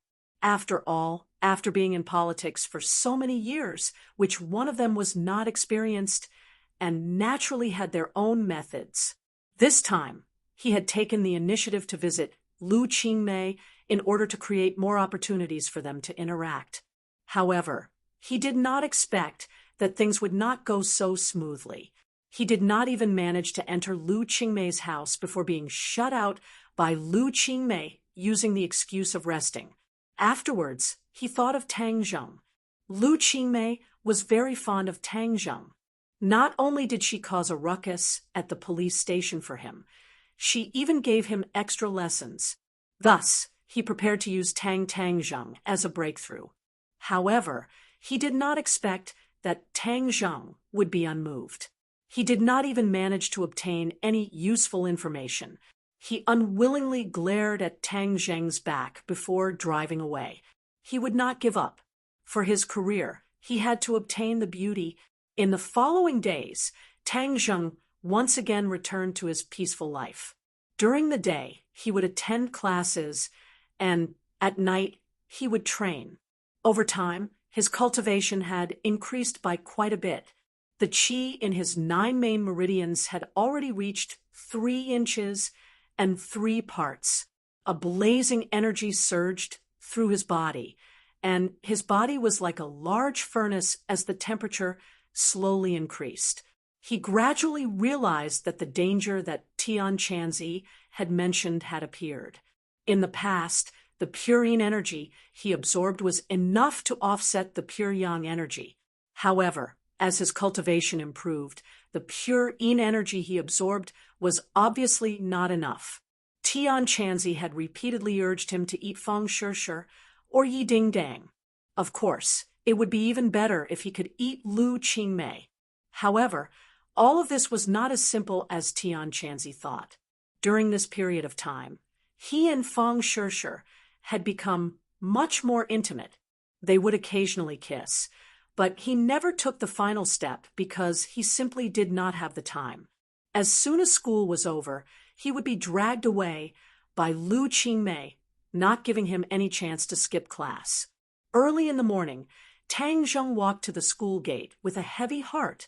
Suddenly, a person appeared in front of him, and he almost bumped into him. Just as he was about to say sorry, his gaze was involuntarily attracted by the other party. An old man in a Tang suit stood in front of him with a walking stick in his hand and stared straight at him. Suddenly, Tang Zheng's hair stood on end. He felt like he was being stared at by a tiger. This feeling was not good. That sharp gaze made him feel like he had nowhere to hide. Chapter 81. You are Tang Zheng? The old man's voice was not loud, but when it reached Tang Zheng's ears, it was like thunder, shaking his heart. Tang Zheng calmed his mind and said, "That's me." The old man's eyes flashed with surprise as he said, "In the future, you should stay away from Ding Dang. Otherwise, you will regret it endlessly." Tang Zheng suspiciously looked at the other and said, "What do you mean?" "From today onwards, you must stay away from Ding Dang," the old man decisively said. Tang Zheng did not know the identity of the other party, but to have him leave Yi Ding Dang so early in the morning without any rhyme or reason made him feel baffled. Moreover, the other party displayed such a shocking power that if it was an ordinary person, they would probably tremble in fear. But Tang Zheng was not an ordinary person. He felt that the other party was unreasonable. Even if the other party was an old man, his face gradually became ugly. He suppressed his anger and said, "The matter between me and Ding Dang does not need other people to tell us what to do." The old man's eyes turned cold. "No one can bargain with me." "That is because you have not met me before," Tang Zheng retorted. "Interesting. Today's youngsters do not know the immensity of heaven and earth. Then I will represent your parents to teach you a lesson." Tang Zheng's pupils shrank. His parents were his grandfather, and no one could replace his grandfather. Moreover, the other party clearly did not come with good intentions, so he naturally would not be polite. "Tian Chanzi, what is this person's cultivation level?" Tang Zheng asked. Tian Chanzi hesitated for a moment and said, "Ninth grade Xiantian realm." There is only a fine line separating him from the great scholar realm. Ninth grade Xiantian realm. Tang Zheng's heart trembled. He was only a third grade refining qi, and there was an insurmountable gap between him and the ninth grade Xiantian realm. Who is he? Since he is such an expert, why did he come to make things difficult for me? He subconsciously thought of Song Yu. Could it be that this person was a member of the Song family? Qin Lao and Song Yu hurriedly left. Could this person have come for them? But even if they were from the Song family, they couldn't be so unreasonable. Seeing Tang Zheng's expression change, the old man thought that he was afraid and said, "It's too late for you to promise me now. For so many years, no one has ever dared to speak to me like this. You're the first. How can I not teach you a lesson?" As soon as he finished speaking, he stretched out his hand and grabbed Tang Zheng's shoulder. His hand was no different from the hands of an ordinary old man, with wrinkles and even age spots. However, it was this almost withered hand that gave Tang Zheng endless pressure. It was like a ghost's hand reaching out from hell, suffocating him. Tang Zheng hastily retreated, but the hand followed him like a shadow. Even though it moved later, it arrived first and grabbed onto Tang Zheng's shoulder. "In front of me, all your efforts are futile. I know you're a warrior, but how can you escape from my grasp with your insignificant skills?" The old man said as he squeezed hard. "Kacha!" With a crisp sound. Tang Zheng felt as if his bones were about to crack, and a heart-wrenching pain spread throughout his body. Tang Zheng couldn't help but groan in pain. Using his hand as a sword, shua, he stabbed directly at the old man. The heavenly flying deity's sword technique suddenly erupted, and an invisible sword intent spread out. The old man let out a cry of surprise, but his hand still didn't move. His arm shook, and pang, Tang Zheng's hand that had pierced over was forcefully bounced back. A piercing pain spread from his fingertips. As the saying went, the 10 fingers were connected to the heart, so it was obvious how intense this pain was. The old man's mouth twitched slightly, and his eyes became increasingly gloomy. Although he could see that this sword technique was extraordinary, he didn't believe that the other party could hurt him because the gap between the two of them was insurmountable. But the moment Tang Zheng hit him, a piercing pain spread from his arm. For so many years, there were very few attacks that could make him feel this kind of pain. Moreover, it was caused by someone with such a large gap between him and himself. It was simply inconceivable. "Boy, you're not his opponent. I already told you to deal with those girls, and then quickly increase your strength. You wouldn't be in such a sorry state. Quickly find a chance to escape." Tian Chanzi urged anxiously. "How can I escape? His hand is like a pair of pliers." Tang Zheng was at his wit's end. "You idiot, quickly use the immobilization technique." Tian Chanzi urged. Tang Zheng really wanted to slap his head. He was really muddle-headed. If martial arts were useless, he could still use magic. However, he had never used the immobilization technique and didn't know if it would work on a 9th grade innate stage expert. He was just about to use the immobilization technique to escape when he suddenly heard a cry of surprise, and then a figure unexpectedly arrived like the wind. "Let go of Tang Zheng." It was Feng Xinyang's anxious voice. The old man was unmoved. He coldly looked at Feng Xinyang and said, "You've come." Feng Xinyang's complexion was not good. She was anxious, and between her eyebrows there was a faint trace of fear. All this time, Tang Zheng had only seen a calm and indifferent expression on her face. He had never seen her like this. "Old man, Tang Zheng is the benefactor of the Ye family. You must not hurt him." Feng Xinyang anxiously stopped him. The old man coldly said, "Benefactor?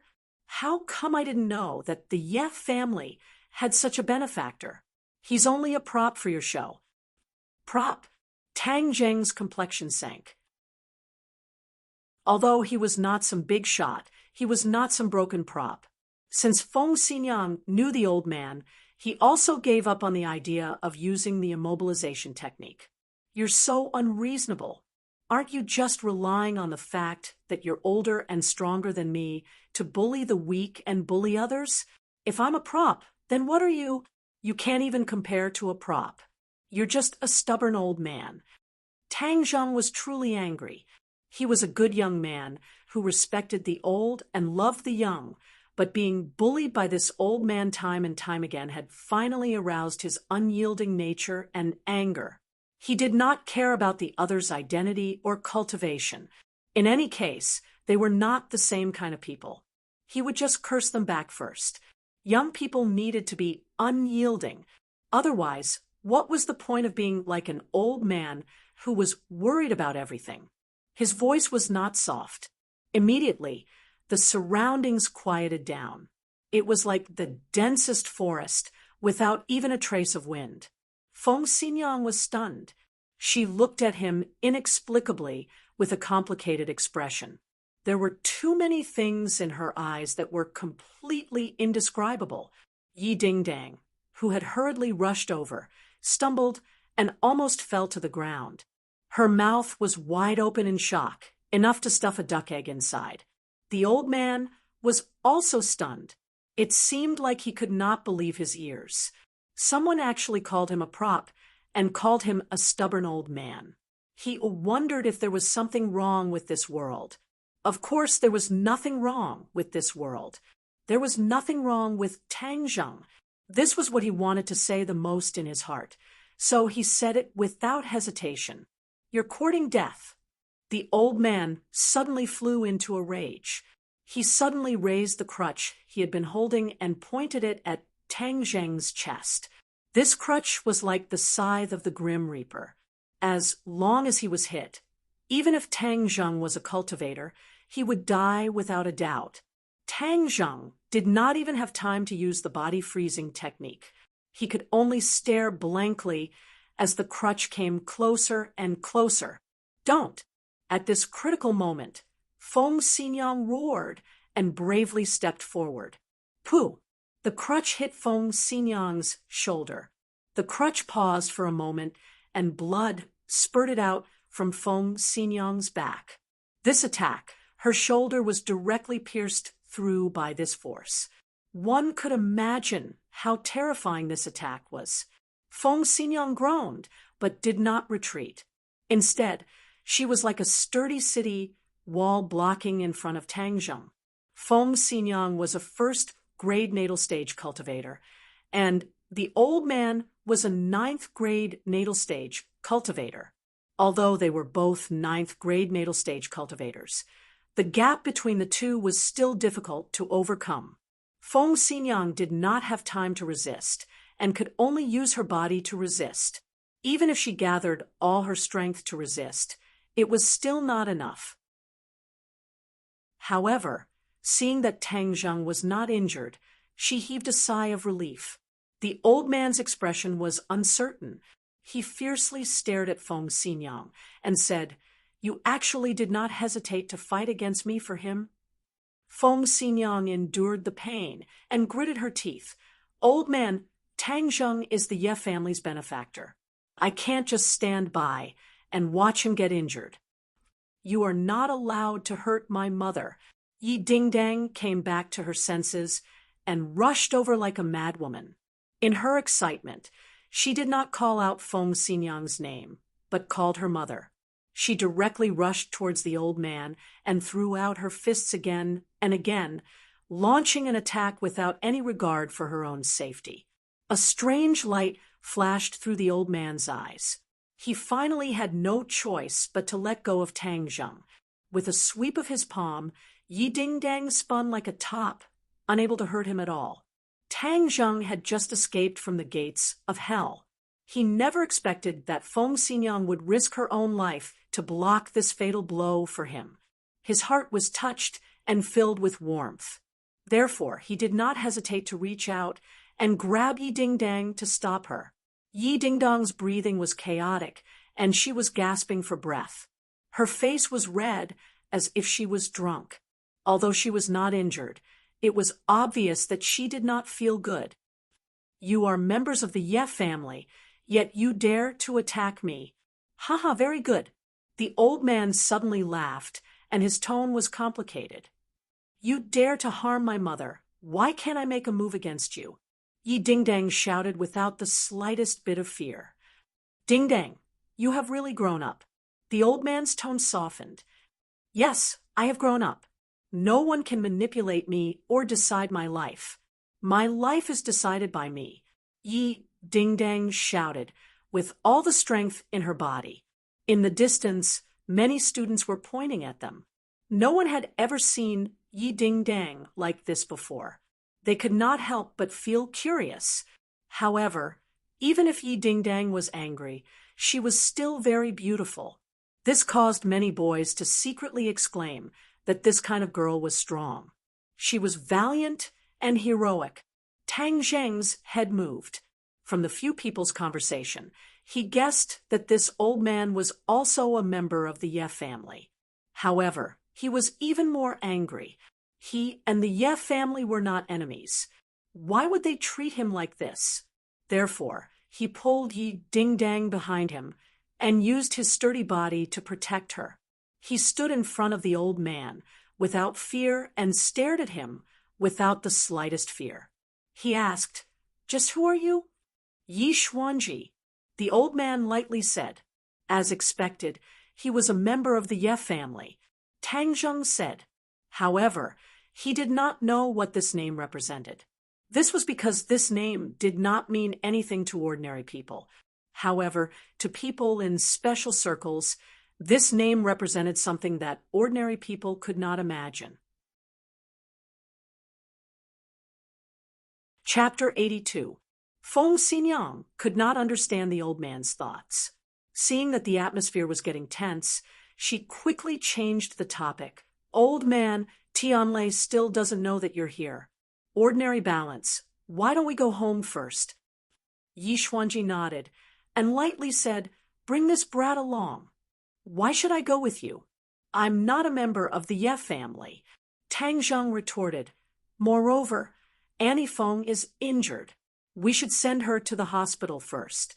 Yi Xuanji's eyes turned cold and was about to explode when Feng Xinyang said, "Little handsome brother, my injury is not serious. Let's go home first." Although Feng Xinyang did not have a good impression of Yi Xuanji, she knew his temper. Tang Zheng going against him was not a good thing. "Auntie Feng, I still have to go to class." Tang Zheng did not want to meddle in other people's family matters, so he refused. Feng Xinyang gently said, "I will ask for leave for your teacher. Just treat it as me begging you." Since the old man said that he wanted Tang Zheng to go to the Ye family, if he did not go, the old man would flip out, and she would not be able to handle it.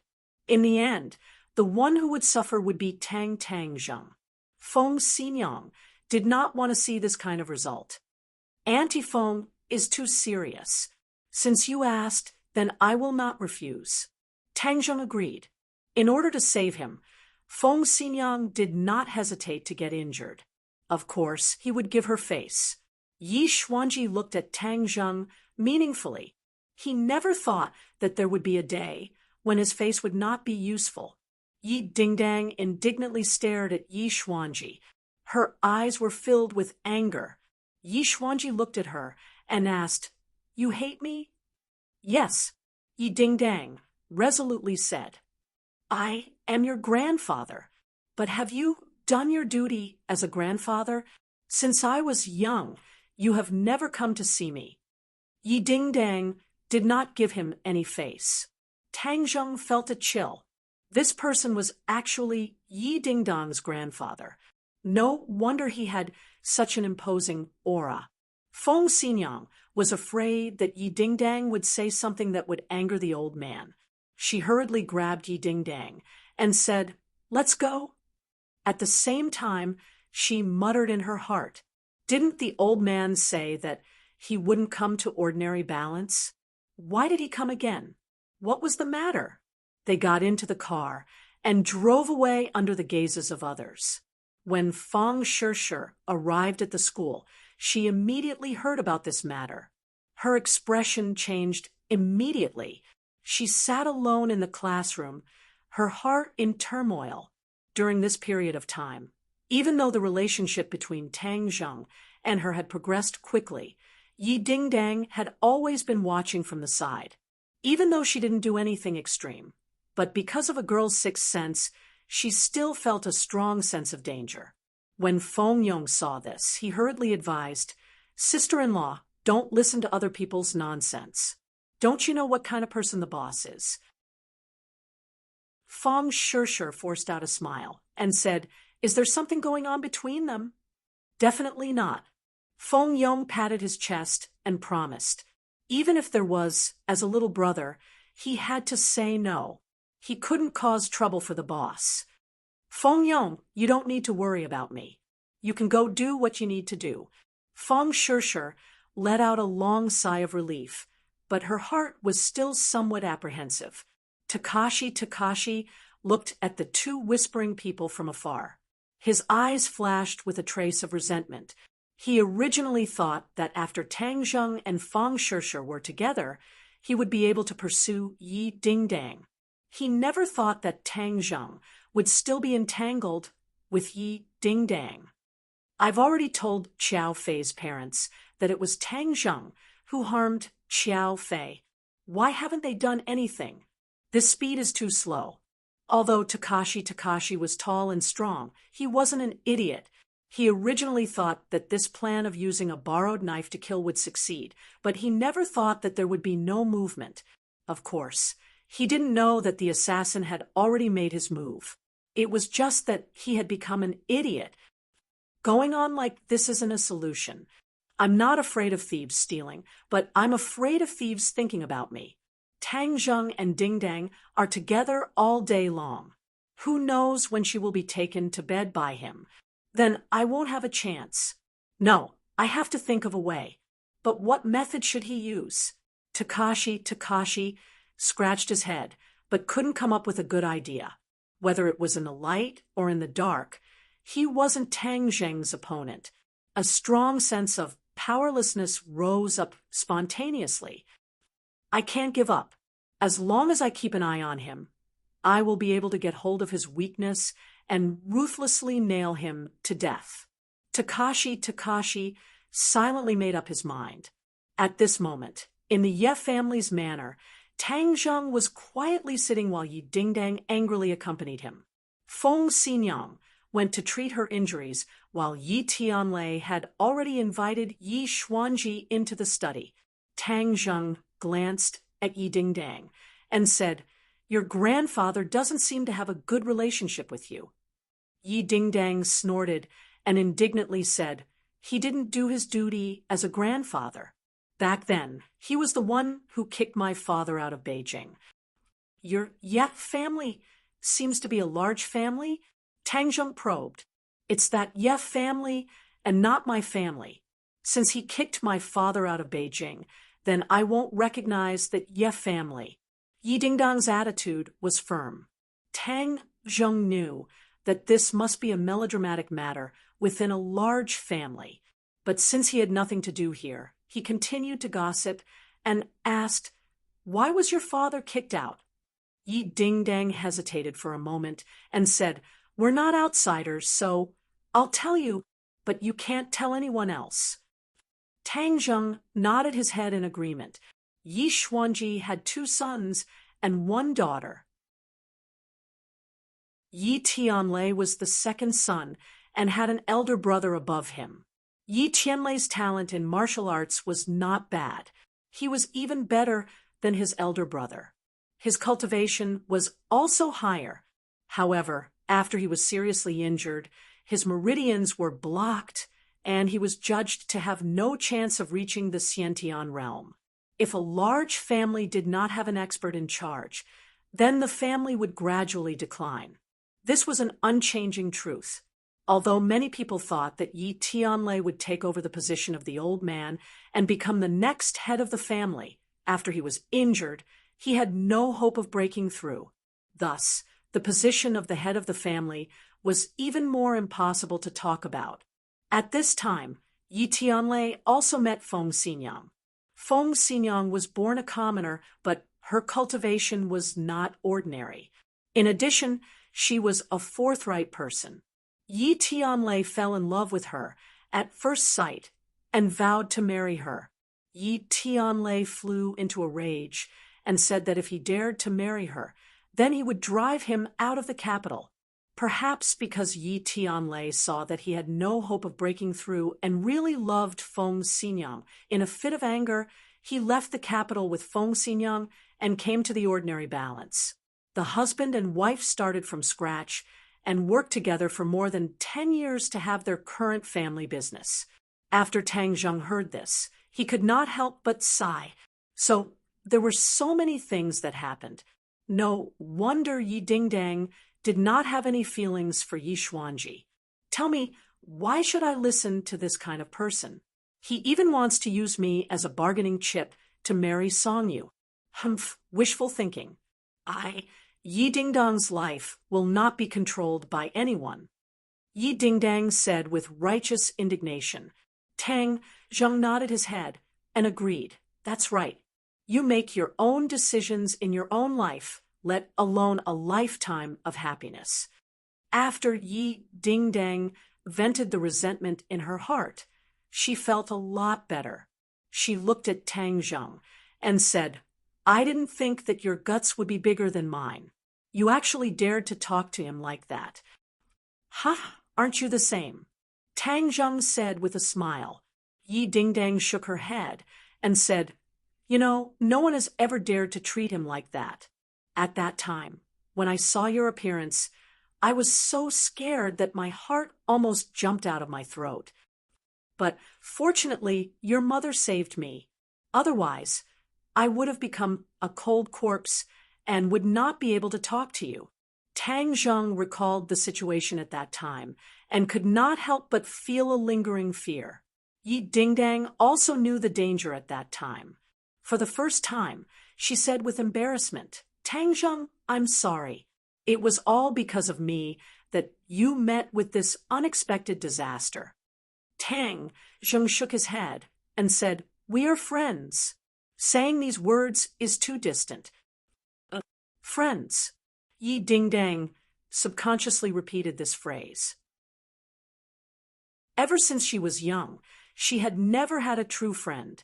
She could not help but feel that this phrase was strange, yet she also liked it. However, she immediately remembered Feng Xinyang's order to cook the rice. She felt a wave of annoyance in her heart. He already has a girlfriend. Do I really have to snatch him away, like Feng Xinyang said? Snatch? What snatch? You say it like no one wants you. Yi Dingdang, how can you be this kind of person? Moreover, the person you like is a peerless hero.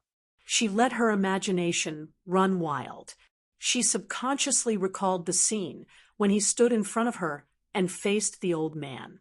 His back was not wide, but it gave her a very safe feeling. It was like a tall wall that blocked out all the wind and rain outside. A strange feeling sprouted in her heart. Ding dang. I have already been here for so long. What else does he want to say? He didn't say it clearly. If he doesn't say it, I will have to go back to class. Tang Zheng complained. Yi Ding-dang glanced at the tightly shut study door and said, "How would I know what they are talking about? It's not like you didn't see my dad's righteous look just now. He told us not to disturb them. Let's just wait a little longer." Tang Zheng was helpless. He could only wait. At this moment, the two people in the study were having an intense argument. Tianlei, I will not change my words. Ding-dang must marry Songyu. You are a member of the Ye family. You have to know that I am thinking for the future of the Ye family. Yi Xuanji said without any doubt. Dad, I know this, but Ding-dang is my daughter. I have to be responsible for her happiness. Moreover, she and Tang Zheng are already engaged. Yi Tianlei gritted his teeth. He was prepared to follow the decision he made with his wife. Yi Xuanji looked at him with ridicule and said, "Do you really think that I am old and muddle-headed? You want to trick me with this kind of 3-year-old child's trick?" Yi Tianlei was seen through. His face turned red, but he still said, "Dad, I am not lying to you. This is the truth." I don't care what kind of messy ideas you guys have. In short, make that brat Tang Zheng disappear from Ding Dong's side. Make Ding Dang prepare for her engagement with Songyu. Seeing the old man being so stubborn, Yi Tianlei wanted to refute, but his heart moved. He quickly changed the topic and said, "Dad, I met a godly doctor. He has a way to heal your injuries." Yi Tianlei thought that as long as the old man's life was not in danger, then there was no need to marry into the Song family. Who would have thought that when the old man heard this, he would snort and say, "Godly doctor." I have seen too many people who call themselves godly doctors. I think you have been tricked. Dad, my injuries have been healed. I have already broken through to the 1st grade innate stage, Yi Tianlei said impatiently.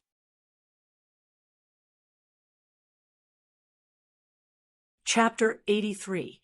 When Yi Xuanji saw Yi Tianlei for the first time, he already knew that he had broken through to 1st grade innate stage, but he didn't have time to ask. Now that he heard that it was done by the godly doctor, he didn't look down on the godly doctor as he asked in a deep voice, "Then who is this godly doctor?" Yi Tianlei quickly said, "Father, you've seen him before." Could it be that the king of medicine cured you? Why haven't I heard him mention this before? Yi Xuanji asked suspiciously. The king of medicine is a special person in this circle of nobles. Legend has it that he can revive the dead and regrow flesh and bones.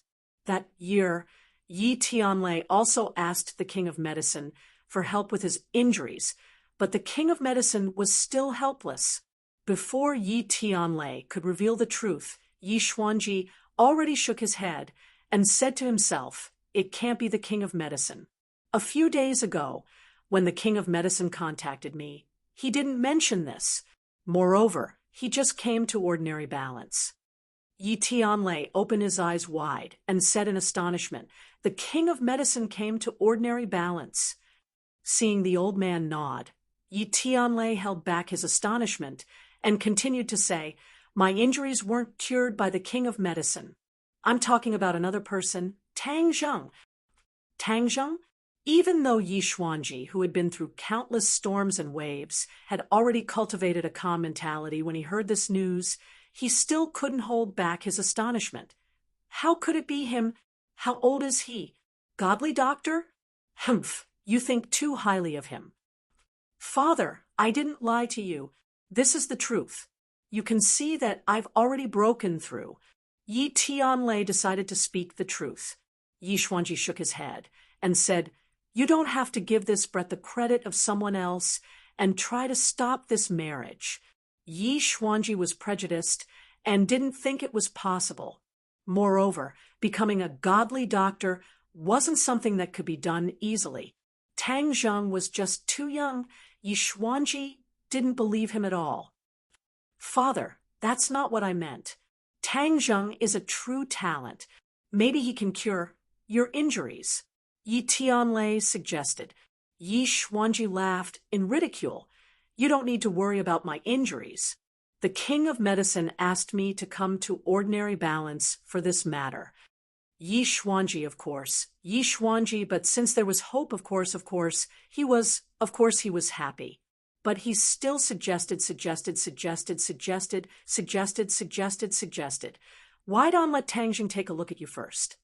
Yi Xuanji waved his hand. He was already a bit angry and shouted, Have you been bewitched by him? How could you be so muddle-headed? Seeing that the old man was angry, Yi Tianlei's heart trembled. He finally resisted the urge to persuade him. Since the king of medicine asked him to come, it meant that the king of medicine was confident. He couldn't help but become excited. After the old man's injuries were healed, the pillar of the Ye family would not fall. The Ye family could continue to prosper. Father, when are you going to see the king of medicine? In 2 days. The king of medicine said that he wanted to see an old friend first. Yi Xuanji said, Tell the Tang Zheng outside that I don't want to see him again. That's all, you can leave. Yi Tianlei was kicked out of the study. His expression was a bit awkward. When he faced Tang Zheng, he felt a bit guilty. Tang Zheng, Uncle really let you down this time. Yi Tianlei said apologetically, Because of our family's matters, you were almost injured. Tang Zheng shook his head and said unconcernedly, Ding Dang is my friend. This is what I should do. Yi Tianlei hesitated. It was a bit difficult to say. He really couldn't bring himself to ask Tang Zheng to stay away from Ding Dang in the future. At this moment, Feng Xinyang, who had already treated her husband's injuries, rushed over. Seeing her husband's appearance, she immediately guessed what had happened. She hurriedly said, The old man is still stubborn? Yes. Also, I wanted to ask Tang Zheng to take a look at his injuries, but he refused. Yi Tianlei said regretfully, Uncle Yi, so you wanted me to treat his injuries? Tang Zheng asked in astonishment. Seeing Yi Tianlei nod, Tang Zheng recalled Yi Xuanji's rude actions today. He immediately became a bit angry and said, If it was someone else, I wouldn't care. But he almost killed me. If he wants me to take a look, I won't take a look. Yi Tianlei was so embarrassed that he didn't know what to say. Feng Xinyang also felt a bit indignant and directly said, Little handsome brother, I'll send you back to school. We'll talk on the way. She also didn't give Yi Tianlei a chance to ask Tang Zheng to leave Yi Ding Dang. Seeing the three leave, Yi Tianlei rubbed his forehead. Why is this matter getting more and more troublesome? It's really a mess. Little handsome brother, don't pay attention to the old man. You guys make your own decisions. In the car, Feng Xinyang said resolutely. She even winked at Yi Ding Dang, hinting him to quickly take down Tang Zheng. But his attitude, Yi Ding Dang said hesitantly. She clearly knew the resistance of this matter. Mom will take care of everything for you. Feng Xinyang was determined to go against the old man to the end. Yi Ding Dang looked at the silent Tang Zheng and thought that compared to Song Yu, Tang Zheng was much more pleasing to the eye. Should she really turn the act into reality and take him down? She was distracted by this thought. It wasn't until they arrived at school that she looked at Tang Zheng and said, Tang Zheng, how about I reluctantly become your girlfriend? What? Tang Zheng suspected that there was something wrong with his ears. He was really frightened and almost jumped up. He stared at her in disbelief and said, Don't talk nonsense. I already have a girlfriend. You'll scare me to death. At the end of the day, Tang Zheng is still a traditional boy. At this time, Tian Chanzi immediately jumped out and shouted, "Brat, are you an idiot? Since this girl has already proposed, then you should go with the flow and take her down. Don't say any more. If you continue, then I really won't be able to resist this temptation." Although Tang Zheng was a traditional man, he still had a man's mind. "I think you've really gone crazy. Don't you know your own body? You've already accumulated a lot of pure yang energy. If you don't have enough pure yin energy to balance it, then just wait for your body to explode and die," Tian Chanzi said, resentfully. Yi Dingdang was also shocked by her own boldness. But when she saw Tang Zheng's fearful expression, she felt hurt and indignant. So she loudly asked, "Could it be that I can't compare to Feng Shishir? Am I not as beautiful as her?" Tang Zheng wiped the cold sweat from his forehead and said, "No, you're really beautiful." Yi Dingdang and Feng Shishir were both extremely beautiful. One was valiant and heroic, while the other was a pretty girl from a humble family. The two completely different beauties were extremely tempting and impactful to the boys. Seeing him admit that she was beautiful, Yi Dingdang was a little proud, but she still kept a straight face and said, "Then if I become your girlfriend, I'll lose face for you?" Tang Zheng hurriedly shook his head. How was this losing face? It was completely gaining face. Who knew how many boys in the school wished for such a wonderful thing? "Then isn't that enough? I'll be your girlfriend. No, I'll be your fiancé. This is something that my parents know," Yi Dingdang said decisively. She had a bit of Feng Xinyang's style. "But I already have a girlfriend," Tang Zheng said with a bitter smile. "Then why don't we just break up?" Yi Dingdang said lightly. Tang Zheng was speechless. Yi Dingdang's aura was really overbearing. Although it was indeed attractive, he wasn't a heartless person. Of course, he couldn't agree. The two people's voices couldn't help but raise a few octaves. The nearby students heard everything clearly. It was as if their mouths were stuffed with eggs. Their mouths were wide open. Heavens! Yi Dingdang actually confessed to Tang Zheng and wanted to be his girlfriend. No, fiancé. Moreover, she even wanted to kick Feng Shishir out. Explosive, too explosive. Perhaps even a meteorite hitting the earth wouldn't be as explosive as this news. Almost everyone was gossiping in their hearts. They definitely had to tell someone about this news. In their depressing school life, this kind of seasoning was really hard to come by. Everyone was thinking about what kind of expression Feng Shishir would have if she knew about this. What kind of result would it be? They didn't know if it was because Tang Zheng was too lucky in the past. Today, bad luck finally fell on his head. They saw Feng Shishir walk out from behind the crowd. Her face was deathly pale and her legs were practically trembling. Obviously, she had already heard the two people's conversation. What would she do? Everyone was focused and didn't make a sound. They were deeply afraid of disturbing this good show. However, there was still someone who disturbed, and it was done on purpose. Feng Yong rushed over and shouted, "Boss, you're finally back. That's great. I have a question that I don't understand. Hurry up and explain it to me." Feng Yong directly rushed in front of Tang Zheng, grabbed him, and ran away like the wind. He was a competent firefighter, for once. The two people ran together and stopped in the distance, panting.